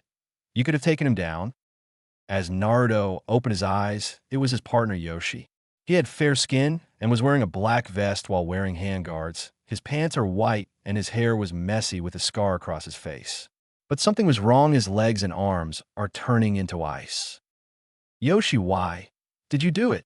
Asked Naruto, who stood up while holding his frozen arm. Cause, stupid, Hyuketsu we know is gone. And soon, I will... He choked out while his body was turning into ice. But Naruto, live on for me, and take this shitty bastard down while you're at. With a smile, his body turned completely into ice. Yoshi, yelled Naruto, who was in tears. The ice ninja looked emotionless except for his eyes, which showed sadness, but he was ordered to kill Naruto. I will not forgive you, Hyuketsu-sen. I don't respect you any longer. I will kill you, yelled Naruto, who exploded with the Nine-Tails chakra.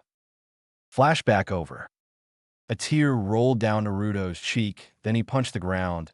I was stupid in believing that I can bring him back, he thought to himself. Meanwhile, there were two ninjas walking alongside in a trail of a forest. Hizui-chan, how does this Psyche know about him? Asked a grayish ninja who spoke in a monotone voice while looking at the cheerful girl. The girl quickly turned around and started walking backwards. Well, you see, Hyuketsu and Naruto-san used to be friends until Kuro-kendo-sensei took him away. She began while putting her hands behind her as she stopped walking and said, well, I guess we're here. Enku-rain nodded and walked inside the cave, where stood the true base of Mizuki's hideout. Let me ask something, Hizui. How do you also know him? The grayish ninja asked once again. The girl giggled and said, well, Naruto-san was my crush. His determination made me like him, and plus he's such a cutie, who put her hands on her face blushing at the same time thinking about the blonde. The grayish ninja didn't understand this, so he shrugged and walked away. Hizui, you're still in love with him. A snake-like voice hissed from the background. The jade-colored ninja looked up to see a dark green ninja who was climbing on the ceiling like a lizard. Hachi-san. She spoke, then stuck her tongue out at the lizard-like ninja. It's none of your business, she remarked and walked away gracefully. Same as always, replied the reptile-like ninja, who only jumped down and got up slowly. I wonder how much stronger you have become. He smiled, then crawled away into the darkness. Oh yeah, I almost forgot, she quickly said and snapped her hands in the air and continued to walk away. Sorry, Naruto-san. I dispel the spell of binding. Show me how much you've grown, sweetie. With that, she giggled. Later. Hey, Naruto, the ninja you fought. What ability does he possess? Asked Kiba, who's sitting next to Naruto at the same time petting Akumu. Well, he's a ninja that uses ice. That's his ability to freeze everything. He explained and looked at Kiba with a smile and said, well, it's like we're going to see him soon. Kiba smirked and began looking at the surrounding area. I wonder what the fifth would do to us since we destroyed half of this part. He turned to Naruto and quickly yelled, what are we going to do? I might get suspended or they might take half of my paycheck away to pay this up. Naruto laughed and put his hand on his back. I didn't know, Kiba. I'll try to explain to the fifth and tell her about this. He ushered Kiba. Hey, Nahatsu, yelled Naruto, who waved to him. We're pretty out of chakra, and I think it's better you should go and rest up. Me and Kiba will wait here for backup, the blonde finished with his goofy grin. The puppet cannibal stood there, but something strange is happening. Its eyes started to gleam. There stood Nahatsu, who nearly fell on the ground, but was able to stand. Hey, Nahatsu, what's wrong? Questioned the blonde. I don't have enough chakra to keep a hold, he replied while breathing heavily. Kiba sensed something and looked down at Akumu, then to the blonde. Hey, Naruto, did you feel that? Asked the hunter Nin, followed by a bark from Akumu. Naruto narrowed his eyes. Yeah, I can feel it. It's coming from... But to finish his sentence, he was cut off by Nahatsu. My spell of binding wasn't strong enough, since I've lost a lot of chakra, and cannibal is awakened, replied the puppet master, who glared at the puppet, which was trying to break the jinjutsu that was case on it. Its eyes glowed a bright white, then it roared in the air, swinging its chains everywhere.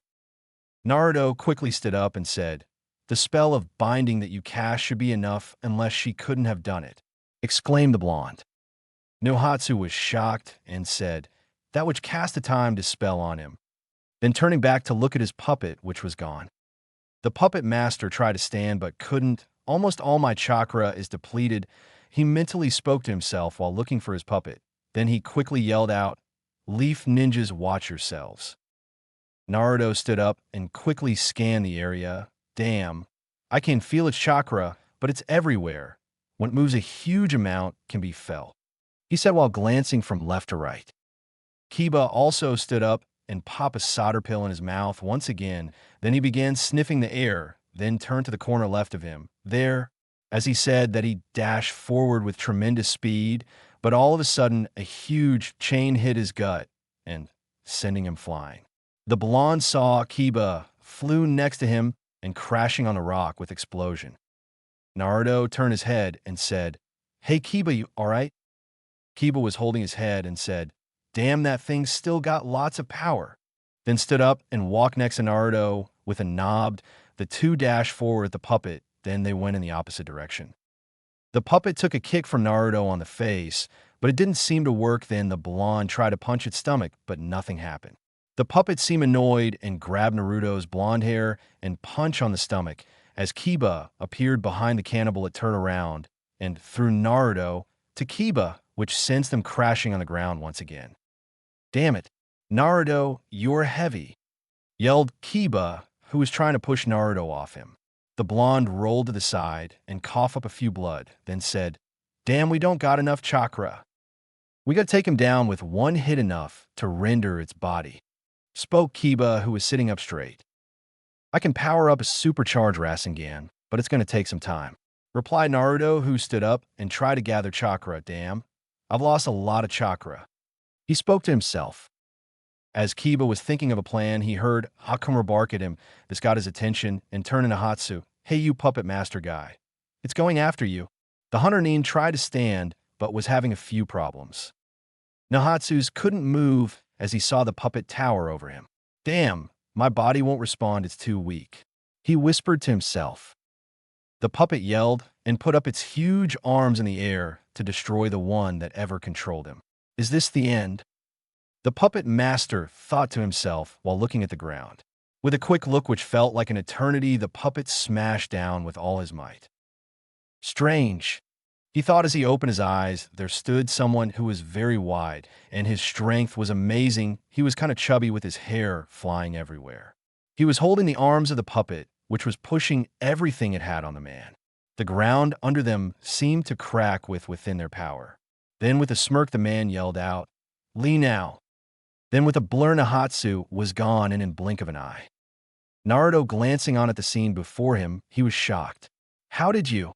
He began. The person with Nahatsu reappeared across from Naruto. Who are you? Asked the puppet ninja, who was chalking out the words. With a smile, I am the prideful beast of Konoha, he said while winking at the man while showing a thumbs up. Kiba smiled. You guys finally came, Chuji, who only wiped the blood of his face. And Lee, smirked Naruto, who thought to himself, he's still the same goofy guy I know. Lee still has the same bowl-shaped hairstyle with his green, vast open up like a sensei guy, and is still wearing the same outfit when he was still a kid. As for Chuji, he's practically wearing the same clothes, except for the vest that he was wearing. Lee grinned, and Chuji rolled his eye to see the young blonde, and Kiba, who looked messed up with a smirk. Hey Naruto, long time no see, he began and said, Kiba, sorry we were late. Shikamaru offered me free barbecue. Naruto and Kiba both sweat drop. Well, Chuji, Naruto has a plan, stop this puppet, remarked the yelling hunter Nin. The chubby ninja nodded and started yelling and pulled the puppet closer. Then, with his all might, he threw the puppet in a good 10 yards away from where it was used to be at. It was a good display of power. Damn, Chuji still has his strength, Naruto thought to himself, then continued to look down as his right arm, which was still slowly gathering chakra. Damn, still a long time. Then a young voice spoke up, Lee-kun and Chuji-kun. Try to stop it while I tend the wound on this man, who was taking out a medical kit. Sakura, yelled Naruto, who was dumbfounded from seeing her in this kind of situation. There, the pink-haired female ninja was wearing a chunning clothes with a medical sign on her chest. She looks up and said, Kakashi-sensei told me about this, so I quickly came and continued to tend to Hatsu. Then she looked back at Naruto with an angry expression. Naruto, we're going to have a little talk after this. She scolded the blonde man. The blonde was still shocked on the way Sakura dressed. Then he grinned and started scratching his cheek with his index finger. Kiba looked at Naruto and just laughed. You never saw Sakura in action. She's a medical ninja that uses Jinjutsu. He finished with a smirk. Then Kiba looks back at Shuji, who was cracking his fist together, and said, You'll be surprised over the years we were missing you. Chapter 21, Stop the Raging Puppet. The blonde was still shocked on the way Sakura dressed. Then he grinned and started scratching his cheek with his index finger. Kiba looked at Naruto and just laughed. You never saw Sakura in action. She's a medical ninja that uses Jinjutsu. He finished with a smirk. Then Kiba looks back at Shuji, who was cracking his fist together, and said, You'll be surprised over the years we were missing you. Haha, sure. That was Naruto's only response, then turned to Lee and Shuji. Hey, you guys. He shouted out loud. I need you stall for time, so I can give it a big bang. The blonde finished with a smirk. Lee crouches down and spoke out loud. Okay, Naruto-kun. Then his eyes shifted to Chuji, who nodded in response with a smile. Let's go, Chuji-kun. Finished Lee, who disappeared in blinding speed. The chubby ninja took out a pill and put it in his mouth and began eating it. Lee appeared out of nowhere to land a kick on the puppet's back, but it didn't flinch, which shocked Lee, then disappeared once again, but this time reappearing in front of the puppet. Konoha violent leaf spin, yelled the young man, who spins fast and kicking the puppet's face real hard, which it took a step back as he got to the ground and dashed up to do his lotus. The puppet recovered and caught Lee's right leg, but with his free leg he tried to kick himself free. Then all of a sudden, a fist connected on the back of the puppet's head, while releasing Lee and sending it soaring to a nearby rock. Lee-san, this is going to be tough, replied the chubby ninja, who saw the puppet jump in the air. Yeah, I know. As Lee said that, both he and Shuji quickly move away from their spot to find the puppet landing on top, where they used to be standing, crushing the ground with its weight. It turns its head to a certain young pink-haired girl who was helping its master. It got up and dashed at the two. Young girl, it's coming after us. Nohatsu managed to tell the pink-haired girl, who wasn't even watching the battle. Don't worry, those two won't let it hurt us, she smiled. As the puppet towered before them, a kick once again sent it crashing on the ground. There stood Lee in front of Sakura, who was treating the puppet master. Damn, only that far. Its body, it's real heavy, as he said that he disappeared once again. TSSH, I can't do anything but just watch from the sidelines, remarked the angry Hunter Neen, who was sitting on a rock with Naruto next to him. He then looked up. How long? He asked. Naruto sighed and said, not long. Then looked down at Kiba, who looked bored but tired at the same time. Hey, don't feel down. You're not the only one watching on the sidelines. Kiba spitted at the ground and turned his head to the opposite direction. Cha, this sucks like shit, right, Akumu? His companion only barks. Nahatsu stood up straight and spoke up.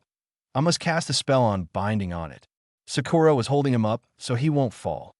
So, by looking at the puppet, it seems someone cast a time dispel an insanity spell on it.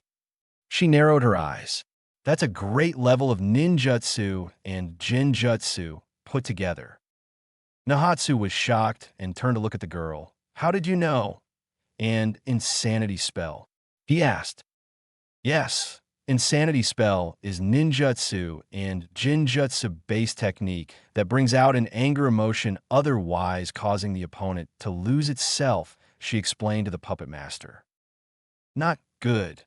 Only if I knew this spell was cast, I should have brought Hinata with me, she thought to herself as she continued to look at the battle in front of her. This child, such talent she possessed, her eyes, and noticing the jutsu. He mentally thought to himself. Then turning back to the puppet ninja, I have a plan, she exclaimed. Meanwhile, watch your back, Lee.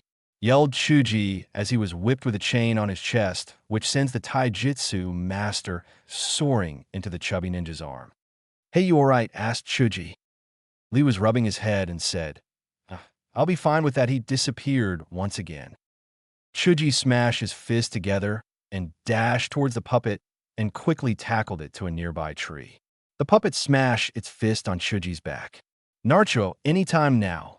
He managed to yell while the puppet bombarded him with its fist, then releasing the puppet by grabbing its arms and head, butting it on the forehead, which knocked the puppet back, breaking the tree behind it.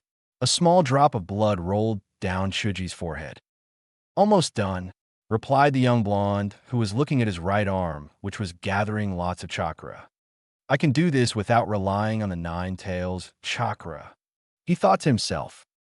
Then a voice yelled out, Naruto, I've got a plan. It was Sakura's voice. Naruto turned to see Nahatsu, being helped by Sakura, who was walking towards him, and Kiba. What's your plan? Asked the blonde, who saw Kiba help Sakura put Nahatsu down. I want you to hit that puppet with everything you have.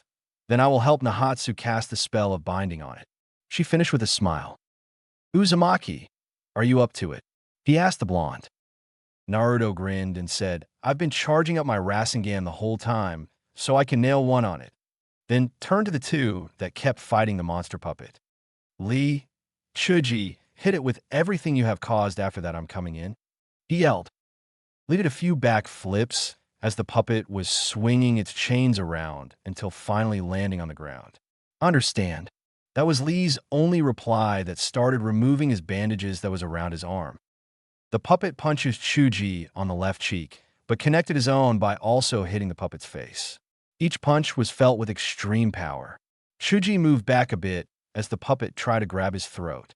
The puppet once again threw its chains at the chubby ninja, but this time Chuji caught it. They were playing tag for a while. Their strength seemed equal until the chain finally broke. Sending each other flying with that, Lee saw an opening that dashed forward and kick up the puppet, but it didn't go high enough. Damn, it's real heavy. He mentally spoke to himself and continued kicking the puppet up until he was high enough. He appeared behind the puppet and started wrapping his bandages around it. Now, initial Lotus, yelled Lee as they both came down crashing on the ground with tremendous power. As Lee moved away from the rubble, his left arm felt numb. This isn't enough, he whispered to himself, to only find the puppet standing up, but its legs were injured. Chuji saw his chance and said, multi-size no jutsu, then became like ball with that. He quickly said, taijutsu, meat tank. He rolled with extreme speed, leaving a broken trail of rubble behind him. As it was getting ready to hit the puppet, its eyes glow a bright red and open its mouth. Nahatsu was shocked. That's the raging inferno no jutsu, he whispered to himself. Sakura turned him and said, it's time. The puppet master nodded and did the same hand seals together as they stop at the boar symbol. As Chuji was it with the immensely powerful attack, it sent him crashing to the ground hard. His left arm was burned. Naruto lifted up his right arm and charged the chakra around his hand. Everyone was surprised how much Naruto gathered when he was in a weakened state. This feels better. With that, he charged with tremendous speed. Kiba was covering his eyes as the speed of the blonde sent a few dirt on his eyes. Piece of shit, Naruto, growled the hunter Nin. The puppet saw Naruto coming at him with tremendous speed. He was also going to charge at the blonde, but its legs won't respond. Full power, Rasengan, yelled Naruto as he charged his signature technique at the chest of the puppet. The power displayed from the blonde was so strong it pierced the puppet's armor, gashing it open. At seeing this, Sakura nodded at Nahatsu, who cast the spell of binding on it, which immobilized the puppet's attempts and was able to calm it down and casting it to fall asleep. Naruto took a step back, then falling on the ground with his arms spread apart. Damn, what a day, he said as the sun was nearly coming up. Sakura stood up and walked to the blonde and bent down. Hey Naruto, you have a lot of explaining to do, she smiled at the blonde. Hee hee. Yeah, and you too, he said and went asleep. Kiba walked over to Chuji followed by Lee. Hey Chuji, you alright? Asked the hunter Nin. No, just a burn, Chuji replied, then look at the sky. Hey, the sun's coming up, he remarked. Lee nodded and said, good work today, Chuji-san. How about we eat breakfast, my treat? He took out a thumb sign and smiled. Yahoo! Shouted the happy, chubby ninja. Thanks, Lee. I'm starving you too, Akumu. He asked his dog, who only barked with agreement. Sakura smiled at the sleeping blonde, then turned her attention to the puppet master, but he was gone. Oh, she began, then shifted her eyes to the site where Naruto hit the puppet with his technique. The puppet's also gone. She questions herself. She stood up and turned to the others. Let's take Naruto to the hospital again, she said while putting her hips on her sides. Why does every battle end up Naruto on the hospital? She scolded to herself with a sigh. Lee went over to help the blonde. Then something caught his attention. Very strange. I thought I saw a bird. Made up of bones, he questions himself, then carried Naruto on his back. Meanwhile, 40 minutes later, there stood a man sitting on a roof while watching the clear, bright sky. Then he turned his attention to the left to see an object flying straight at him. He stuck out his arms slowly in the air. There it landed on his arm. It was a bird, a dead bird to be exacted. You can see it very clearly. It was made out of bones. Guio, what news do you bring? The man asked in a cheerful smile. He has brown hair and was wearing a big coat with a scarf around his neck. He has bags under his eyes, which showed lack of sleep. The bird began chirping and spreading his wings. The man nodded and understood everything it said. I see. He began, then smiled at the bird. Thank you, Guio. Time to go sleep. As he said that, the bird just decomposes itself till it turned into dust. Yakuza-sensei, what did Guio say? A young voice yelled out. The man turned to see a young girl standing up in front of him. She has orange hair tied in pigtails. She looked to be 15 years old. She was smiling while holding a 10-foot stick behind her. While Naruto-kun defeated Kivisuno and the great puppet cannibal, he began while chuckling to himself. And the Brothers of Shadows is taking part of this. He finished. Sensei, what are you going to do? She asked. Is that Mizuki guy still there? She once again asked. Mizuki. He's a joke now. He's relying on the Brothers of Shadows to do his work. He began, then started looking at the sky. In ability, they can never defeat me, he smiled. I'm the last surviving member of that clan that disappeared 30 years ago, but there's one more. She's the prodigy of that clan, my niece. He smiled at that thought. Hey, Sensei, what's so funny? Asked the orange-haired girl. Well, I'll pay them a little visit. He made a sinister smirk while quickly standing up. He walked to the girl and shuffled her hair. I'll be back. Tell Benzo to hold the fort while I'm gone. She nodded. I wonder what they're up to, he thought to himself. Her sensei started dissolving until he was a pile of ashes with that the wind blew him in the air and disappeared. The girl put her arms together and started stretching. I hate it when Sensei does that. She pouted at the scene as she watches the wind take him away. To be continued.